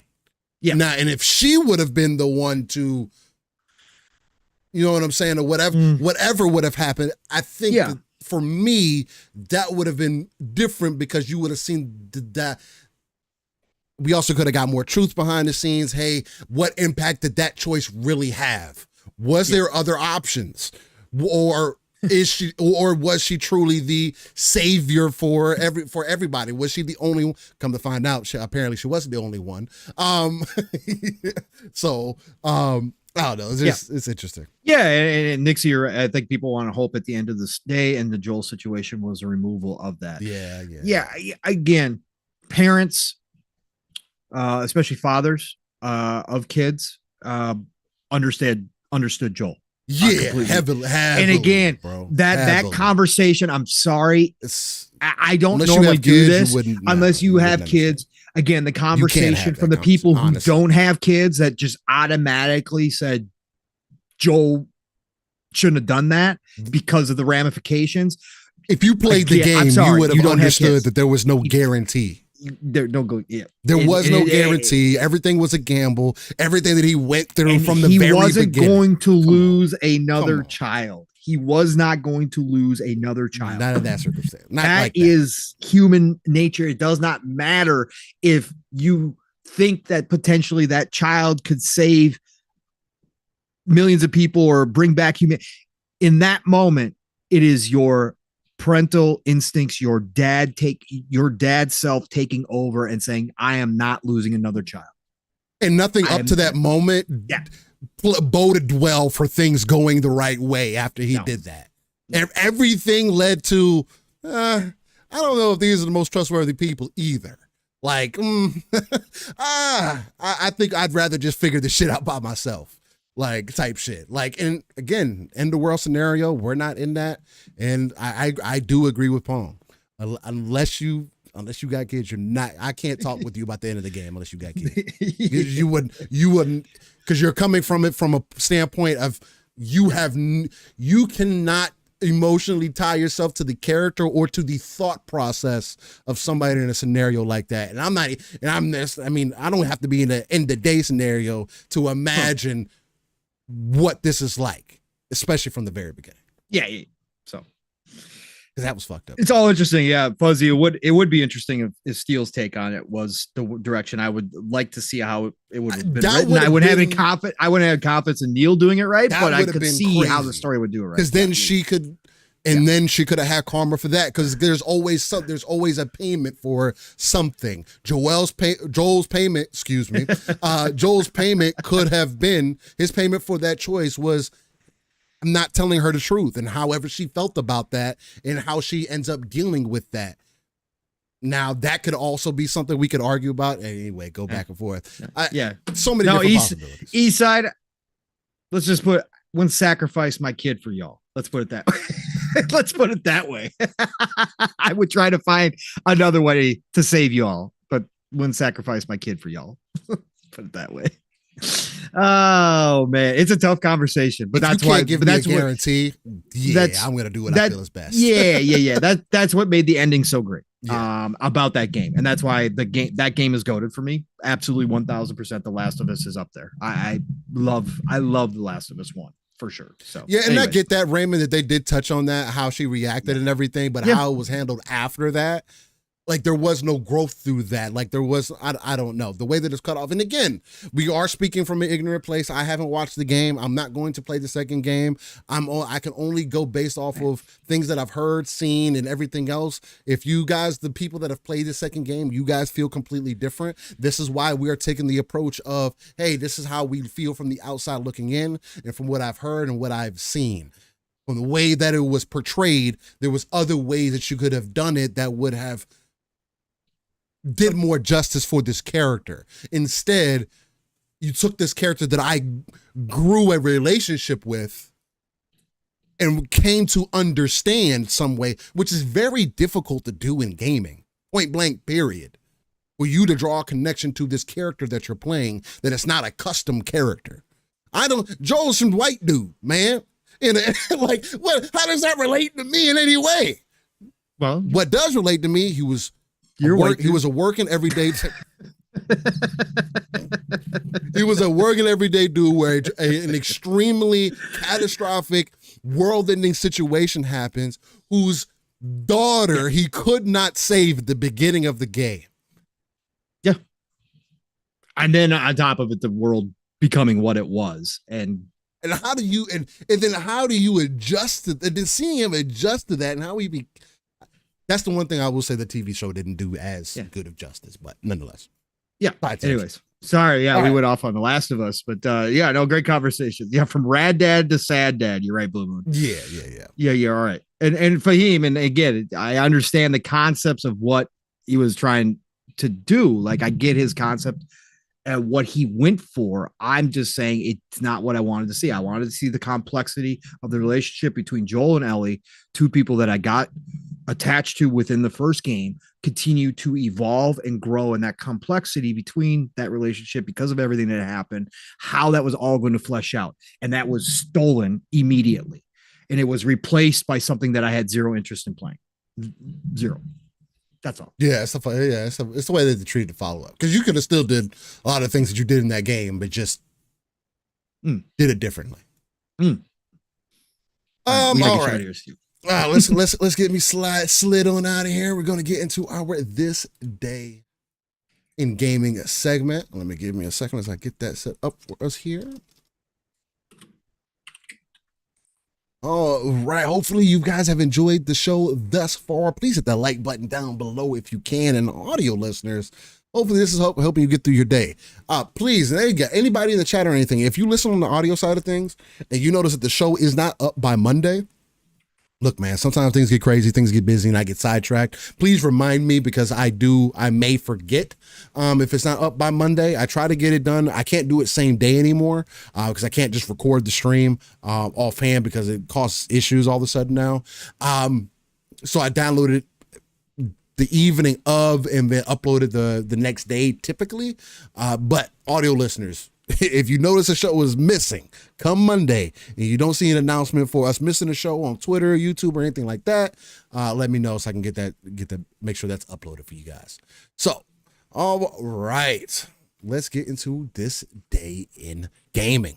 Now, This Day in Gaming is a section where we go 30 plus years in gaming history because gaming is art and should be treated as such. Not only that, maybe this will help you reminisce about some games that you played back in the day. And now you can look, when you boot up Starfield, you'll be like, man, games are much better than they were before, aren't they?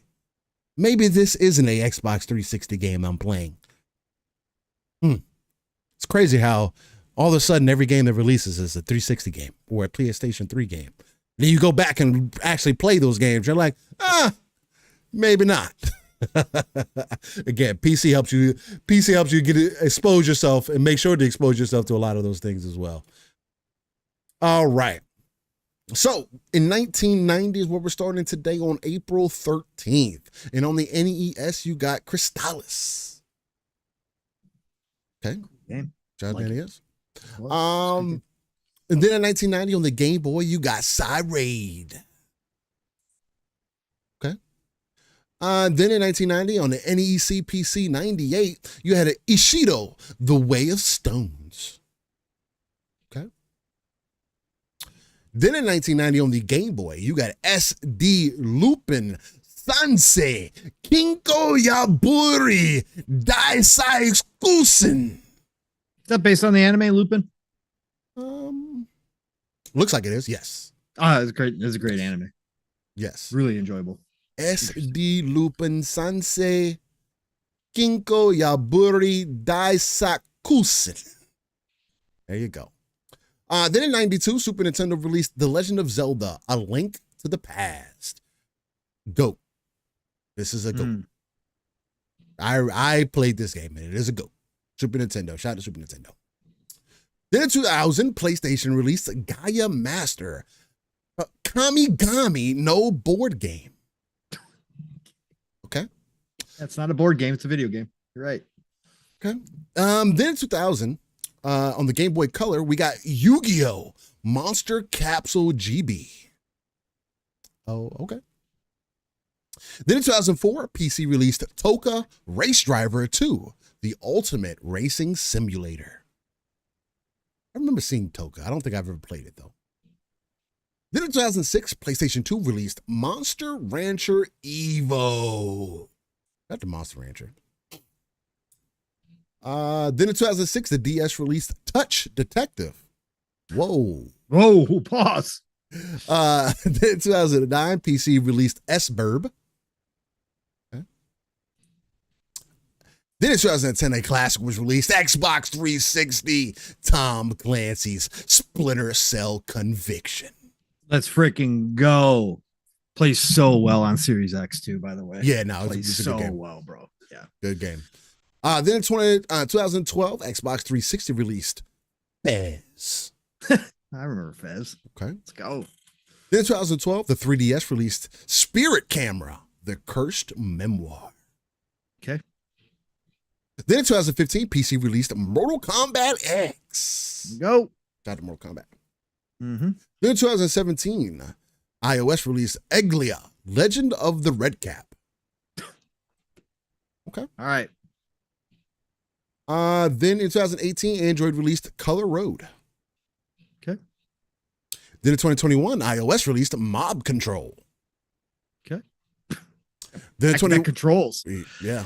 Then in 2021, Nintendo Switch and PlayStation 4 released Poison Control.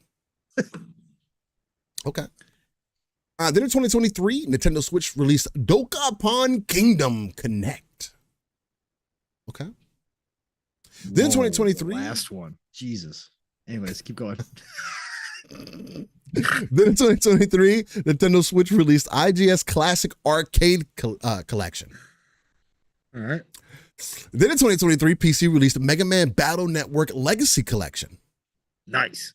That same year, PlayStation 4 also got Mega Man Battle Network Legacy Collection Volume 1 and 2.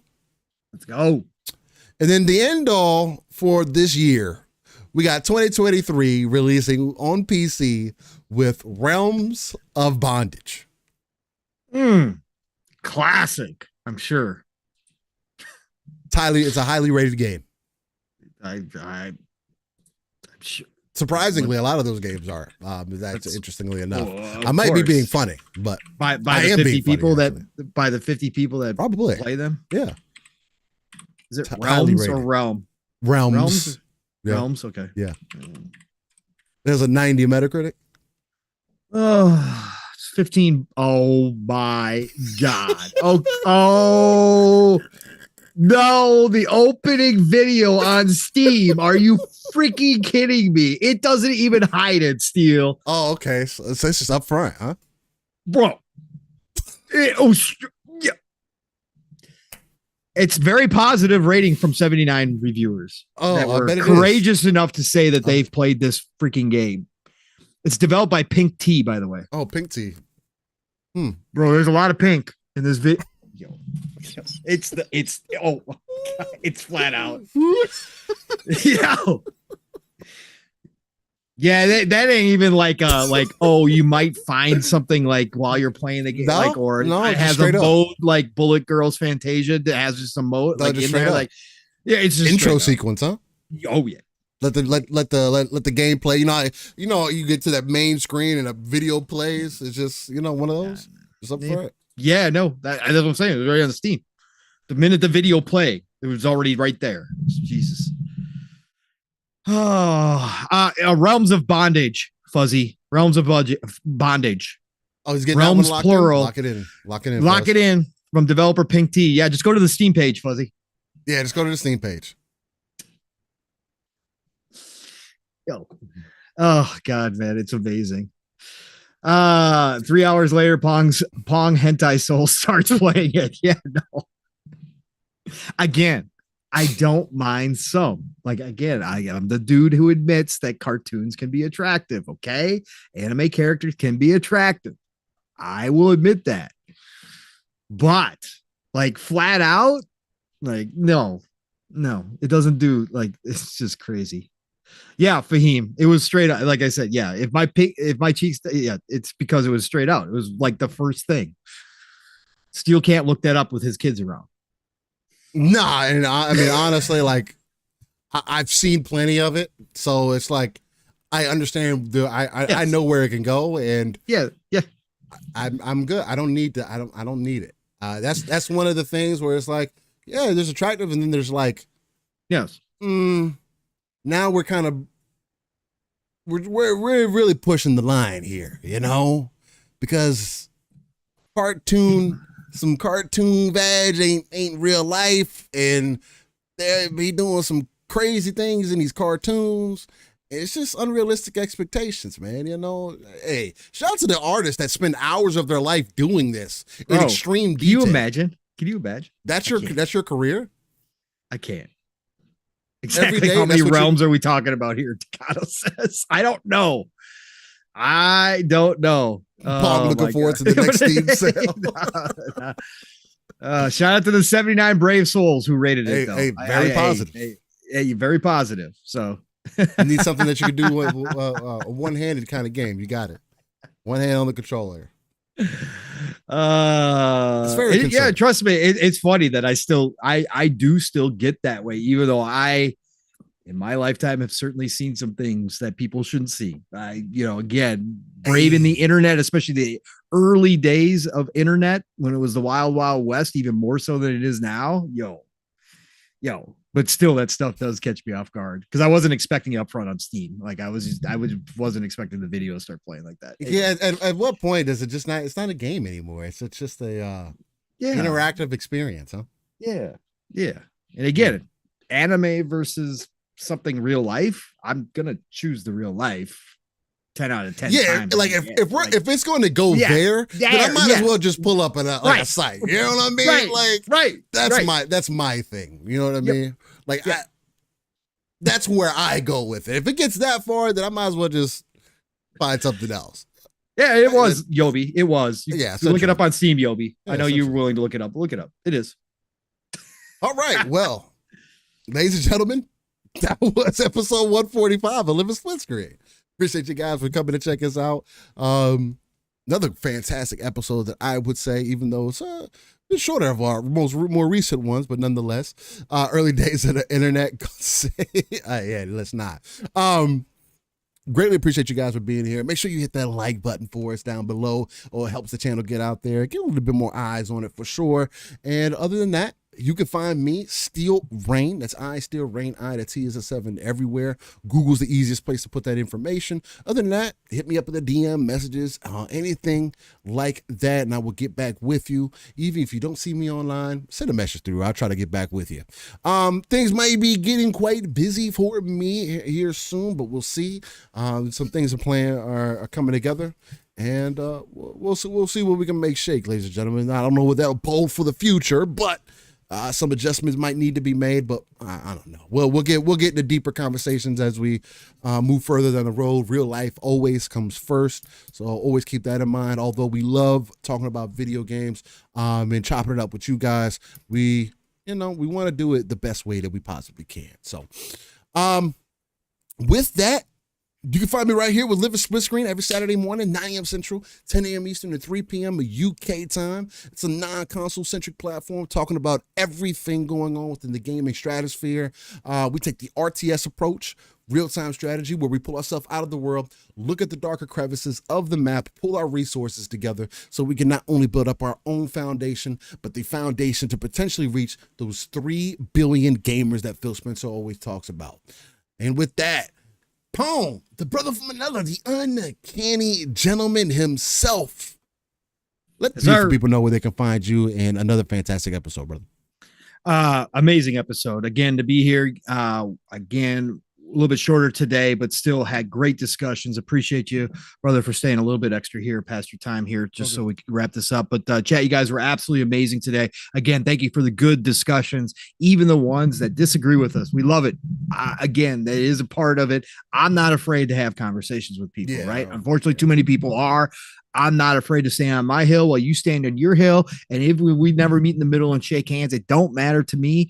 Again, it creates conversation and discussion around topics that helps people understand sometimes even more so. Even if we two don't get together, somebody else might hear a different perspective and think differently, or figure out that they were, misunderstanding or whatever the case may be. It helps. Conversations help. And that's what Steele and I are about. So thank you all for that. Nothing but love and respect that you come out and support us each and every Saturday.